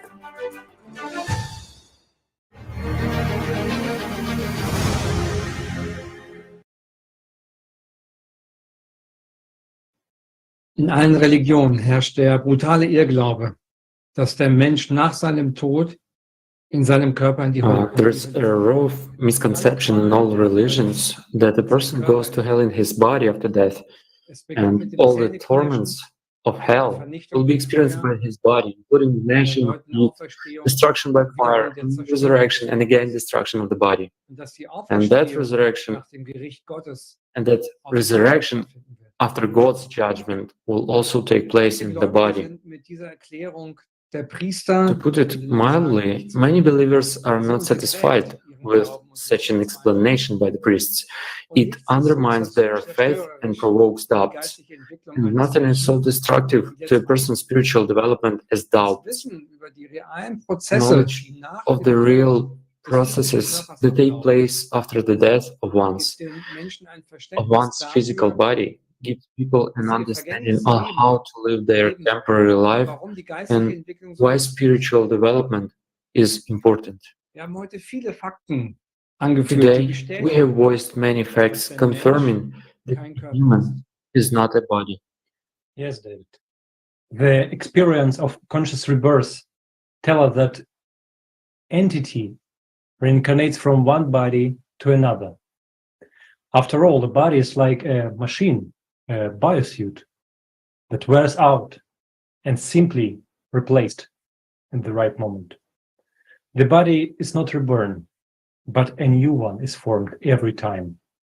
All this proves that people's doubts based on religious dogmas about hell are absolutely objective. After all, hell is a person's inner pain, his negativity. And people know that inner emotional pain is much stronger than bodily pain. You get used to bodily pain over time, but you cannot get used to emotional pain. Contradictions also consist in the fact that religions themselves say that a human is a spirit, and present-day science confirms this through various experiments, that primordial knowledge which remained in religions from the prophets, we can now confirm with scientific facts. This is true victory over ignorance and myth, which destroy a person's faith in the one God. After all, true faith is a faith based on knowledge. Die Toten beeinflussen die Lebenden auf unterschiedliche The Weise. dead affect the living in different ways. An active subpersonality can influence not only its career, but also another person who has taken things that belong to it. Katharina wird uns mehr darüber erzählen. Paulina will tell us more about this. The floor is yours. Yes, David, there is plenty of evidence showing that taking from the dead only brings misfortune, and there is no statute of limitations. Even if a treasure or buried goods have been in the ground for thousands of years, the dead will still follow the trail of whoever took it. The story of Tutankhamun's tomb is well known. It is associated with the curses of the pharaohs and many deaths. Tutankhamun's tomb was located in the Valley of the Kings in Egypt. It was discovered in 1922 by two Englishmen, the Egyptologist Howard Carter and the amateur archaeologist Lord Carnarvon. The tomb contained numerous ornaments as well as 110.4 kilograms turquoise sarcophagus decorated with solid gold containing the mummified body of the pharaoh. The excavation itself worked well, but 3 weeks after it ended, a succession of deaths began. The first victim of the mysterious curse was George Herbert, the Earl of Carnarvon, the man who funded the excavation of Tutankhamun's tomb. He accidentally shaved off a papule from a mosquito bite and soon died of blood poisoning. This happened a few months after the tomb was discovered. Although the official cause of death was attributed to blood poisoning caused by a mosquito bite, mysterious implications were suspected. People were convinced that the real cause of death was his contact with the cursed objects that he had found in the tomb and appropriated for himself. Just 5 months later, his half-brother, Obi Herbert, also died. His death was said to have been caused by sepsis as a result of an operation. Other people who were involved in the research also met an untimely death. Archibald Douglas Reid, an English expert who had carried out the X-ray analysis of the mummy, died upon his return home. Douglas Reid fell ill very next day after he finished the X-ray and died 3 days later. Arthur Weigel, an archaeologist and journalist, died at the same time. A little later, his colleague George Benedict died of a heart attack of unknown cause. Next, the curse of the pharaohs befell Sir Bruce Inem. He had received a paperweight from Pharaoh's tomb as a gift from his friend Howard Carter. The paperweight was made from a mummified hand with a bracelet allegedly inscribed with the phrase, "Cursed be he who moves my body." His house burned to the ground shortly after receiving the gift. When Inem tried to rebuild his home, it was swept away by a flood. George J. Gould died in 1923. Gould was a wealthy American financier and railway executive who visited Tutankhamun's tomb and fell ill almost immediately thereafter. He never recovered and died of pneumonia a few months later. In 1924, death befell Hugh Allen White, a British archaeologist who also visited Tutankhamun's tomb and may have helped to excavate the site. Realizing that by 1924 about 24 of his fellow excavators had died, Evelyn White committed suicide. But first, he left a note, allegedly written in his own blood. "I have succumbed to a curse which forces me to disappear." American Egyptologist Aaron Ember also died under mysterious circumstances. Interestingly, he was working on the manuscript of the Egyptian Book of the Dead during this period. Aaron was friends with many of the people who were present at the opening of the tomb, including George Herbert. Ember died in 1926 when his house in Baltimore burned down less than an hour after he and his wife had a dinner party. In 1929, Richard Bethel also died. He was George Herbert's secretary and the first person since Carter to enter the tomb. Bethel died under suspicious circumstances. He was found strangled in his room in an elite London gentleman's club. Shortly afterwards, the Nottingham Evening Post stated, "The suggestion that the Honorable Richard Bethel had been subjected to a curse was raised last year when a series of mysterious fires broke out in his house, which contained some of the Tutankhamun's priceless finds." The next victim was the chief ideologue and leader of the tomb excavations, Howard Carter. Although he himself escaped death for a long time, Carter managed to lose not only all his distinguished colleagues, but also his loyal secretary, young Lord Westbourne, who died in his sleep. In a matter of years, 22 people died. Carter himself died much later, in March of 1932, of illness. Officially, he had Hodgkin's lymphoma, the outbreak and development of which no one ever associated with his visit to the Tutankhamun's tomb. Both then and now, people are inclined to believe that this member of the incredible expedition had been spared by the pharaoh. According to the established belief, Carter's illness and death had nothing to do with the curse, which somehow bypassed him. But this was not the end of a mysterious death. In 1962, Dr. Taha, a biomedical scientist at Cairo University, attempted to put a definitive end to the pharaoh's curse.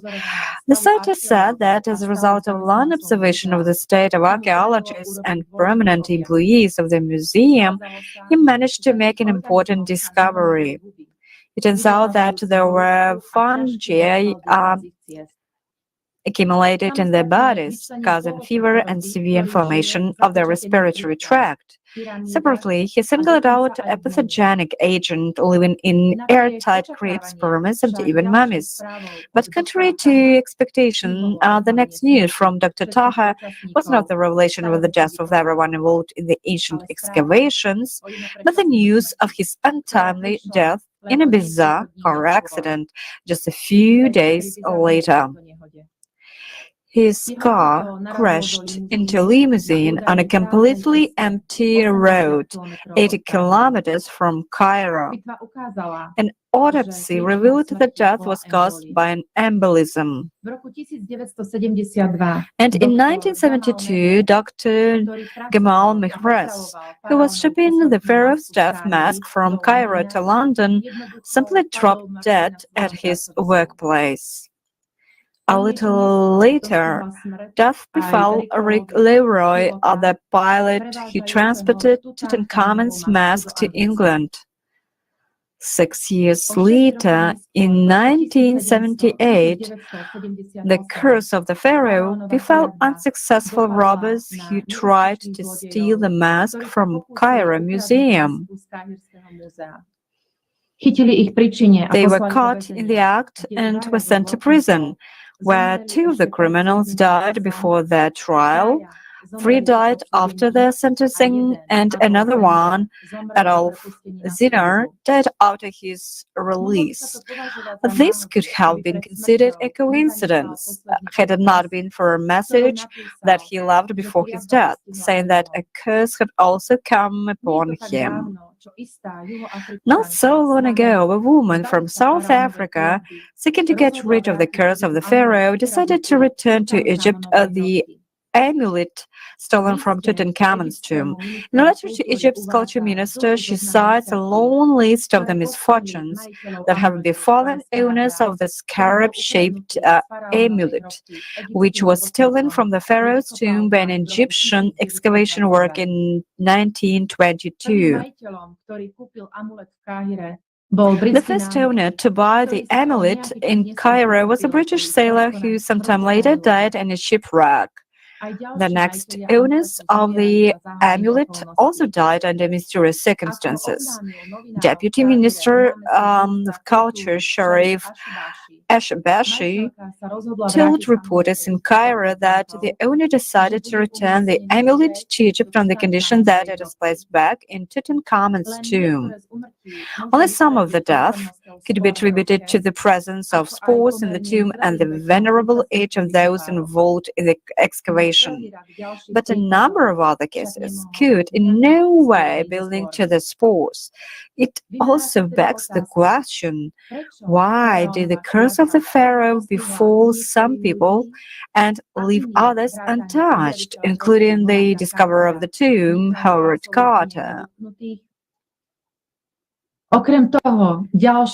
Besides, other archaeologists were fined for 200 years of excavation in Egypt about 800 mummies have been found. Additionally, nothing had happened to the tens of thousands of tourists who descended into the tomb of Tutankhamun. There is an interesting pattern. Everyone who stole something from the tomb to get rich or received a gift from this tomb did one way or another. What is the reason for that? There are many such cases. Let us see a fragment of an interview with the archaeologist and historian Andrei Mikhailovich Borovsky.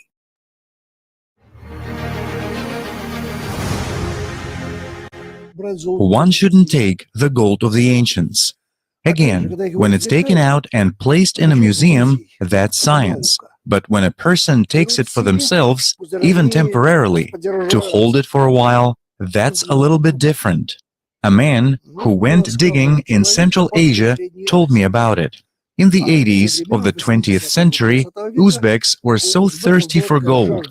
Gold was very special. It was no big deal if one had a lot of money. It's all just paper. And this is real gold, real money. He says, when you open the pot, it's like it's shining. And then what? For 3 days, we had been sitting there with a rifle, guarding it from our own workers until the police came and took it away to the airport. One is sitting with a rifle, archaeologists are sleeping, and a bell is hung up in case anything happens to this shining jug of gold. Well, some worker is said to have got to the jug and put his hand there. He didn't take anything else, but stole everything that fit in the handful. And you know, a heart attack. And so the local mullah persuaded him to quit that filthy thing. So he repented, took it back, and recovered.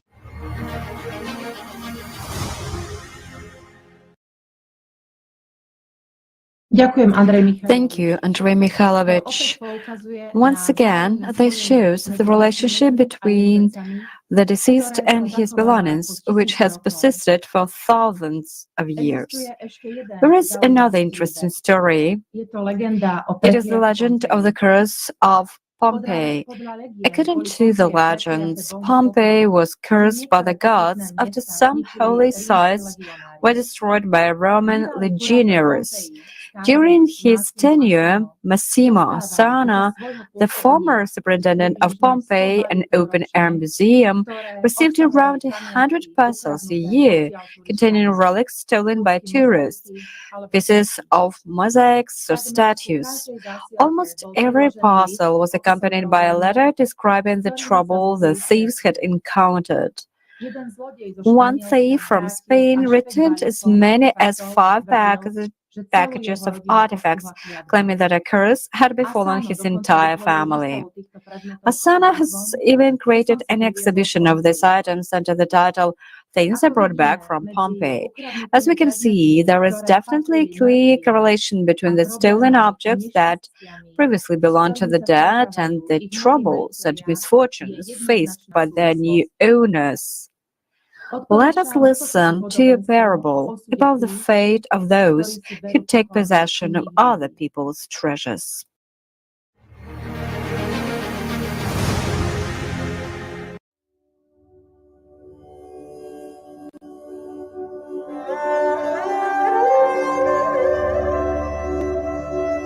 Once Buddha traveled around the country of the king Prasenjita and discovered a hidden treasure in the ground, which was full of jewels.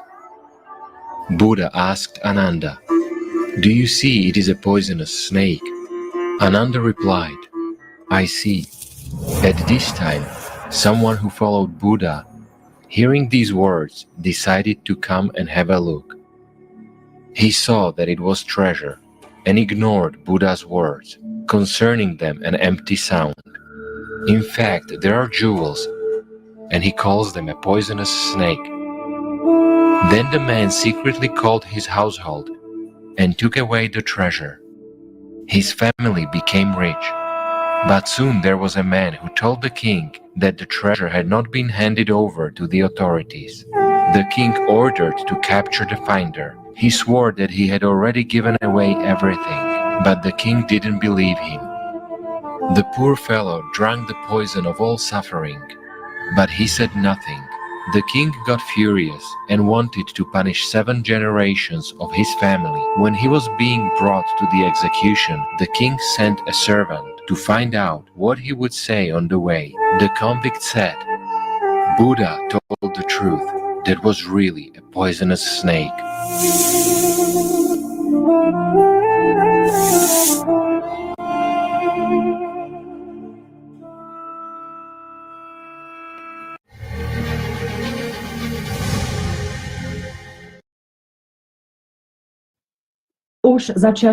Even in the time of Buddha, people knew not to take other people's treasures, especially those belonging to the dead, because those will bring nothing but misfortune.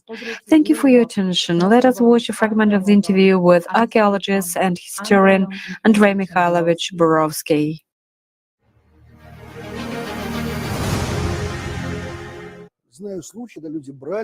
I know the cases when people kept to themselves or placed in a safe some images.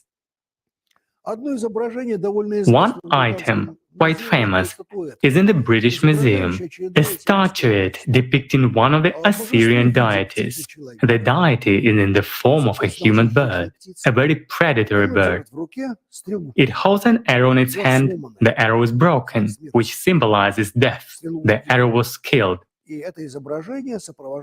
And this image accompanied another Assyrian king. I won't tell you his name. He's quite a famous British archaeologist. He kept it under his bed and couldn't just part with it. There is camping bed. He put it under the bed in order to wake up, take this wonderful thing out. Simply speaking, first a pole fell on him. Then he was trying to carry 2 huge bulls down the river on the Euphrates. Imagine bulls. There is a picture of these sacred bulls with wings, and they have a 5th leg. What is the 5th leg for? Because when you walk into the colonnade, they seem to be taking a step toward you. It becomes clear why. I mean, again, this impressed a person who believes in these deities, but when they loaded these bulls on the barge, it sank for no apparent reason. There was no rough water. It was calculated very accurately that the barge would withstand this load. They even loaded the barge with stones equal to those bulls' weight in order to confirm it. It was not supposed to sink, but it sank. Then the Arabs rebelled. The reasons are still not clear. It seems they were not hurt, they were well paid and well fed, but they tried to kill their benefactor. What was the point? That very archaeologist who kept the statue to himself, and then he wised up and quickly sent it to the British Museum. There is a similar story. An acquaintance of mine, I know him personally. He found a very interesting deity. The deity is associated with the Bon religion, which was a Tibetan religion before Buddhism. And it was quite creepy, a little bit satanic worship of gods living in caves, in the dungeons. But who lives in the caves? Just between us. Not quite like deities. So my friend was quite excited about this deity because he pressed it to his heart. The muzzle of this deity was unbelievable. Scary is not the word. There is a picture of a demon Pazuzu of Tangut burials, which Kozlov published. There were excavations in the 20s and 30s, the first excavations in Harahoto, an abandoned town of the Tanguts. His deity, brought from Tuva, had approximately the same creepy, grinning muzzle, the grin of a corpse, a living body, leaning a bit forward, and a matching smile, and crazy round eyes. I mean a mongoloid face, but absolutely round eyes, and an unpleasant expression. The man told me he kept it close to himself or placed it on the chair. Within 3 days, he had 3 car accidents. Again, these are just the facts. 3 times over the course of 3 days, something bad happened. As soon as I saw this demon, I immediately said, remove it as far away as possible. Well, where can I? To the garage, to the museum, but don't keep it in your house. After the 3rd case, he obeyed. And the stories stopped. This is again the true story. There are obviously things with which something bad is connected. After all, we do not know what was put into it, what rituals accompanied the birth of this thing, and what the ancestors encoded when they put it in the burials. I told you about the sacrifices of Baal. Something similar might have taken place. Imagine people being skinned alive because there are inhabitants of the city captured by priestesses, and the image is dipped in dead blood. What kind of energy is the thing saturated with? And will it all weaken in a millennium? I'm not sure. Such a wonderful goddess was found by a completely different archaeologist, not the one who sent the winged bulls. The goddess is small, the statuette has this size, it is just a standing woman, very physically strong. And we wouldn't consider her beautiful, she's too hefty. She doesn't just have curvy shapes, she's incredibly strong. You can see her muscles and her look, I would say, of detached piece. There is such an impression that she's looking over the heads. This statue is now in Berlin in the Archaeological Museum, and I saw it. It's not that it's unpleasant, it just suggests very old times, a completely different status of priestesses, a different attitude to women, to female deities. It just feels very ancient. And the man who found it and kept it in his house had, let's say, complications of a different kind. He suddenly became terribly aggressive. A very strange man. For some reason he had some visions at night. He saw something. He could not describe it. He went into an ecstatic state. He began to quarrel with all his colleagues, with his household, with his friends. In other words, his character and behavior suddenly changed toward what we would call schizophrenia. Doctors examined him and said, "Well, you are as healthy as a horse. Everything is all right with you." Because he could answer questions very distinctly. He explained what was happening to him. He tried to explain. So it was clear that he wasn't crazy at all. He was a healthy person. But for some reason, his behavior had changed. When the thing was put in the museum, it disappeared without a trace, without any problem. These are the stories that I would call authentic. The third story is again different and a little softer. Let me tell you right away, I personally know the grandson of this German archaeologist. The point is, at the beginning of the 20th century, archaeology in Germany was mostly antique. But why? There is art there is civilization. But who lived in the north? Savages of all kinds, beasts like wild Germans, wild Gauls. What could they do without the Romans at all? In fact, they could do a lot of interesting things. The Slavs and the Gauls and the Romans and the Germans themselves and the Rhetians, but somehow all this was ignored.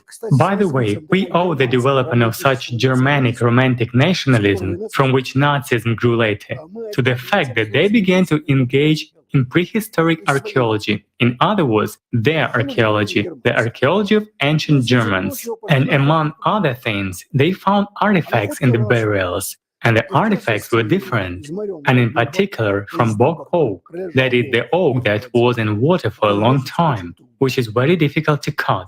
There is an image of Freya made of this oak. Freya is actually the goddess of hearth, cattle, wealth, let's say of everything domestic and everything good. But it is a pagan deity. What you have to give her so that she would give you your girlfriend, I don't know. Maybe sacrifice a firstborn, or your best friend kill him a little, or at worst, hang a slave or an animal on a tree. But again, to hang on an oak tree, the dog that loves you and loved by you, and in return you will be given everything perfect. The man also kept this image of Freya at home, and his wife left him. As a certain person who dealt with Exerstein, this stone maze, and tried to develop a mystical theory explained to him, he said, "You just didn't give her the respect she deserves. Smear blood on her mouth.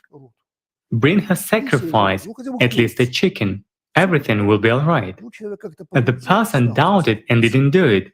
Either he was a God-fearing man and did not want to feed the demon, or he just did not like it. When the goddess went where she was supposed to go, to a museum, again, it's quite funny, his wife came back. Well, what happened to the woman? I do not know. Suddenly, her husband became so unpleasant to her that she did not want to live in one house with him after having a few children from him and living with him for many years. I mean, something happened in her consciousness. Again, I call this story authentic because it was told to me as a mystical, incomprehensible Gothic story. The Germans love heavy Gothic, you know, and I ask about it as a family legend. I asked the grandson of that man, is that true? Yeah, how do you know? My grandfather told me.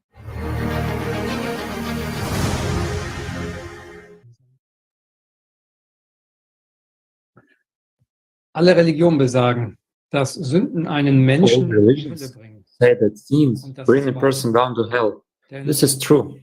After all, what causes a person to take someone else's valuables? Greed and desire for possession. In the material world, we will pay for everything that we have received just like that. It is one thing when we acquire certain values by our labor and investment of attention, but another thing is when we take those values from the dead. A person will pay for that with his life. Yes, David. The topic of the legacy of the dead is unexplored in today's world. While the subject of death and funerals is taboo in general, it is not studied and there is no understanding of what to do in such a situation and why. When the living have no knowledge of what is really happening, the dead take life from the living, not only through their legacy, but also accustomed to the living to give them honors after the death. And not only honors, but also their life energy. Let's watch a video about funeral traditions among different peoples of the world.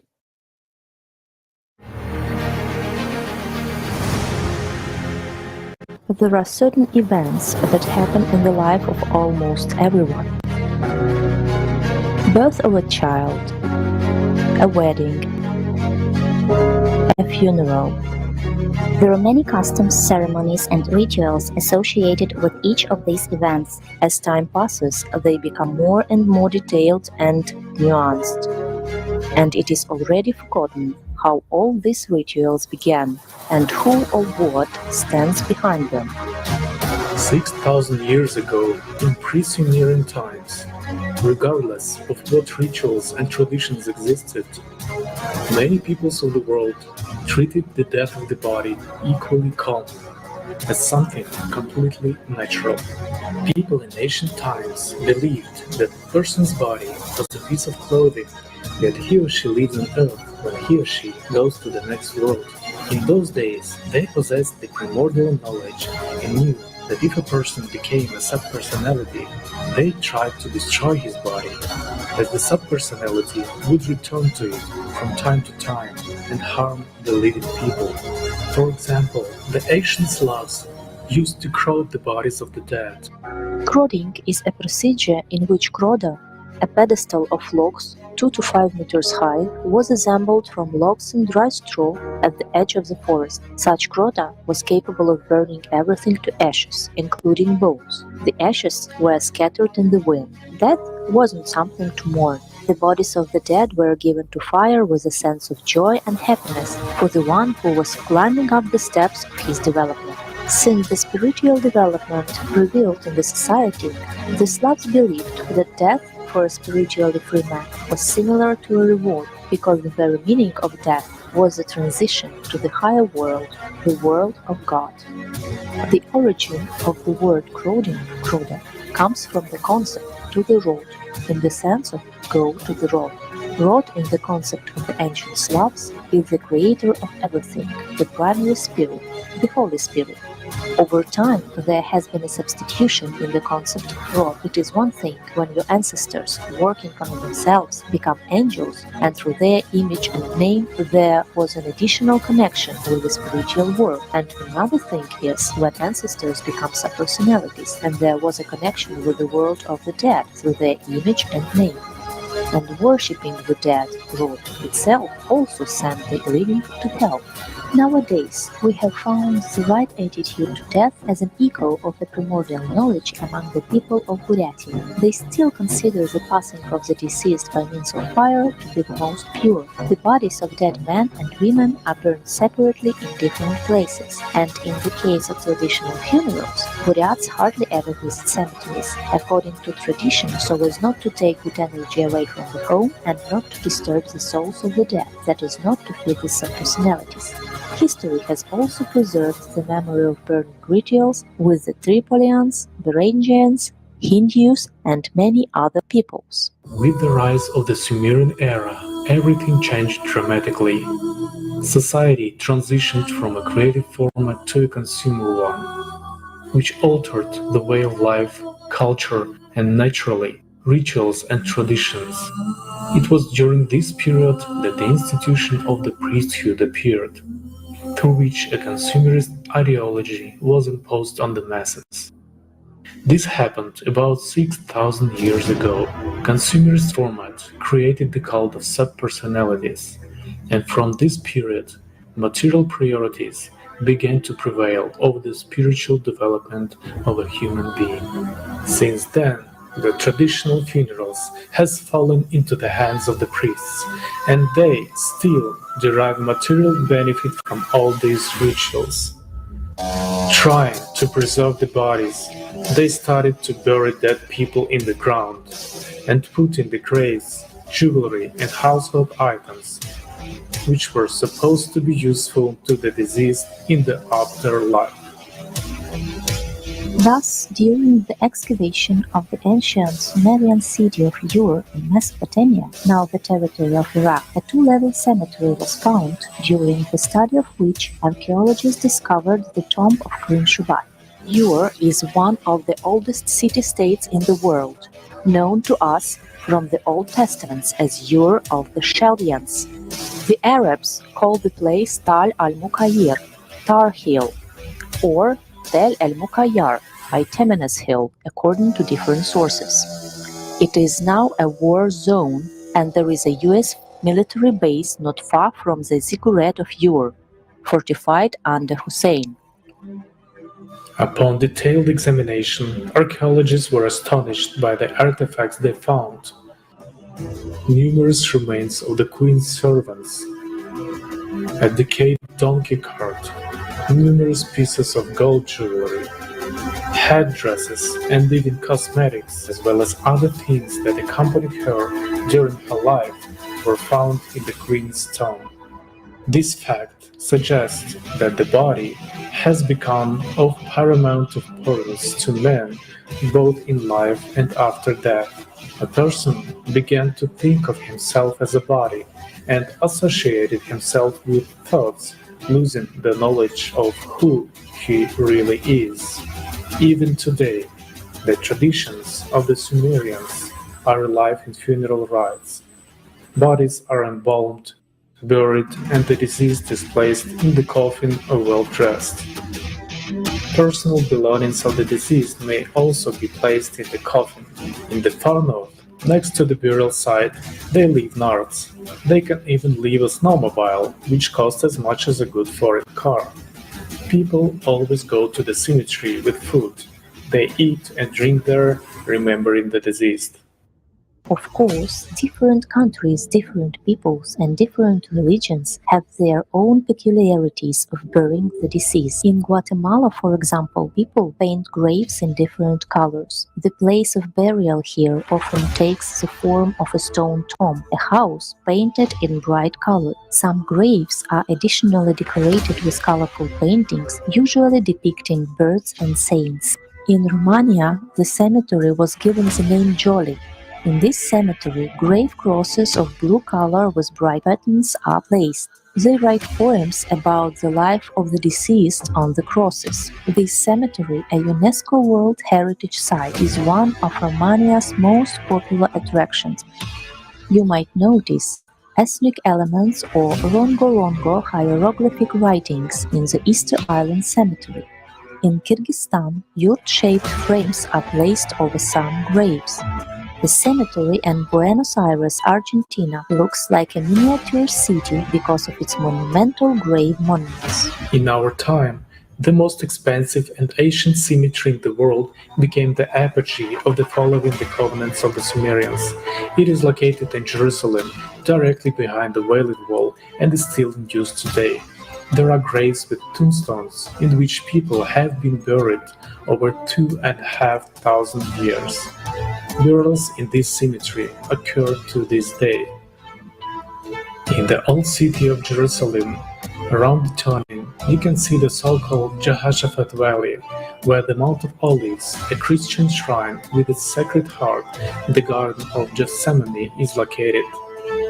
Throughout the ages, thousands of Jews have dreamed of being buried here so that at the coming of the Messiah, they would be the first ones to rise. They believe that the Messiah must descend from heaven to this very Mount of Olives and enter Jerusalem through the Lion's Gate, now walled up by the Muslims.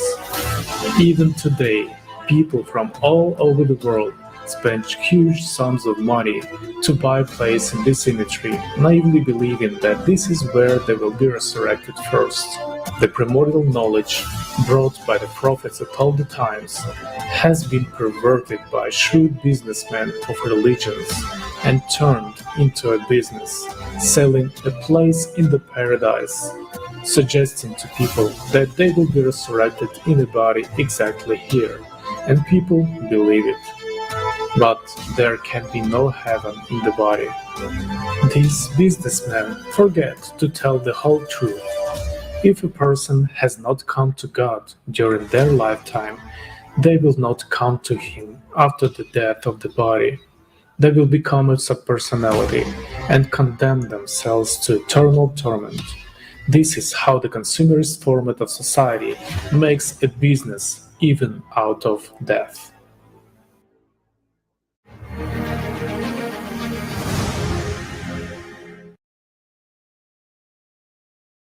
Schauen wir uns an, wie die Subpersönlichkeiten, die Toten, lebende Let's Menschen look beeinflussen.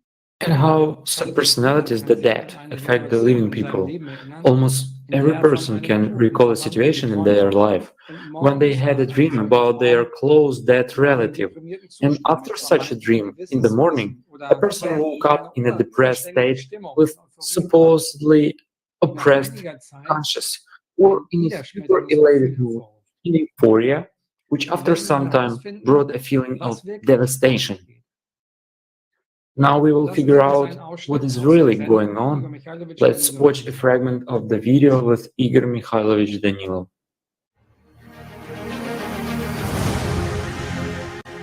Can seeing subpersonalities, or let's say the dead in one's dream presage a good event, be a good sign? For example, the following situations are described. Never. Well, the situation is as follows. One sees a deceased person in a dream, wakes up in the morning in a high mood, full of energy, and there is some kind of euphoria. So based on this, one has an impression that definitely there may be situations when you have a dream about a deceased person and it's a good sign. This inspires him. Yes. Again, the deceased come in order to eat. They eat your life. Sometimes a person sees the deceased in a dream and wakes up in anguish, in sadness, in a bad mood. He saw a relative, he talked to him, or the relative advised him something. It doesn't matter. While sometimes a person is indeed, as you say, cheerful, in such high mood, Yes. full of beans. But if we take his blood for analysis, what will we see? A release of Endorphins. Absolutely right. Why? Because the body compensates at this time. In other words, it's like compensation. When this scum comes, there is no other way to call it. It causes such damage to the body that our organism perceives this as a serious or almost fatal trauma. You see? So this trauma, which happens at the energy level, affects everything up to the work of the nervous system. It affects just everything. Let's say, let's not list that. But at that time, the body, as it counts the losses, it's the same as if we've lost a lot of blood, you know? Or we've had a limb cut off. What does it do? It turns on those very compensatory mechanisms. Absolutely right. And the compensatory mechanisms precisely create this euphoric mood, which a person experiences afterwards. So the person was devoured even more. In fact, Absolutely right. And more life and vitality was sucked out of him. A simple question. Let's take incubi, succubi, and the like. What do they give a person? Euphoria. But what do? They devour. They bind, they dominate. Those are trivial third forces. If we compare a strong, active subpersonality and those very succubi, who is more dangerous for a person? That's the answer. Isn't that so? Of course a subpersonality is, especially a strong one, because you will be its slave. You will never become a slave to that very succubus. Why? Yes, it might devour you. It might drive you to suicide, to anything, right? It will make you think, worry, or get nervous. The mechanism is very simple. Well, let's say to stir you up in order to take the cream off. That's their point. They just want to eat, and that's all. They have satisfied their appetite and gone. They left for you either a good mood or anguish as a reward. When this state passes, a hollow, sadness, or a craving arises, and the person can no longer resist. He already craves this. Why? Because he becomes like an addict. However, the body becomes drastically depleted. Yes, this is dangerous. You might die, but a subpersonality will also make a slave of the one it dominates. Why? It's business. So look, we build relationships in this world, and we build the world itself almost like a mirror reflection in relation to the world of the dead, where subpersonalities dominate. Again, hierarchies, domination, infinite greed, and insatiability. Isn't that so? It is. That's what is frightening, friends. Because only the dead can bring that into this world. It should be different in our society. Life, not death, should actually dominate here in this world. Yes. People also ask that, for example, when the dead come in their dreams, they show care, saying, I'm letting you go, please live. Or on the contrary, they say, why are you mourning so much? That's enough, let me go. Is it actually possible for a subpersonality to care about a person? And can a subpersonality let someone go in general? It is possible, only during the transition to a new level, meaning when there is a weak contact influence, but when a subpersonality can come to personality, to a relative, to a very close friend, let's say, whoever, to a contact person, so to say, or to an object. When a subpersonality can come only in a phase state of sleep, while here, in this case, it transitions to a completely new level, meaning when personality already doesn't notice this contact. After all, they also have, let's say, steps of growth. The more power a subpersonality receives, the stronger it becomes, which means that its impact is greater. What is the danger of that? It will consume more life. That's the whole point. But for a subpersonality to let someone go, that doesn't happen.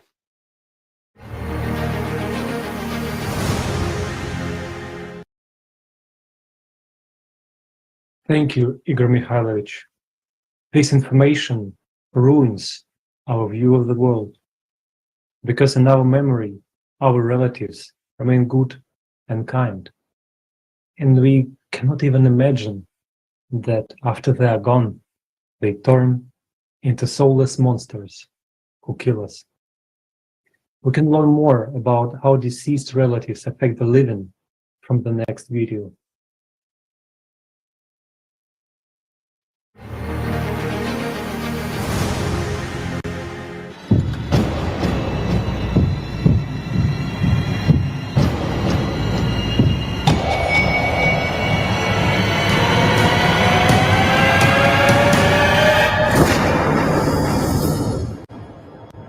A person has died, a loved one has passed away. After that, life very often becomes unbearable. And then, after this state of shock, one begins to experience attacks of fear, loneliness, grief, despair, anger, and self-flagellation, and relatives begin to visit the cemetery, put candles, order a memorial service, have memorials, write memorial notes, and crying, remember, remember, and remember. And then there are intrusive dreams about the dead, often without direct participation, withdrawing into oneself or constantly blaming oneself and other people. And as a result, an exacerbation of chronic diseases, deterioration of health, relationships, and life circumstances. Inability to get out of these states condemns the individual to personal Armageddon, which often entails alcohol dependence, premature death, or even suicide. These factors provoke a variety of what modern medicine calls mental disorders. And the worst thing is that in such cases, psychology recommends grieving, mourning, worrying, and suffering. But is it this that our life should consist of? Why does this happen? We often remember the best qualities and moments of our deceased loved ones. It seems to us that after death of the physical body, they are still as kind and good people as we knew them when they were alive. Can we imagine that they can do something bad to us or somehow harm us? But is that actually true? Let's listen to what magicians say about that.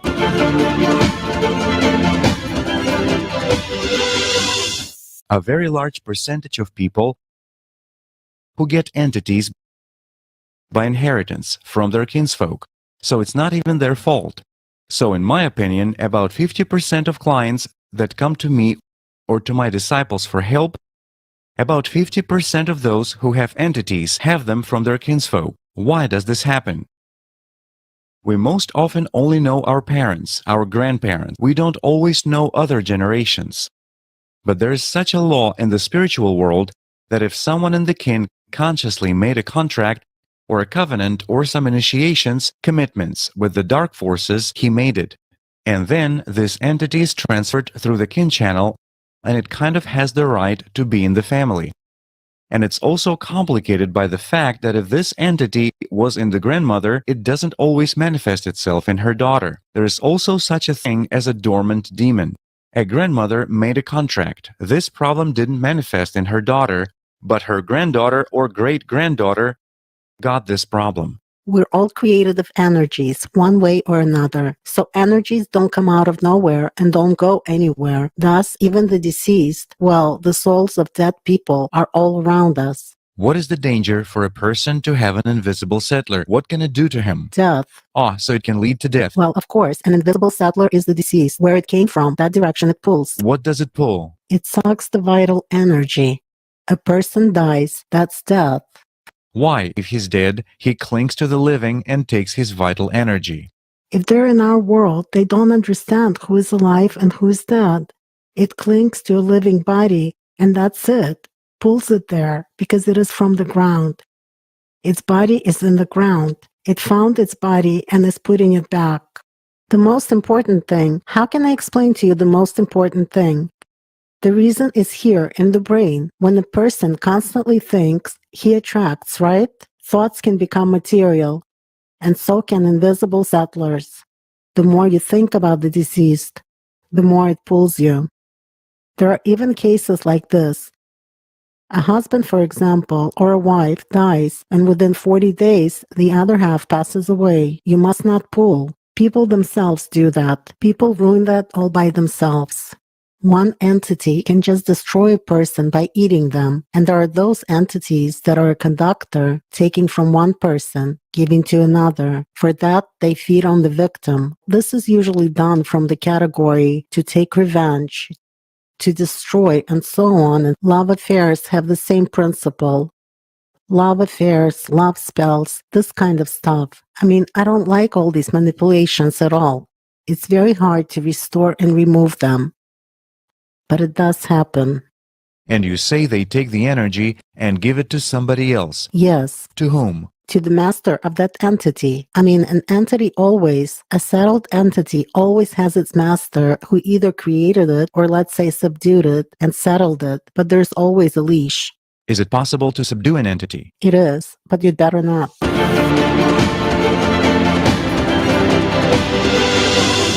Most people simply don't know anything about after-death fate. Also, they don't know that after death of the physical body, a person can either become an angel and go to the spiritual world, heaven, or become a subpersonality and go to hell. And it depends on every second choice of a person. In fact, our deceased relatives who became subpersonalities are eternally hungry spirits who constantly need energy to feed themselves. And they can take it only from living people and primarily from those who they were close to during their lifetime. That is why they are ready to do anything in order to get this energy. They may even take someone's life. And the truth is always on the surface.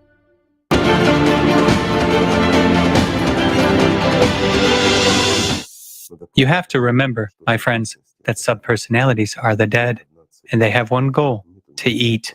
They simply have no other goal. When you once said in a video about this, in consciousness of many people, a question arose. After all, they are relatives and close people. I don't know, their mothers who lost children or children who lost their parents. And they certainly have bright memories of some episodes here in life when... Of course, they remember the living relatives and close yes, people. they remember them in a good context. Sure. And it's very difficult to realize that subpersonalities are actually deprived of everything moral and ethical. Yes. When they are already on that side, that They know, they feel their relatives, they understand what they are doing, but they will do it anyway. Will they really deprive their near and dear person of life? They will. If they have such an opportunity to take the life of their closest relative, whom they insanely loved during their lifetime, or would easily give their own life for him or her. After becoming a subpersonality, if such a subpersonality has an opportunity to take life, it will take it without thinking, instantly. Okay, let me share such an example for understanding, friends. You and your relatives, your loved ones, your dearest people, decide to go for a walk. It is winter. There's ice on the river with a fast current. Everyone is walking around. Your family and friends decide to take a walk, and you too. The ice seems to be solid, everything seems to be fine, but right under you it collapses. You fall into the water, you try to get out, you grab onto the ice, but it breaks, and you feel that you are being carried away under the ice. You realize that one more instant, and you'll be pulled into this abyss, into this darkness. But here, on the ice, your family and friends are standing. Won't you be grabbing onto their feet? A simple question. Like a life-saving straw. Of course, you will. And who and you will be doing that? After all, you are putting your relatives under a threat. And now look at the situation we have here. Okay, you seem to be putting your family and friends under threat, but on the other hand, it's a chance for you to survive because you cannot grab onto the ice, and you are being carried away by the current. I also remember how you said that here a person experiences this emotion of fear and panic for 90 seconds, for as long as this chemical reaction is running. Of course. While there, people are constantly in this state, the state of panic, the state of fear. This is an oppressed And state. they understand perfectly well that this is their only chance to relieve pain, Certainly. to have at least some kind of life. Igor Mikhailovich, it so happens when you once said that subpersonalities influence a person. They do. It seemed to me that it happens at those moments when a person recalls subpersonalities and transmits powers to them. No, let's take a look at some families who haven't heard of that or who doesn't know such families. For example, there lived a good family with many children. One person dies, and literally, a month or two later, the second person dies, the third, the fourth, the fifth, and it is as if scripted. Yes. Within a year, half of the relatives may die. The question is, why? Because the first person who passed away became a fairly strong subpersonality. And he starts dragging others after himself. Well, it is not always that people must necessarily die and leave after him. How much evil does a subpersonality do? People start getting sick, everything begins to fall apart and collapse. A lot of problems arise. Again, people become annoyed. They lose sleep, you know? It's all like one thing on top of another. Yes, there isn't an excuse here. We lost a near and dear person. We went through stress. That's why a lot of diseases emerged. They did emerge, but oftentimes, it's just a hungry creature. Yes, we want it to be a loving, good person, but a loving, good person is being pulled under the ice. He is scared, he's in pain, and he is grabbing onto the living. He is trying to get rid of the pain and the horror he is in.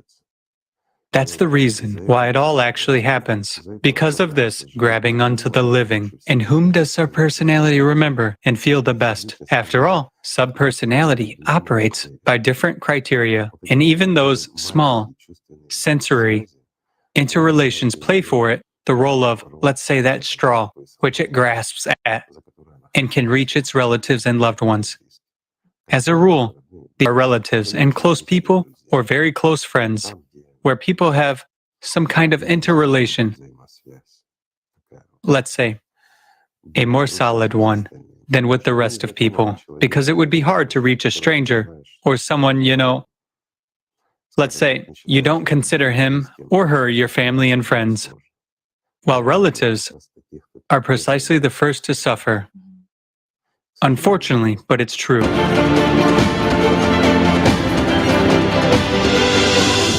Perhaps each of you has experienced or heard of situations where a deceased relative influenced close people and took their lives. The dead destroy lives and take the lives of the living. And the choice is ours to continue to stay silent on this issue and let the dead kill us, or knowing the truth to shut out the dead from the world of the living.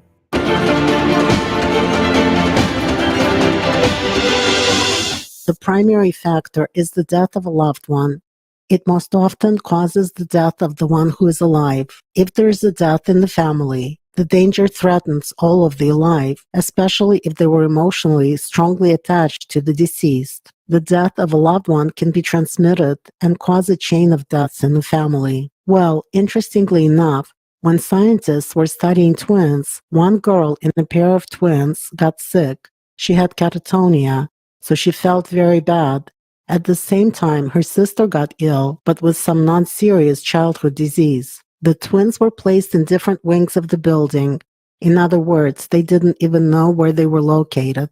Where one was located and where the other was placed. And it has to be mentioned that when one girl died from catatonia, the second girl was found in the same exact position, lying exactly the same way on her right side, and she died at that very minute when her sister died.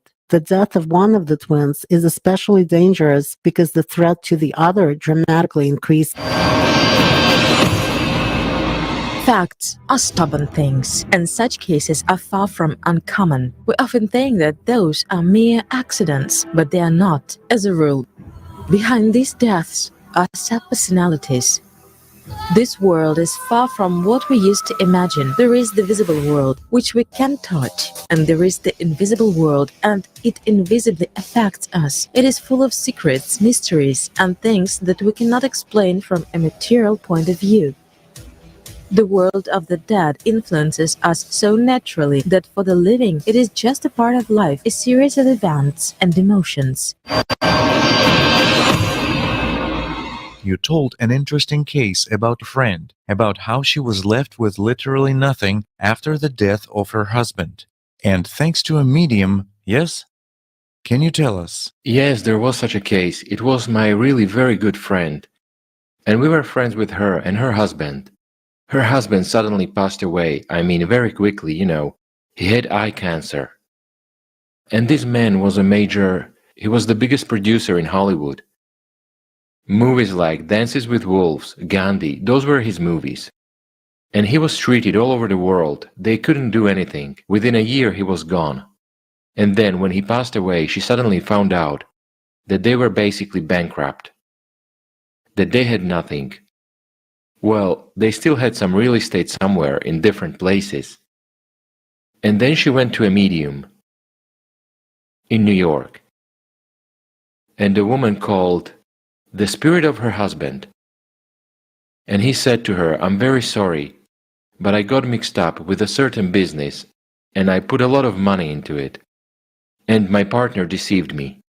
But that means there's a chance to fix it, because if you go to a certain bank on a certain street in San Francisco and you write down a number and they'll let you in a safe deposit box and they'll give the documents and you give those documents to the lawyers and they'll be able to solve the case, so to speak." So we met with her. At first she told us that that was it, that they didn't have any more money. Then we met with her 6 months later. She told me the story. She said that yes, she really went there. She really picked up the documents. The lawyers really were able to, so to say, spin the case. It turned out that the partner had really conducted such fraudulent operations. He was charged with this and told that either we, so to speak, spin this further and you go to jail, or you just give everything back. He gave it all back and she said, "I was a rich woman then." So you see, it's like a totally real story. So yeah, well then, actually a year later, she died.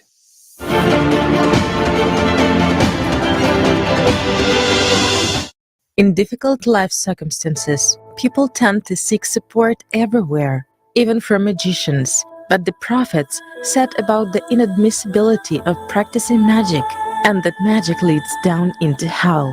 Isaiah 8:19 states, "When someone tells you to consult mediums and spiritists who whisper and mutter, should not a people inquire of their God? Why consult the dead on behalf of the living?" Indeed, it is strange that in today's world it is not customary to talk about the one who gave us life and the chance, about God.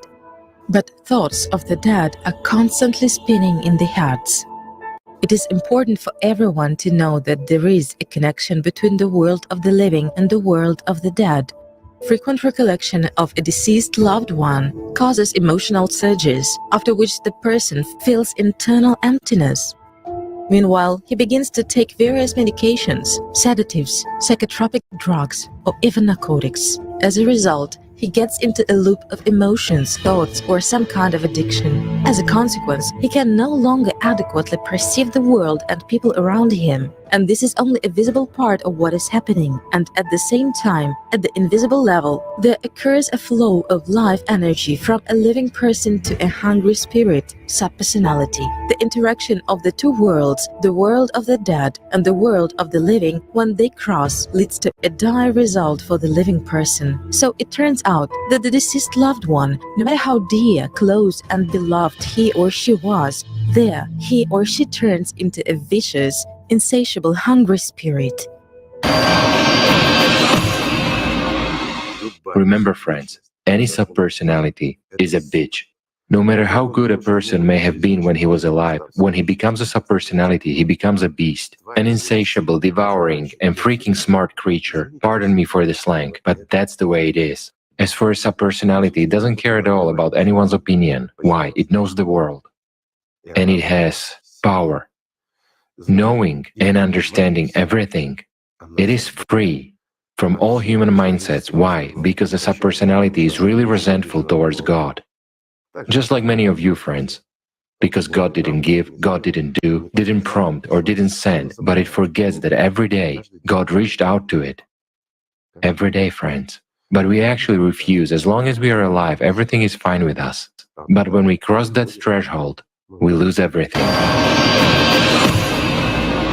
For the world of the dead, our vital energy prana is the most valuable currency, which has its own collateral and gold reserves, and this reserve is a living person. And how does the distribution of this most valuable currency prana and its peculiar taxation take place in the world of the dead? Subpersonalities which are adherents of the system pay it quite a high price. Let's consider a few examples of the distribution of the stolen vital energy. The first example is simpler. If we equal the vital energy that the active subpersonality has taken from the person to 100%, then 90% goes to the system and 10% remains for the subpersonality. The second example is more complicated. The point is that the active subpersonality, master, activates another subpersonality, makes it perform certain work to steal vital energy from a person. The distribution of the same 100% of energy is already different. 90% goes to the system, the master gets 9%, and the subpersonality that was made to perform some work gets only 1% of all the stolen energy. In the world of the dead, there is no preferential taxation or tax evasion. A strict law works here, and it cannot be circumvented. And for that reason, the subpersonality is a constantly hungry, insatiable and evil spirit. Its permanent hunger makes it devour everyone, always and everywhere, at all costs. The system is constantly sharpening its skills, and the subpersonality can even take control over a person's body. Here is an example from everyday life. A person comes home and, giving in to a sudden negative state, begins to argue and hits a family member, observing his body from the outside, but he cannot stop. What is the victim experiencing at this moment? Pain, despair, and even fear of death. And if a person experiences such a strong negative emotion as fear of death, then he has a leak of vital energy, and taxation works already according to the second scheme. So, dear friends, it's just one action of one evening. He argued, got emotional, and, as a result, added a couple of years of life to some beast. The visible world is only a reflection of what is happening in the invisible world, and after all, in any performance, the most interesting things happen behind the scenes. Are you not tired of being eaten by the dead? The picture turns out to be very sad. So what's the way out of this hell, you could ask? You have to strengthen your position as personality and grow spiritually. Feel joy, gratitude, and love. In order to come out of the darkness, one needs to go towards the light, and the person can only help himself. As it is written in the books by Anastasia Novik, keep your thoughts clean. Change your mental slander with kind words instead of envy. Feel sincere joy for the success of another human. Instead of empty, mean discussions, you should better go and do something good to other people. Simply, silently, and unselfishly, instead of wishing bad to another person and being out for his death, better share with him a piece of your bread. Just sit together and talk about what you both feel inside, about life, about love, about God. As we see, unfortunately, now our world is ruled by the dead, taking away life from the living. But life is the most important value. And our task is to save it by bringing the world back to the alive.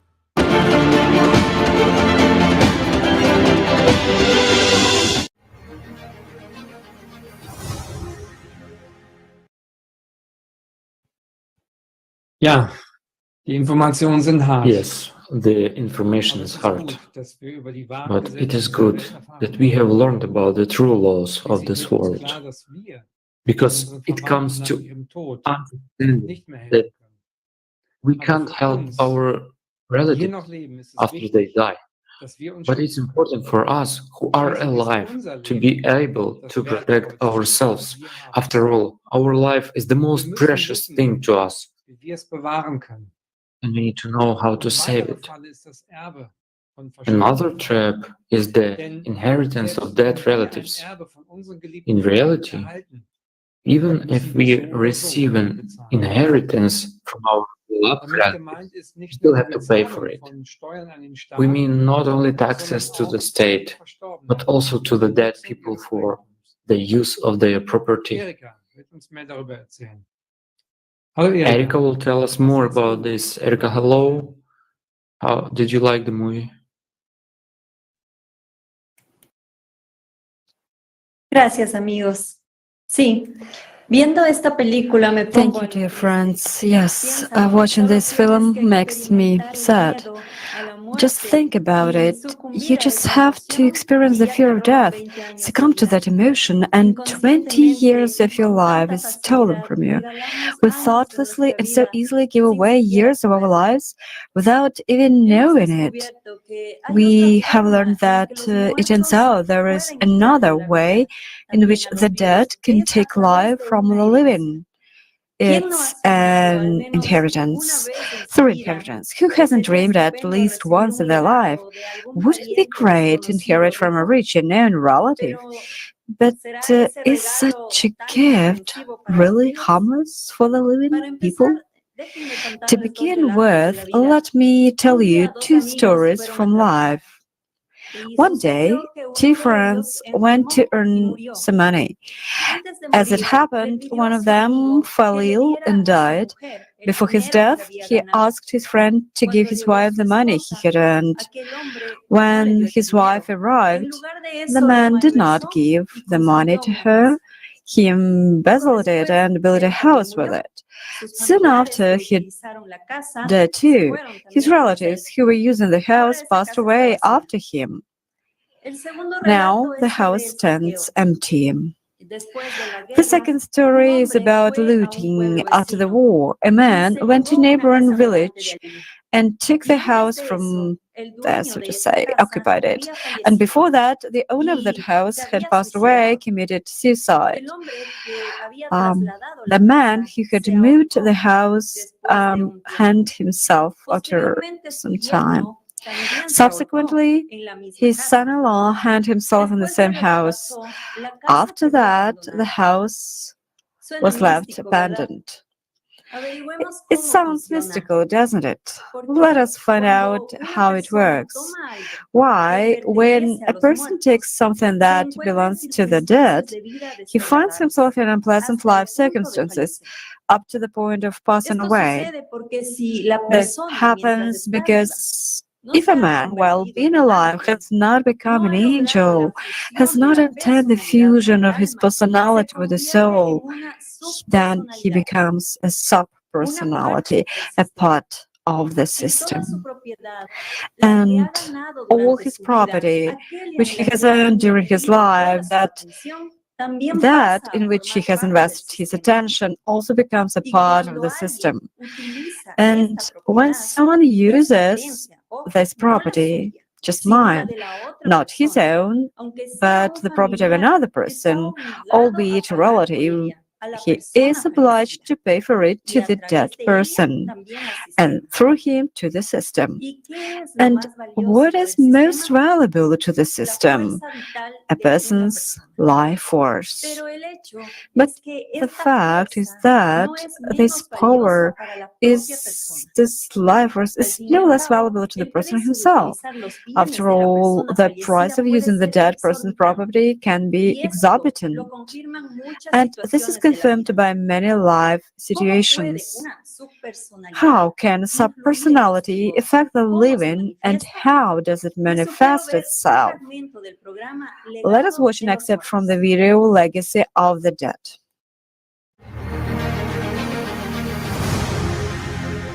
Let me give you a simple example.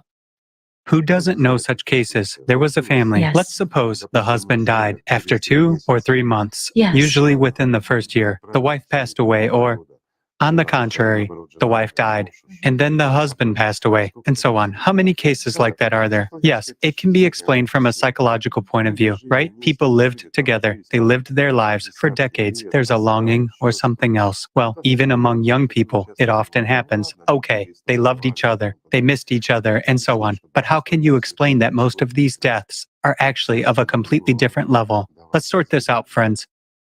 A husband dies. 3 months pass. His wife gets into a car accident and simply crashes.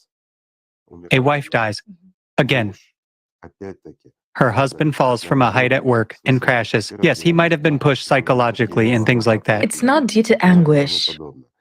Excuse me. And when injuries happen that have nothing to do with the person Yes. from the outside, So it's not that he went out on the road, jumped in front of a train or something else. However, in that case, yes, he could have jumped from a height himself. But when there are man-made accidents that could only be formed by external factors of some kind, either someone very strong forms them, or let's put it so, you have to go deep, almost into science fiction to explain that.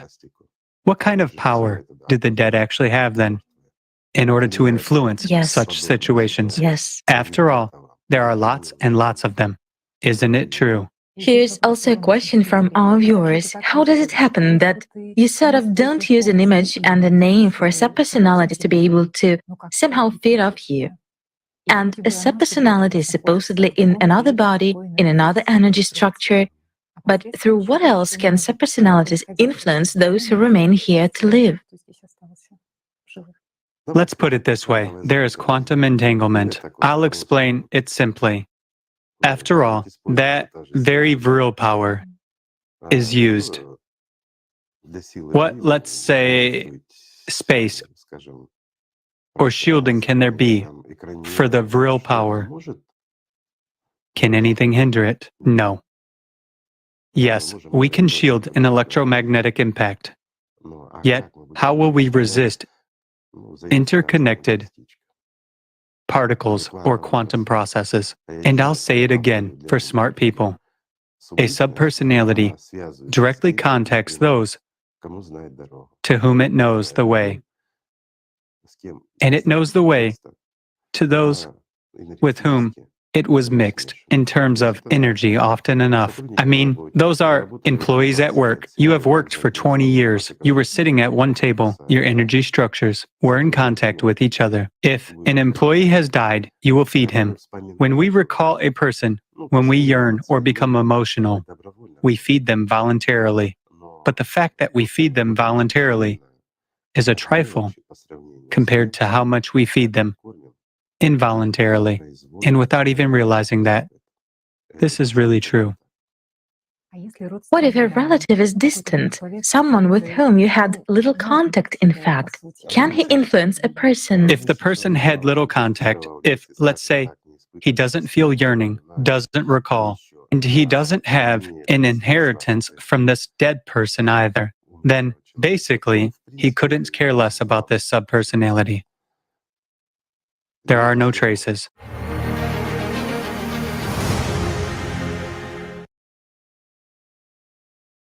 Why do you think most people in consumer society format try to accumulate more property and leave it to relatives? I suggest to watch a fragment of the video Legacy of the Dead with the participation of Igor Mikhailovich Danilov.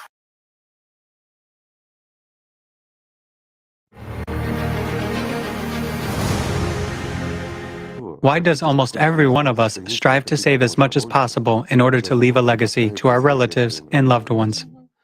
While some of us, despite everything, even resort to murdering people and kill masses of them in order to accumulate more money and leave it to their relatives. What for?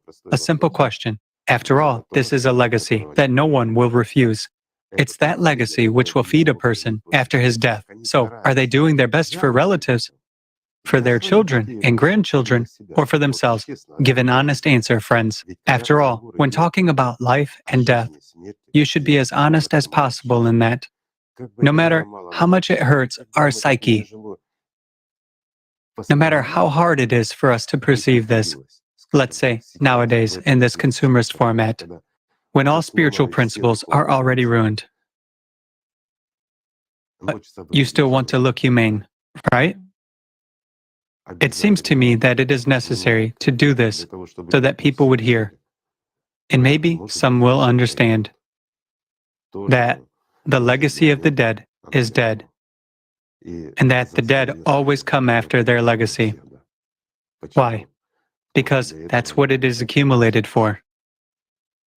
These possessions that we so frantically split among ourselves after our relative's death are precisely the equivalent of the deceased person's life. It's all extremely serious. Will he come? Of course he will. It's a straight road. It's his life. It's the power of his attention. That's where he invested it in what he gave his life for in order to secure his post-mortem destiny. And he perceived that on a subconscious level, or from his masters, from stronger subpersonalities, who were already preparing him for such a fate. While oftentimes, and we see this in our world when, let's say, literally, crazy people, there's no other way to explain it. It is either schizophrenia or a subpersonality. And in order to accumulate something, people do things that no normal person would ever do. And they leave a huge legacy. Will it bring happiness to anyone? Let's trace. Simply, let's take anyone. Some people will say, let's take the royal families. After all, everything is fine with them, right? Actually, they passed down. There is also such an interesting slogan, Yes. that the king never dies. Yes. Right. So here is the answer for you. The king never dies. They feed, and they themselves already become. You know, no one from their families has entered heaven. Is it worth it? A simple question. Transience of life for the sake of inheriting a crown, inheriting countless riches, and so on. Family, jewels, property, I mean, practically everything hinges on that in their circles, huge, enormous amounts. There's a bunch of those subpersonalities there, which go from generation to generation, and from generation to generation, so to say. People become subpersonalities. So what's the point? To lose life? To trade it for momentary pleasures? After all, no matter how long our lives are here, even if it's 100 years, even if it's 1,000 years, it flies by like an instant. If young people have doubts, talk to the elderly, to those who have already, one foot in that world. And if you bring them to a frank conversation, they remember themselves and feel like a little kid playing with dolls in a sandbox. That's the truth of life, because life flies by in the blink of an eye. And when we waste it on dead things, this is scary. And it's even scarier when we make problems for ourselves. Do you understand? Again, this very property issue. Yes. Yes, I understand. It's important. Yes. This is greed, in the literal sense of the word. Why? When you receive an inheritance, you already think about how you'll live better, right? Well, thank God you got an inheritance. Now you can afford more than you could before. What can you afford? Feeding a dead person. No matter how good a person was when he was alive, he was already preparing to become a subpersonality. You see, the legacy of saints, that's another thing. Therefore, if you prepare a legacy, something as inheritance, then first of all, strive to become a saint.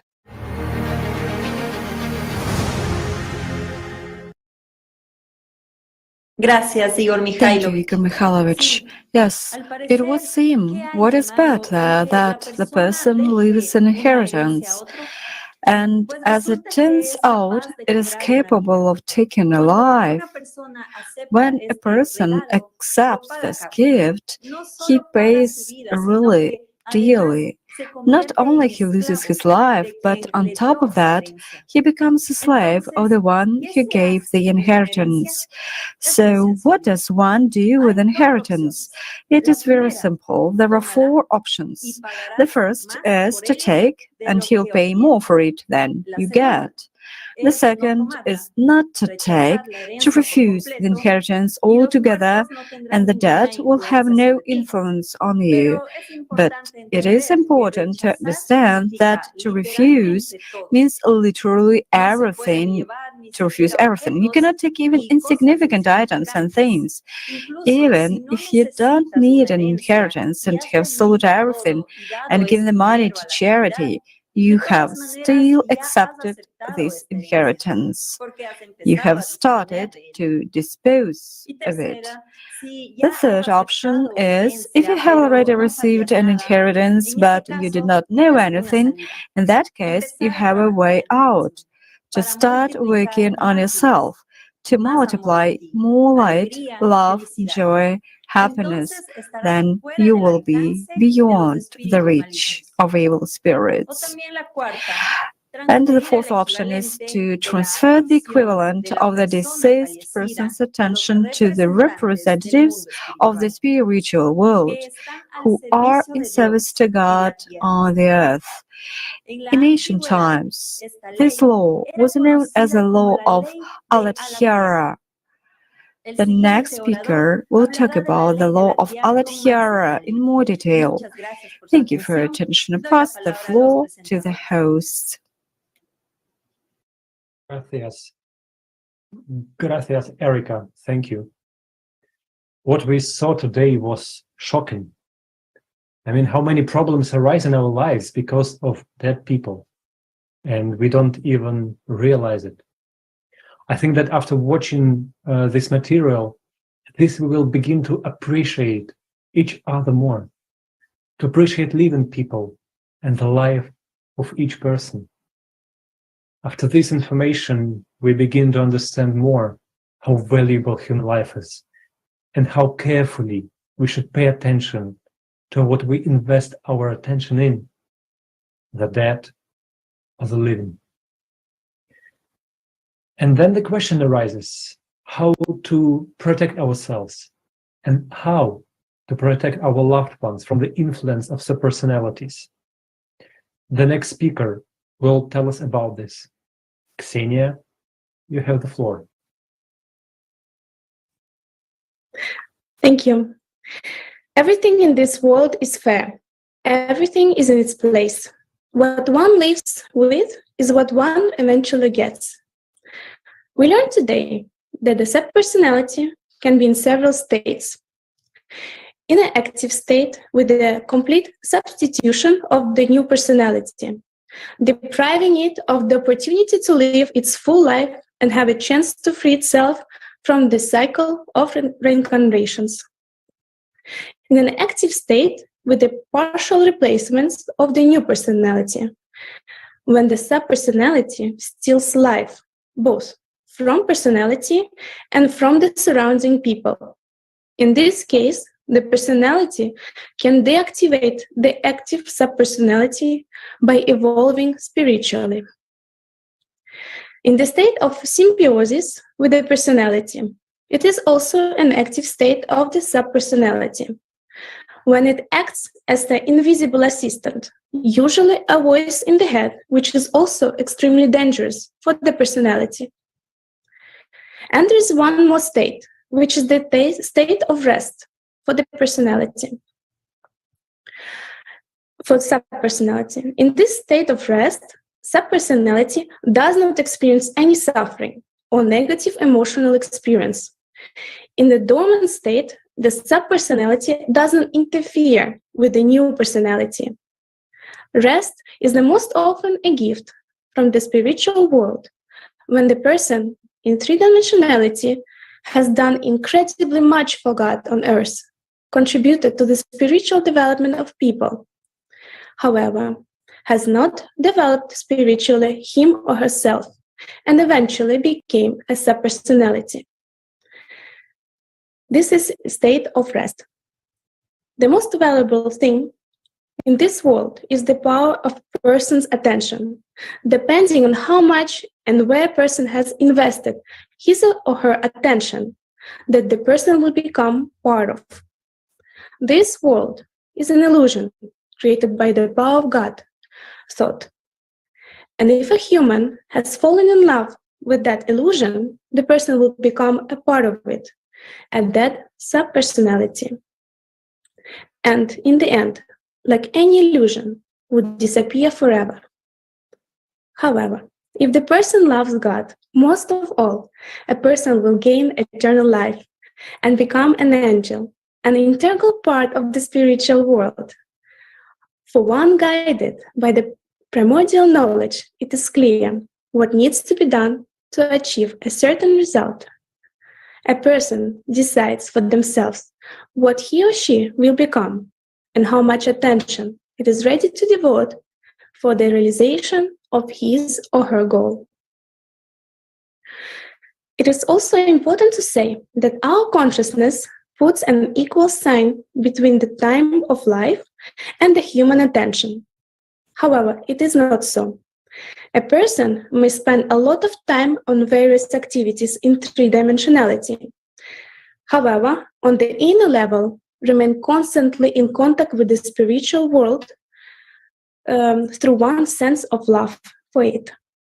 Or may spend all the time in temples and at the same time dreaming of material things. The result of those two lives will definitely be different. After all, the way to God is only on inner work of a person. What does God need from a person? Only true love and gratitude. God doesn't need material offerings because God created everything, including the material world. It is ridiculous when the sign of the worship people give to God, what He Himself actually created. Or they try to protect God in this world. What kind of God is this who needs the protection of such a fragile creature as the human being? Therefore, who on earth requires protection and why? People who just begun the path of spiritual development need protection. After all, the devil in this world, thanks to us humans, has almost unlimited power over us. As for those people who were able to escape from the power of Satan, they tried to help those who were also striving for the spiritual freedom. They united in groups and used the knowledge to try to rescue Satan's power in this world. Since women are closer to God in their spiritual nature, those groups consisted exclusively of women who were called the Sisters of Alad.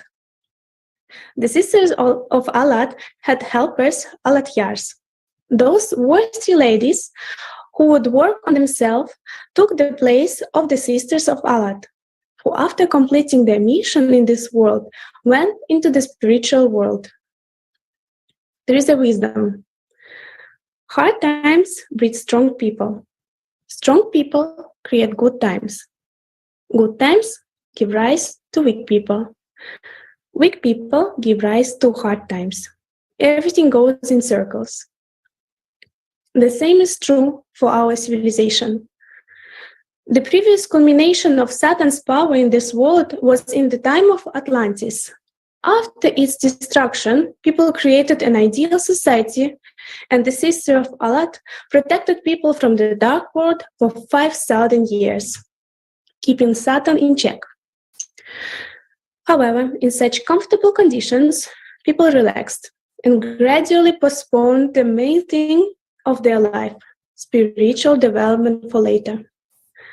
This led to the fact that 7,000 years ago, when the Sisters of Alad gradually began to live, they could not find a worthy substitute.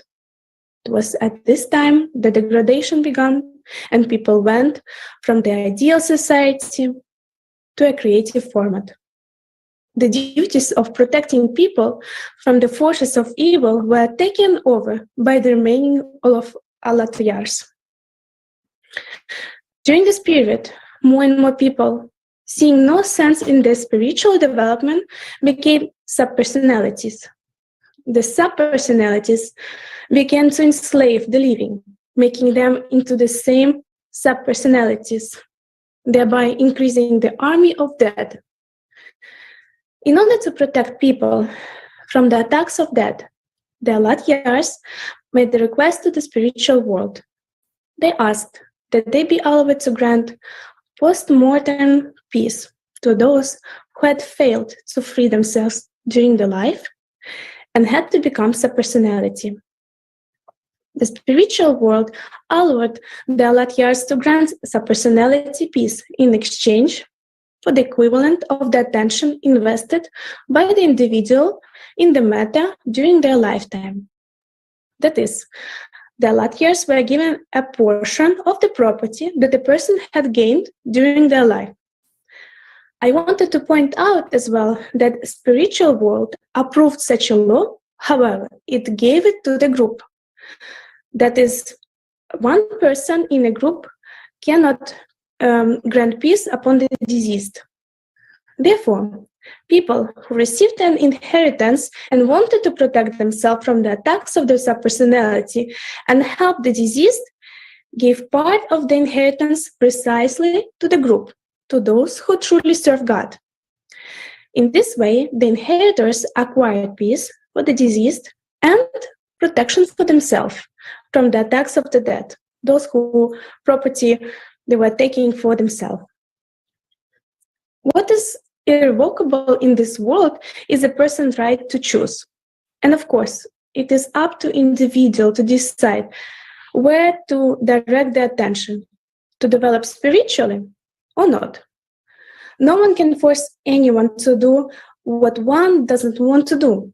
Those who force people to do what they don't want to do 100% become subpersonality, even if they want people to develop spiritually.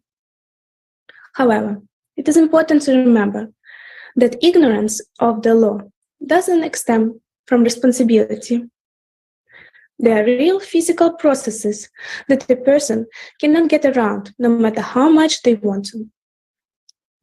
In order to become an angel, a person needs to put 95% of their attention into loving the spiritual world and serving it here on earth.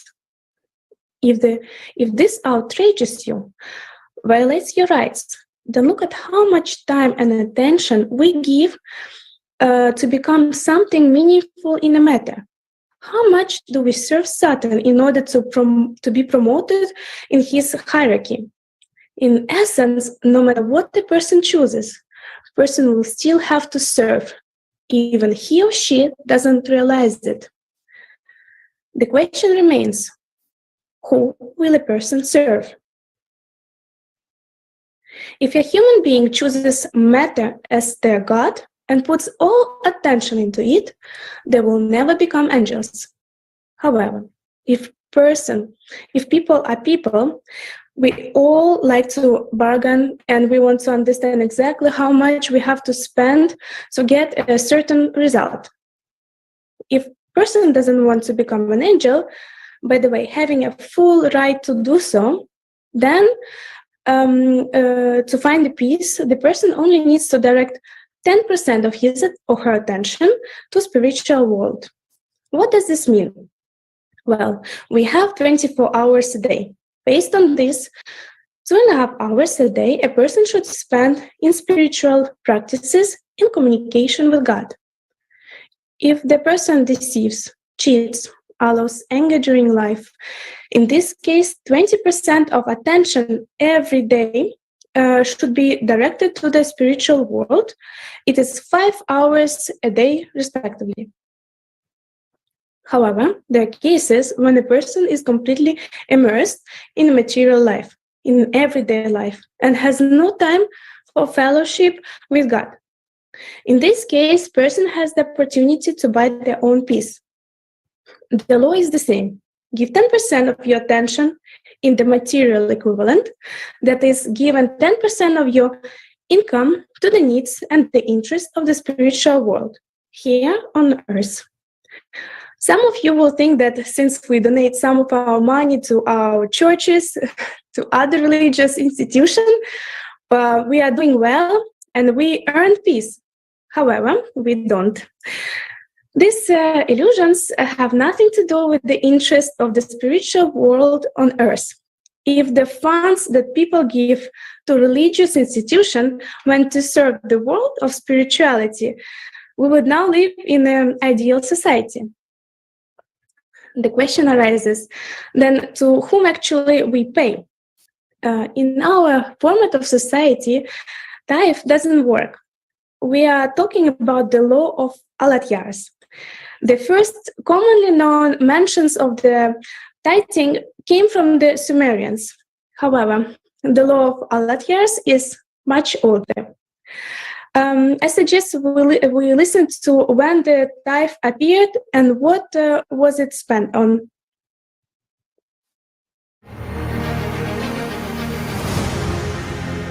When did the tithe appear? And what is it in general? Those were the times when people still lived in communities. Those were still the times of the Latiara, A commune. of communes. But when this very consumerist format of ours already began to slip in, meaning when the underground people already became active, and this Agartha started coming out, you see, gradually and slowly influencing people's opinions. But as we already discussed quite a long time ago, it happened when a decline in the Alatiara themselves took place. That is, when the devil had seduced them as well. That's what the decay started from. The community began to slowly slide from the spiritual format to the consumerist one. Back then, there were communities where, as I say, there was everything you needed, and you didn't need anything excessively. But later on, with the decay of spirituality, I'll put it this way, a concept of mind emerged in society. Private property. Right. And this private property began to divide the community. In other words, there emerged farmers, there emerged artisans who started crafting something, but there were also people in society who really strove for spirituality and continued spiritual salvation.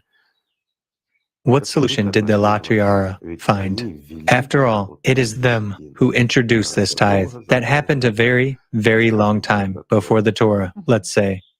Let me explain. A person works in a field. He has to work from morning till night in order to grow something that is necessary for the whole community. But it is his private property. Let's put it in the modern language. It is his business that started. He needs it in order to exchange his products for clothes or meat because there's another farmer who raises animals, cattle, or a hunter who hunts from morning till night. Do you understand? So a natural exchange process took place. If we put this in modern terms, barter deals took place. You know, such a material exchange. A person didn't even have 2.5 hours. Why? Because he left early in the morning and came back late in the evening. If he would perform practices, he would just fall asleep. That's what actually happened. And for this very reason, the issue arose. Yet, society needed what he grew or what he made. Society needed that. There was a great need for those very food products, clothes, and so on. Thus, private business started. Own territories appeared. What to do in such a case? Should those people perish, or should they give up their jobs? If everyone is saving themselves, while there is a part of people who... Sure, of course. Why? Because when there was a community, everything was distributed, and people had time for practice. Everything was simple. However, with the emergence of private property, people began to split into, let's say, specific occupations. You see, they were forced to. So, couldn't a person even attain peace or what? It is clear that spiritual salvation should be earned on your own. You cannot buy it just like that. So, they came up with a simple formula. A person spent the equivalent of 100% of his attention on growing crops. Yet he was supposed to spend at least 10% on attaining peace. So he gave 10% of his harvest to the community. What did the community do? It distributed what was given to it. It was as an equivalent of attention. I'm explaining again, because a person spent his time on that harvest. He spent his attention, his life on growing it.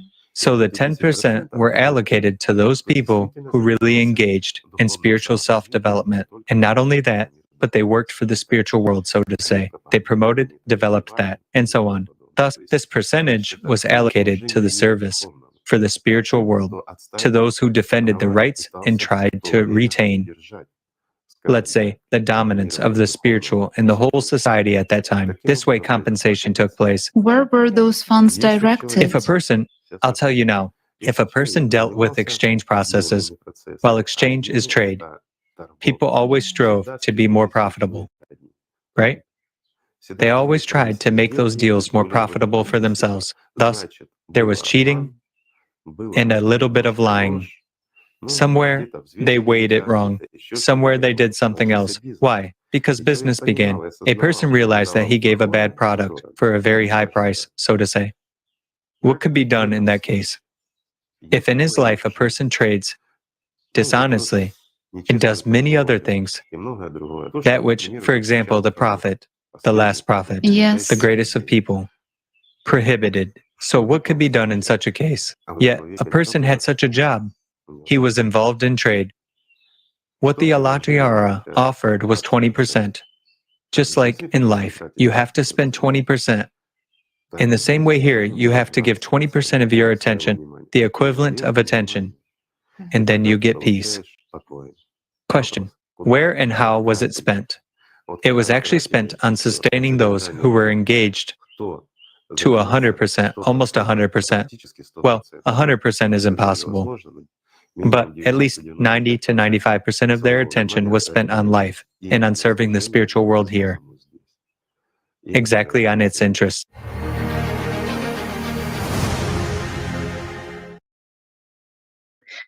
Let's say the person didn't earn his or her own rest. How should that be? For deceased, the rest can be bought by those who will use his or her property. It may not necessarily be relatives. It is important to understand that an inheritance is a trail for the dead to follow in order to take life. Knowing the law of Alat Yar, many people wishing to help their friends while they were still alive have tried to buy their peace in secret from their friends. This is impossible to do, as it would violate the person's right of choice. As long as a person is alive, a person must take care of the afterlife, to work on oneself spiritually, or if one considers it necessary, to give 1/10 of the income to Alat Yar, thus ensuring a peace after death for the physical body. Otherwise, if one could just take money for each other, as we say now, then everything would be unfair. However, everything is fair with God. And the important thing here is that it is the equivalent of the attention as a particle of a particular person that is transferred, and not the means of the friend who wants to help. If there are several heirs and some want the deceased to find rest and some do not, then the one who wants should give 1/10 of all inheritance. Otherwise, nothing will happen. If the person was dishonest during the lifetime and has the same as, who know what they should give 20% of the attention equivalent, and they will give 10%, they will cheat only themselves. They will lose a part of their inheritance, and the sub-personality of the one who owned the inheritance will come to them for life energy. And of course, it is important to do all this before the 9th day. This is physics, because at reincarnation, the soul with the sub-personality will enter a new body. And when a new personality is formed, a new body, nothing can be changed. We cannot help the deceased by giving a charity simply to people in this material world. We cannot help them by praying for them. Even if the priest prays for the deceased, that wouldn't help either. Because a priest is an ordinary human being, just as mortal as we are. It will only temporarily alleviate the suffering of the deceased because we have given away the power of our attention. Yet it must be understood that sub-personality will not rest and will come again and again for our life force. Each time, the sub-personality will become stronger and stronger. Now, you understand that one priest, much less a sign, cannot absolve the deceased. The last death worked during the first circles with the Templars. It takes an image, a name, and a day for the Alat Yar to be able to help. There were times when people brought the body of the deceased as there were no way to transfer the image. In Templar times, pictures of the deceased or masks of the deceased were passed on. From here went this custom of making masks for the deceased. There also remained the TAFE, where people donated property to temples and churches. However, this does not help the deceased in any way. The system copies everything to please itself, multiplying the evil. Therefore, if the inheritors give a tithe for the deceased, however, only to those who truly serve the spiritual world, then everyone benefits. The living relatives, the new person, as well as the deceased. The person doesn't experience a torture of hell. The law of Al-Akhir was instituted for the sake of the living, to help and to keep them safe. Thank you for your attention, and I pass the floor to the hosts. Vielen Dank, Xenia. Thank you, Xenia. Huge thanks to the spiritual world for the knowledge and support that it gives all us all the time. However, no one has cancelled the person's work on himself, all the more so in these days where the situation is quite critical. Now there are a lot of talk about the New World Order. The plan is to reduce the population from 8 billion people to 500 million. And it turns out that the implementation of this plan will result in 7.5 billion subpersonalities.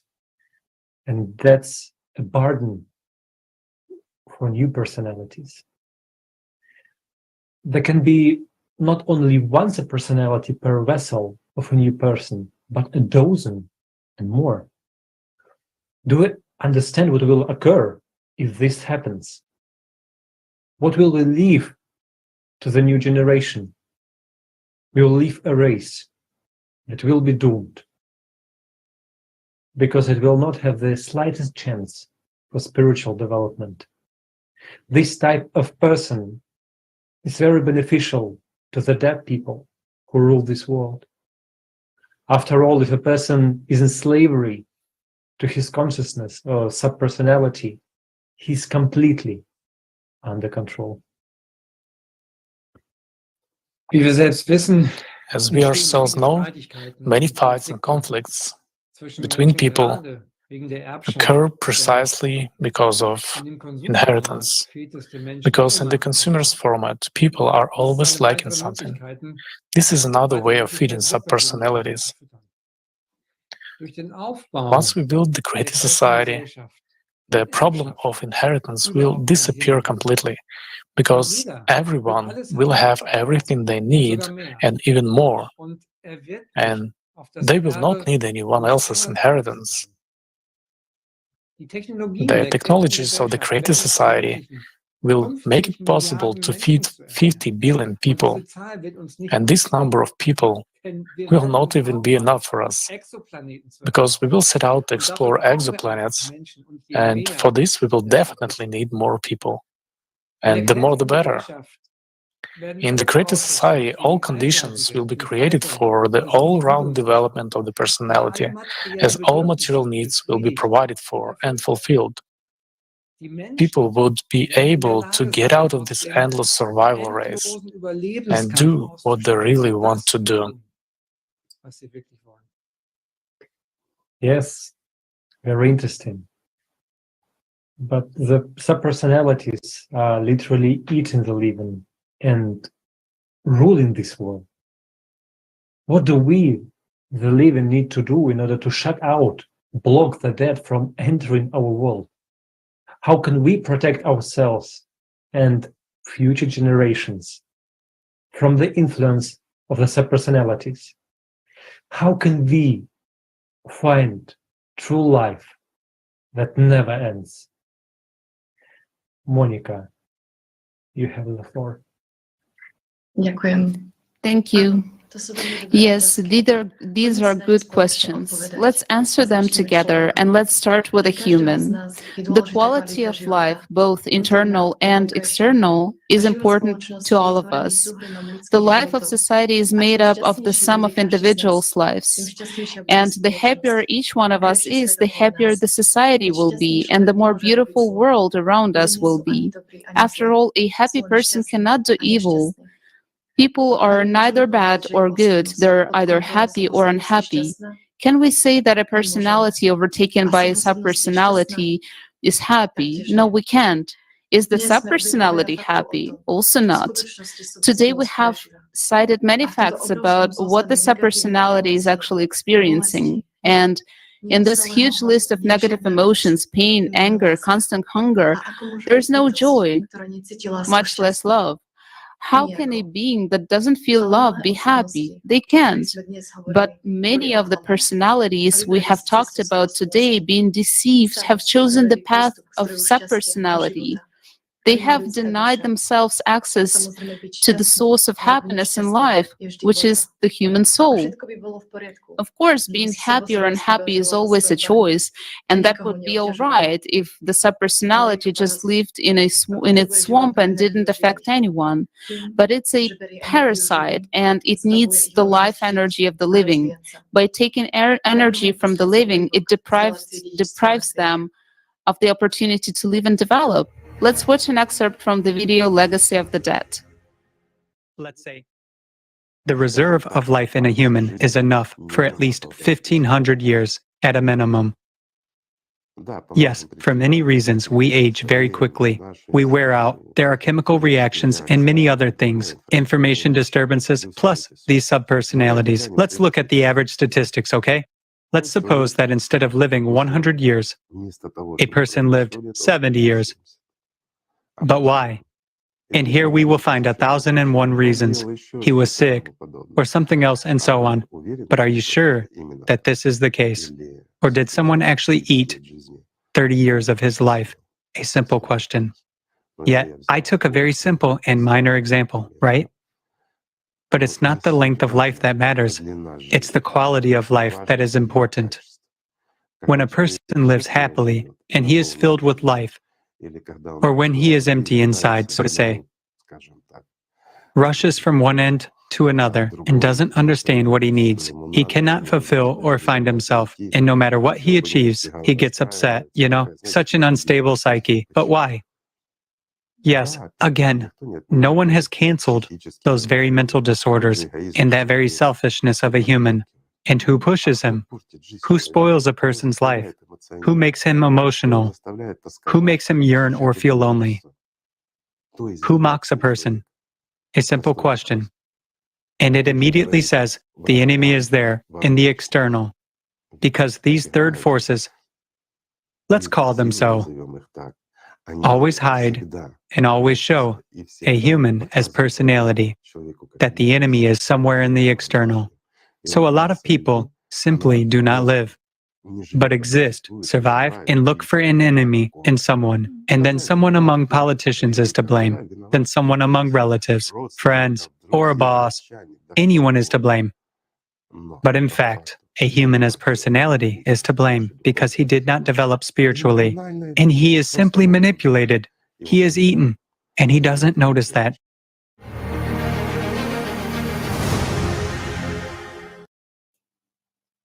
So what should we do? How do we protect ourselves from the influence of the dead? The answer is simple. We have to grow spiritually, to develop ourselves as a personality, learn to control our consciousness, its negative thoughts and emotions, and the most important thing, to develop the feeling of love and gratitude to God. By working on oneself, one becomes unavailable to attacks, first of all, of one's consciousness. And this is the key point. After all, the attacks of the dark forces on a person go mainly through his consciousness. Being in a state of love for God and maintaining control of consciousness, one controls the whole invisible world. Thus, one closes access to himself and his life force from the invisible evil forces that are hungry all the time and are constantly trying to attack. The only option is to be protected from the evil spirits, is to be constantly in the state of love and contact with the spiritual world. There is no other way. Amulets, incantations, mages will not help, but will only further weaken our spiritual immunity. This is the truth. After all, we observe hygiene, keep our bodies healthy, do different procedures not to get sick. It's understood by everyone because we've been taught to think of ourselves only as the body. But when we talk about spiritual health, this information is not taken seriously. A person is not a body, but a spirit, and all processes related to the invisible world occur at the level of subtle energy. Therefore, the best protection from the dead people and death is to become those who are not accessible to their destructive energy. The energy of love is the most powerful energy of creation and protection. A person who is overflowing with love is transformed with time into a new spiritual being. The personality merges with the soul and person becomes an angel. Since ancient times, people were given tools to activate their souls for merging of the personality with the soul. Knowledge was given first of all about the invisible world, about what a human eye is unable to see, but what the personality feels very well. One of the main tasks of the dark forces was to take people spiritually blind, to make people spiritually blind and helpless. After all, it's easier to eat them up this way. So, what are those tools which provide spiritual protection and help to cultivate inner love for God? One of the simplest and most effective tools is spiritual development in the spiritual practice, the lotus flower. It has been given to people since the beginning of times. This very practice helps to activate the soul, to break free from slavery of one's consciousness, and therefore from slavery of the invisible world, evil world. Performing this practice correctly protects a person both from the external negative impact of the third forces and from the impact of subpersonalities, which are located on the soul of a person and attack the personality from within. If a person wants not only to free himself spiritually, but also help those who are on their paths to God and protect them from the influence of the invisible evil forces, he requires to use tools. It's important for such people to learn how to work with their energy structure, which is in the fifth dimension, has the form of a truncated pyramid with a separated top. There are two practices for knowing one's energy structure and for strengthening the connection of the personality with the soul. One is Chatvrik. The meditation focuses on getting to know your four basic essences. The second one is Pyramid, a spiritual meditative practice intended to strengthen your connection with personality with the soul. You can read about it in the book Alatra by Anastasia Novich. All this is individual work on oneself, and how else can we protect ourselves from the influence of the invisible dark forces? There is one more way to protect oneself from the evil invisible world, which is available to absolutely everyone, even those who not master the meditations or spiritual practices. We can borrow this tool from the dead. Yes, you heard it right, because we can learn even from our enemies. We, the living, have a lot to learn from the dead.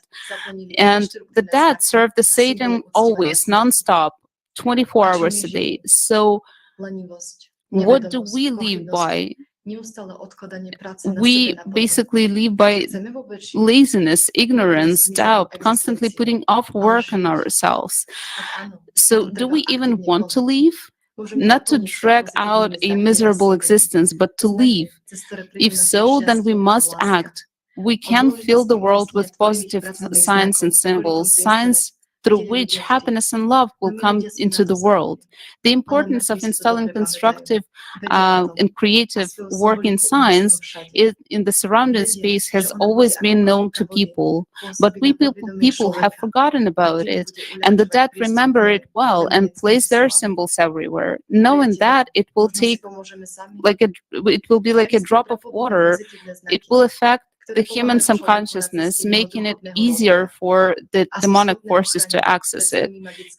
So let's help ourselves. There are primordial positive signs that help people on their spiritual path and then can that can protect themselves from the evil magical influence. The main sign that activates the spiritual value of a person is the Allatra sign. There are two types of it, the black sign on the white background and the white sign on the black background. The black sign on the white background affects a person positively, strengthening the spiritual nature in them. And it's important to know that this sign does not violate the right of the choice. And the other type of, which is the white sign on the black background, it protects against the outside magical influence. For details about the proper installation of the Allatra signs, you can see the videos on Allatra TV channel. It's important to note that installation of Allatra signs in public places has a positive impact on people within sight distance of the sign. It also clears the space from the invisible evil entities. Of course, the installation of people is not a panacea. After all, the right of human choice and importance of individual work on oneself still stand. But we people can and should help ourselves. By possessing the knowledge, we can protect ourselves and to close the entrance to the world of the dead to the living. So let's bring the world back to the life, to the living. You know, Igor Mikhailovich, although we have ended up discussing the topic of subpersonalities, our topic today clearly correlates with the Creative Society project. I will explain why. Because when you look at some parts of our world that we live in, you realize that certain regions resemble simply a hell on earth. A hell that has been created by humans themselves. Right. And there was always a question: how could humans come to the point of creating this particular scenario on the planet?